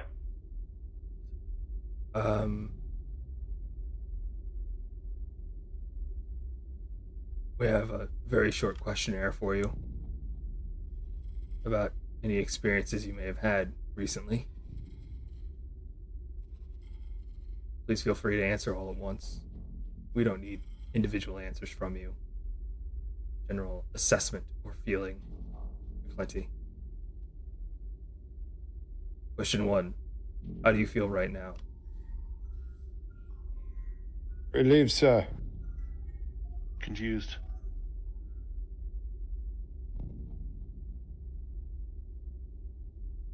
Maybe just a little bit numb. Terrible. Terrible. All very understandable. What happened to Dr. Phoebe Gills? It was eaten. In what manner? The thing killed her and used her head like a puppet. Why do you know about Did she Phoebe? attempt to communicate with you? said she figured it all out. Did she relay what that was? No, we got the fuck out of there. She was dead. It was her head on a thing. What kind of Yes. question is that? A head with one of the highest IQs in all of the universe was wishing to communicate with you information that could have been relevant, useful. Or a lie so that it could eat all the rest of us. It's a risk that, Besides, she stole that research. yes, that is a risk that we're willing to take.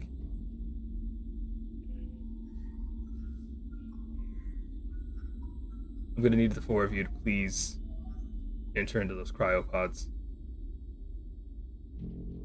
Why?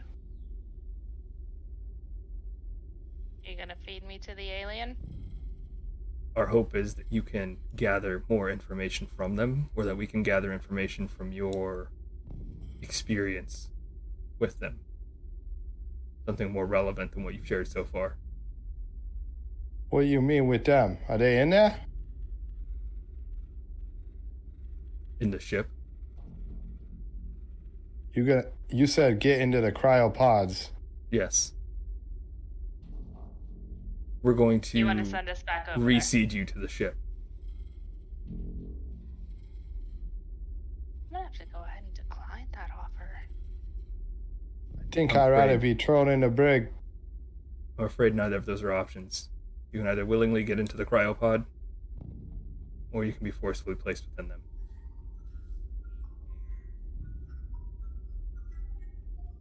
I'm not going back there.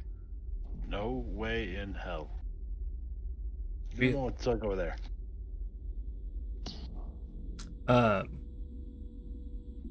The door opens, and in comes a flood of soldiers. So Kristina's drugs are not considered to be items of destruction, so she is going to go ahead and poison herself because fuck that. She's not going back to that ship.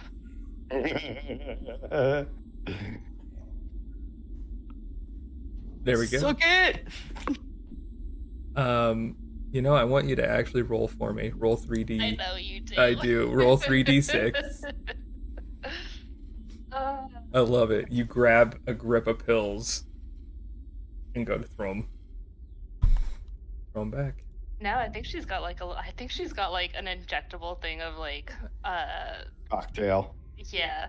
Got it.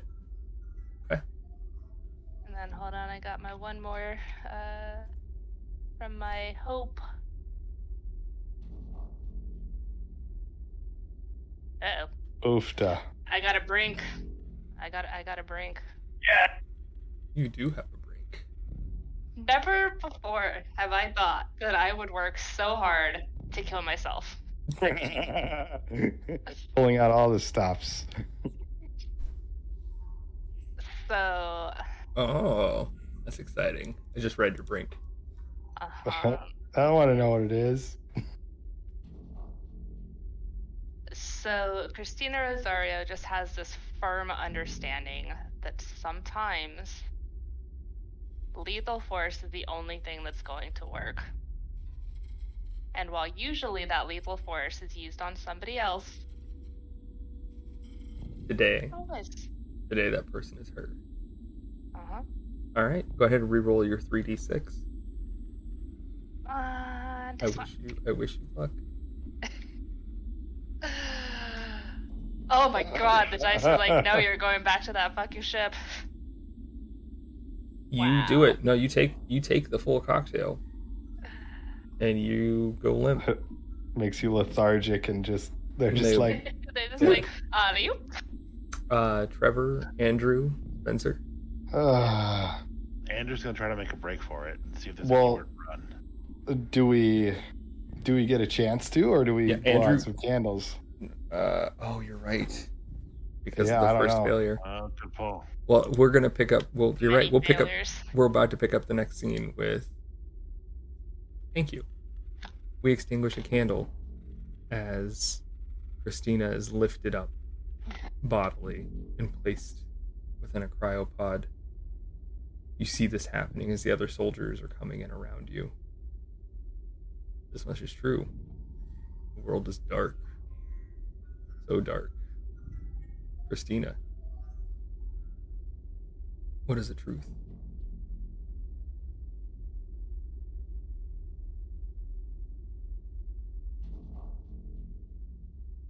Oh, now I feel spiteful. That's the best. This is what happens at the end. Use that spite. These assholes will never find the answers they're looking for. All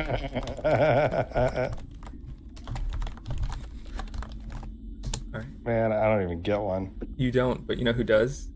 I do. Wait, really? Yep. I mean, unless you would like Dr. Phoebe Gills to have one. I'm She down. leans forward on the end of the tentacle. Yeah, look at that face.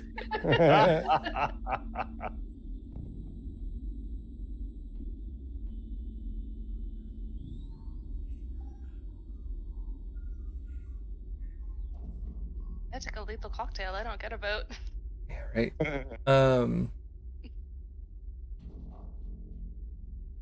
It would have been lethal if you succeeded. I took what should be a lethal cocktail.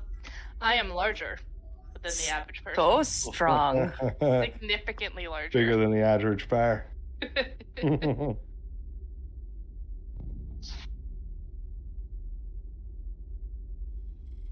They will be the last things alive in the universe.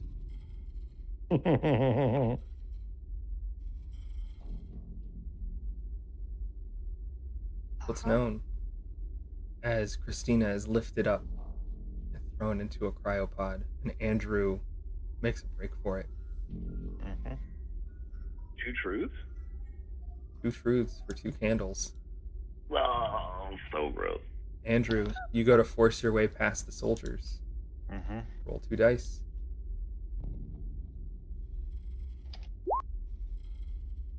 Nope. Oh, man. Drink? Wait, no, I think he has. No, he did roll loyalty already. Didn't you? No, you haven't. But there's no. I Yeah, did, you didn't I? did. Yeah. Yeah. Oh, okay, you you did. You tried got to me warn out us. of after I warned them, then That's I right. rolled loyalty to get my That's ass right. back to the pod. That's right. What is your encounter? Something beautiful, something truly beautiful. You haven't really had that opportunity yet. No. Yeah, you, Because the I would world argue is that dark. Phoebe sacrificing herself a lot for all of us was something beautiful. Ooh, that was that beautiful. is- That was That beautiful. was beautiful. Yeah, it's happening so fast now as hope is dying before you. Everything is so confusing. As light is extinguished and the world gets darker, Andrew, you fight and fight to move past them as they lift you up between them and hurl you into the cryopod, slamming the door closed. This much is true. The world is dark. All right, do we rock, paper, scissors for whether Trevor gets to do something or So Spencer here's- gets to do something? Hold on. Here's- First, Here's the beautiful Andrew got thing. to say a truth. And here's the beautiful thing of Andrew's truth. The world is dark. And you are still alive. That is our truth with our 1 candle.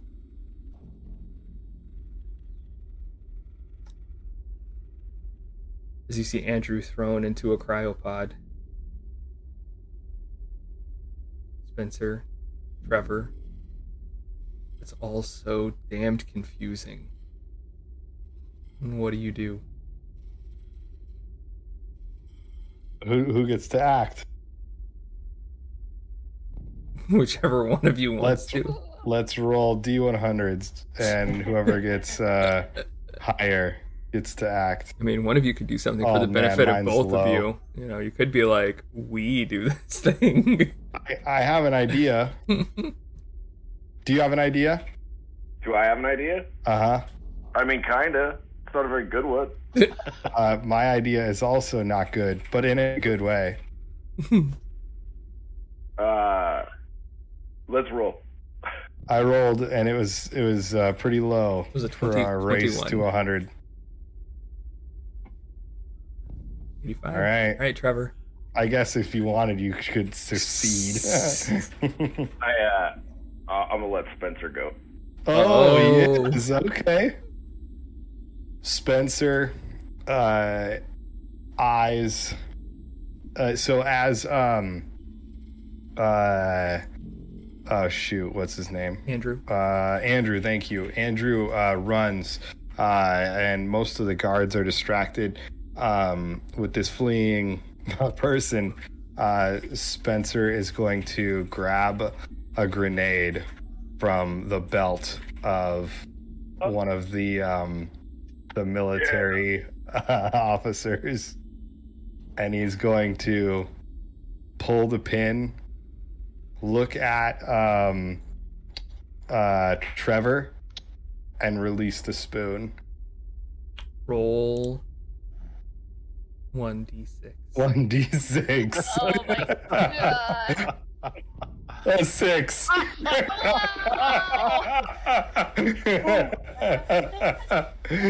You drop the grenade. Nope, hold right onto it, man. Oh, you hold. I'm holding onto it, dear to my heart. You want to go with it. Oh yeah. In that last moment, you reclaim yourself. You decide how this is going to end for you and for your friends. You watched as they fought, tried to get away, and whatever horrors and hell awaits you, whatever thing these people want from you, you're unwilling to let them have that satisfaction as the grenade detonates. The room is torn asunder. Spencer, Trevor, gone. Kristina, the damage done to the cryopod is irreversible. Andrew, the same. There is no happy ending at the end of this. And as the camera pulls back to the auditorium overlooking you, the frustrated looks that come across your faces, the face of Dr. Phoebe Gills, Kristina Rosario, of Trevor, Andrew, and Spencer, as they watch yet another set of their clones fail to get to the bottom of what's going on with this beast, fail to bargain so that way this new habitable world could be the last home of all of humanity. They realize there is no future for them or for people. And that is where we will end, as our last candle is extinguished.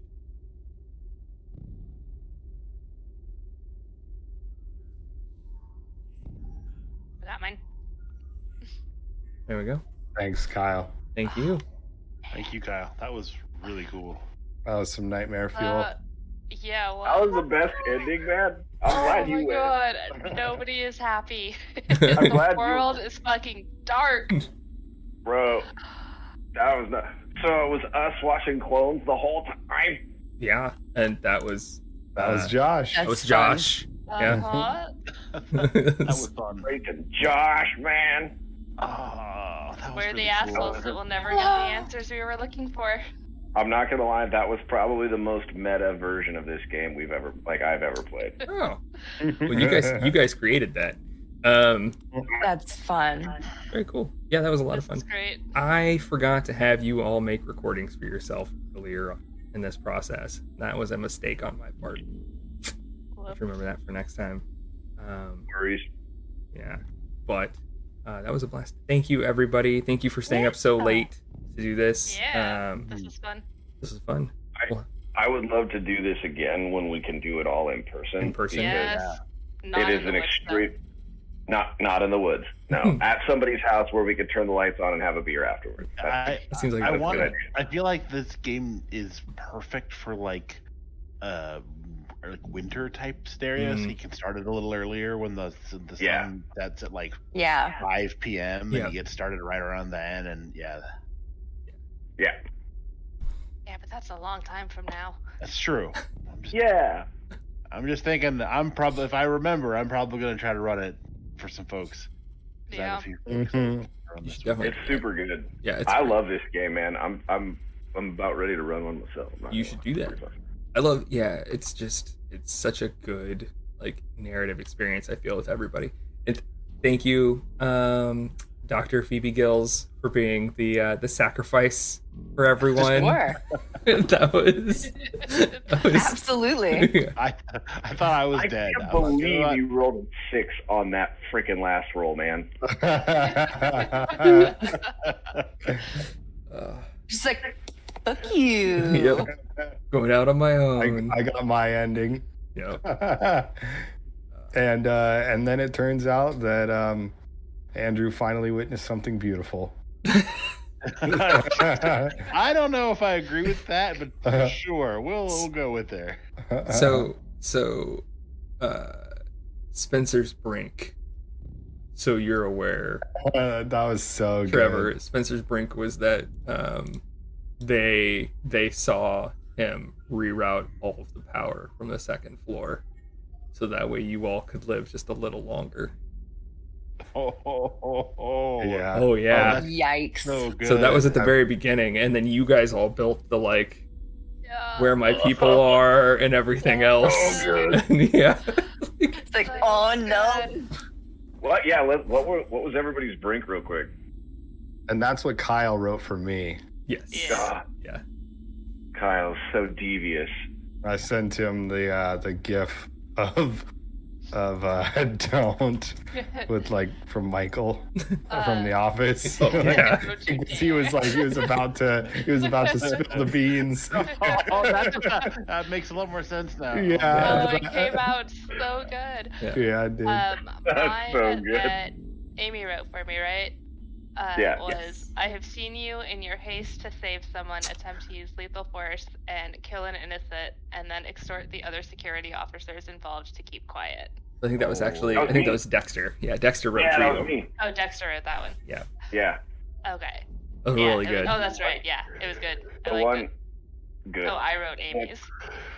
The one Josh wrote for me was, I have seen you abandon your original wife and child. Years ago, you were a regular at my restaurant, and I know you had a previous marriage. When you met your current wife, you divorced your original one and hadn't seen your first child in the years prior to the voyage. Oof. And all he wanted to do was be reunited with his family, his new family, but his family. Uh-huh. You guys went so much darker than mine. You did mine, right, Kat? Yeah. So I've seen you cheat at cards, take the last of what your opponents had. It's good. I mean, That seems you can like very build on appropriate that. for like a cook too. It's true. I had I've seen you steal someone's research and claim it as your own, propelling your career and leaving them in the dust. I love- which Kristina brought up. Like, Yeah. she stole her research. I Yeah. noticed. All bullshit. Yeah. I got this Thank stupid you, seat my on ass. the stupid ship. Look what it got me. What was your Brink, Kyle? I have seen you violently sacrifice one of your own to protect yourself. Which is Ooh. good. Yeah. Very happy with it. We didn't get to see much of it, unfortunately, but yeah. It was good. I was afraid that when we like launched the escape pods, because I was like, there's only one on the ship, right? And then when like we launched the escape pods, I thought for sure you're gonna be like, as you launch the escape pods, you look out into the darkness, and there are thousands of these like tentacled beasts, Yeah. right? Floating in Spaghetti space. monsters. You guys had That's maybe the planet that the planet was. Yeah. So many that it created gravity and sucked all the light, almost like a black hole of writhing Oh. tentacle creatures. That's what I was sitting here in the Yeah. dark picturing. that is I so was the thinking it was maybe some kind of black hole scenario where we were getting pulled in. yeah, I went with the planet is habitable by these things because these things can change kind of what they are and how they interact. The one that it's sacrificing is the violently sacrificing one is the one that's on the ship to try and communicate across. Anyway, it's fun. It was fun. So cool. Yeah, I had thought about that too. I also thought about putting you guys underwater, like the classic where you guys never actually left the planet kind of ordeal. But you guys kept building the story in such a fun way that it became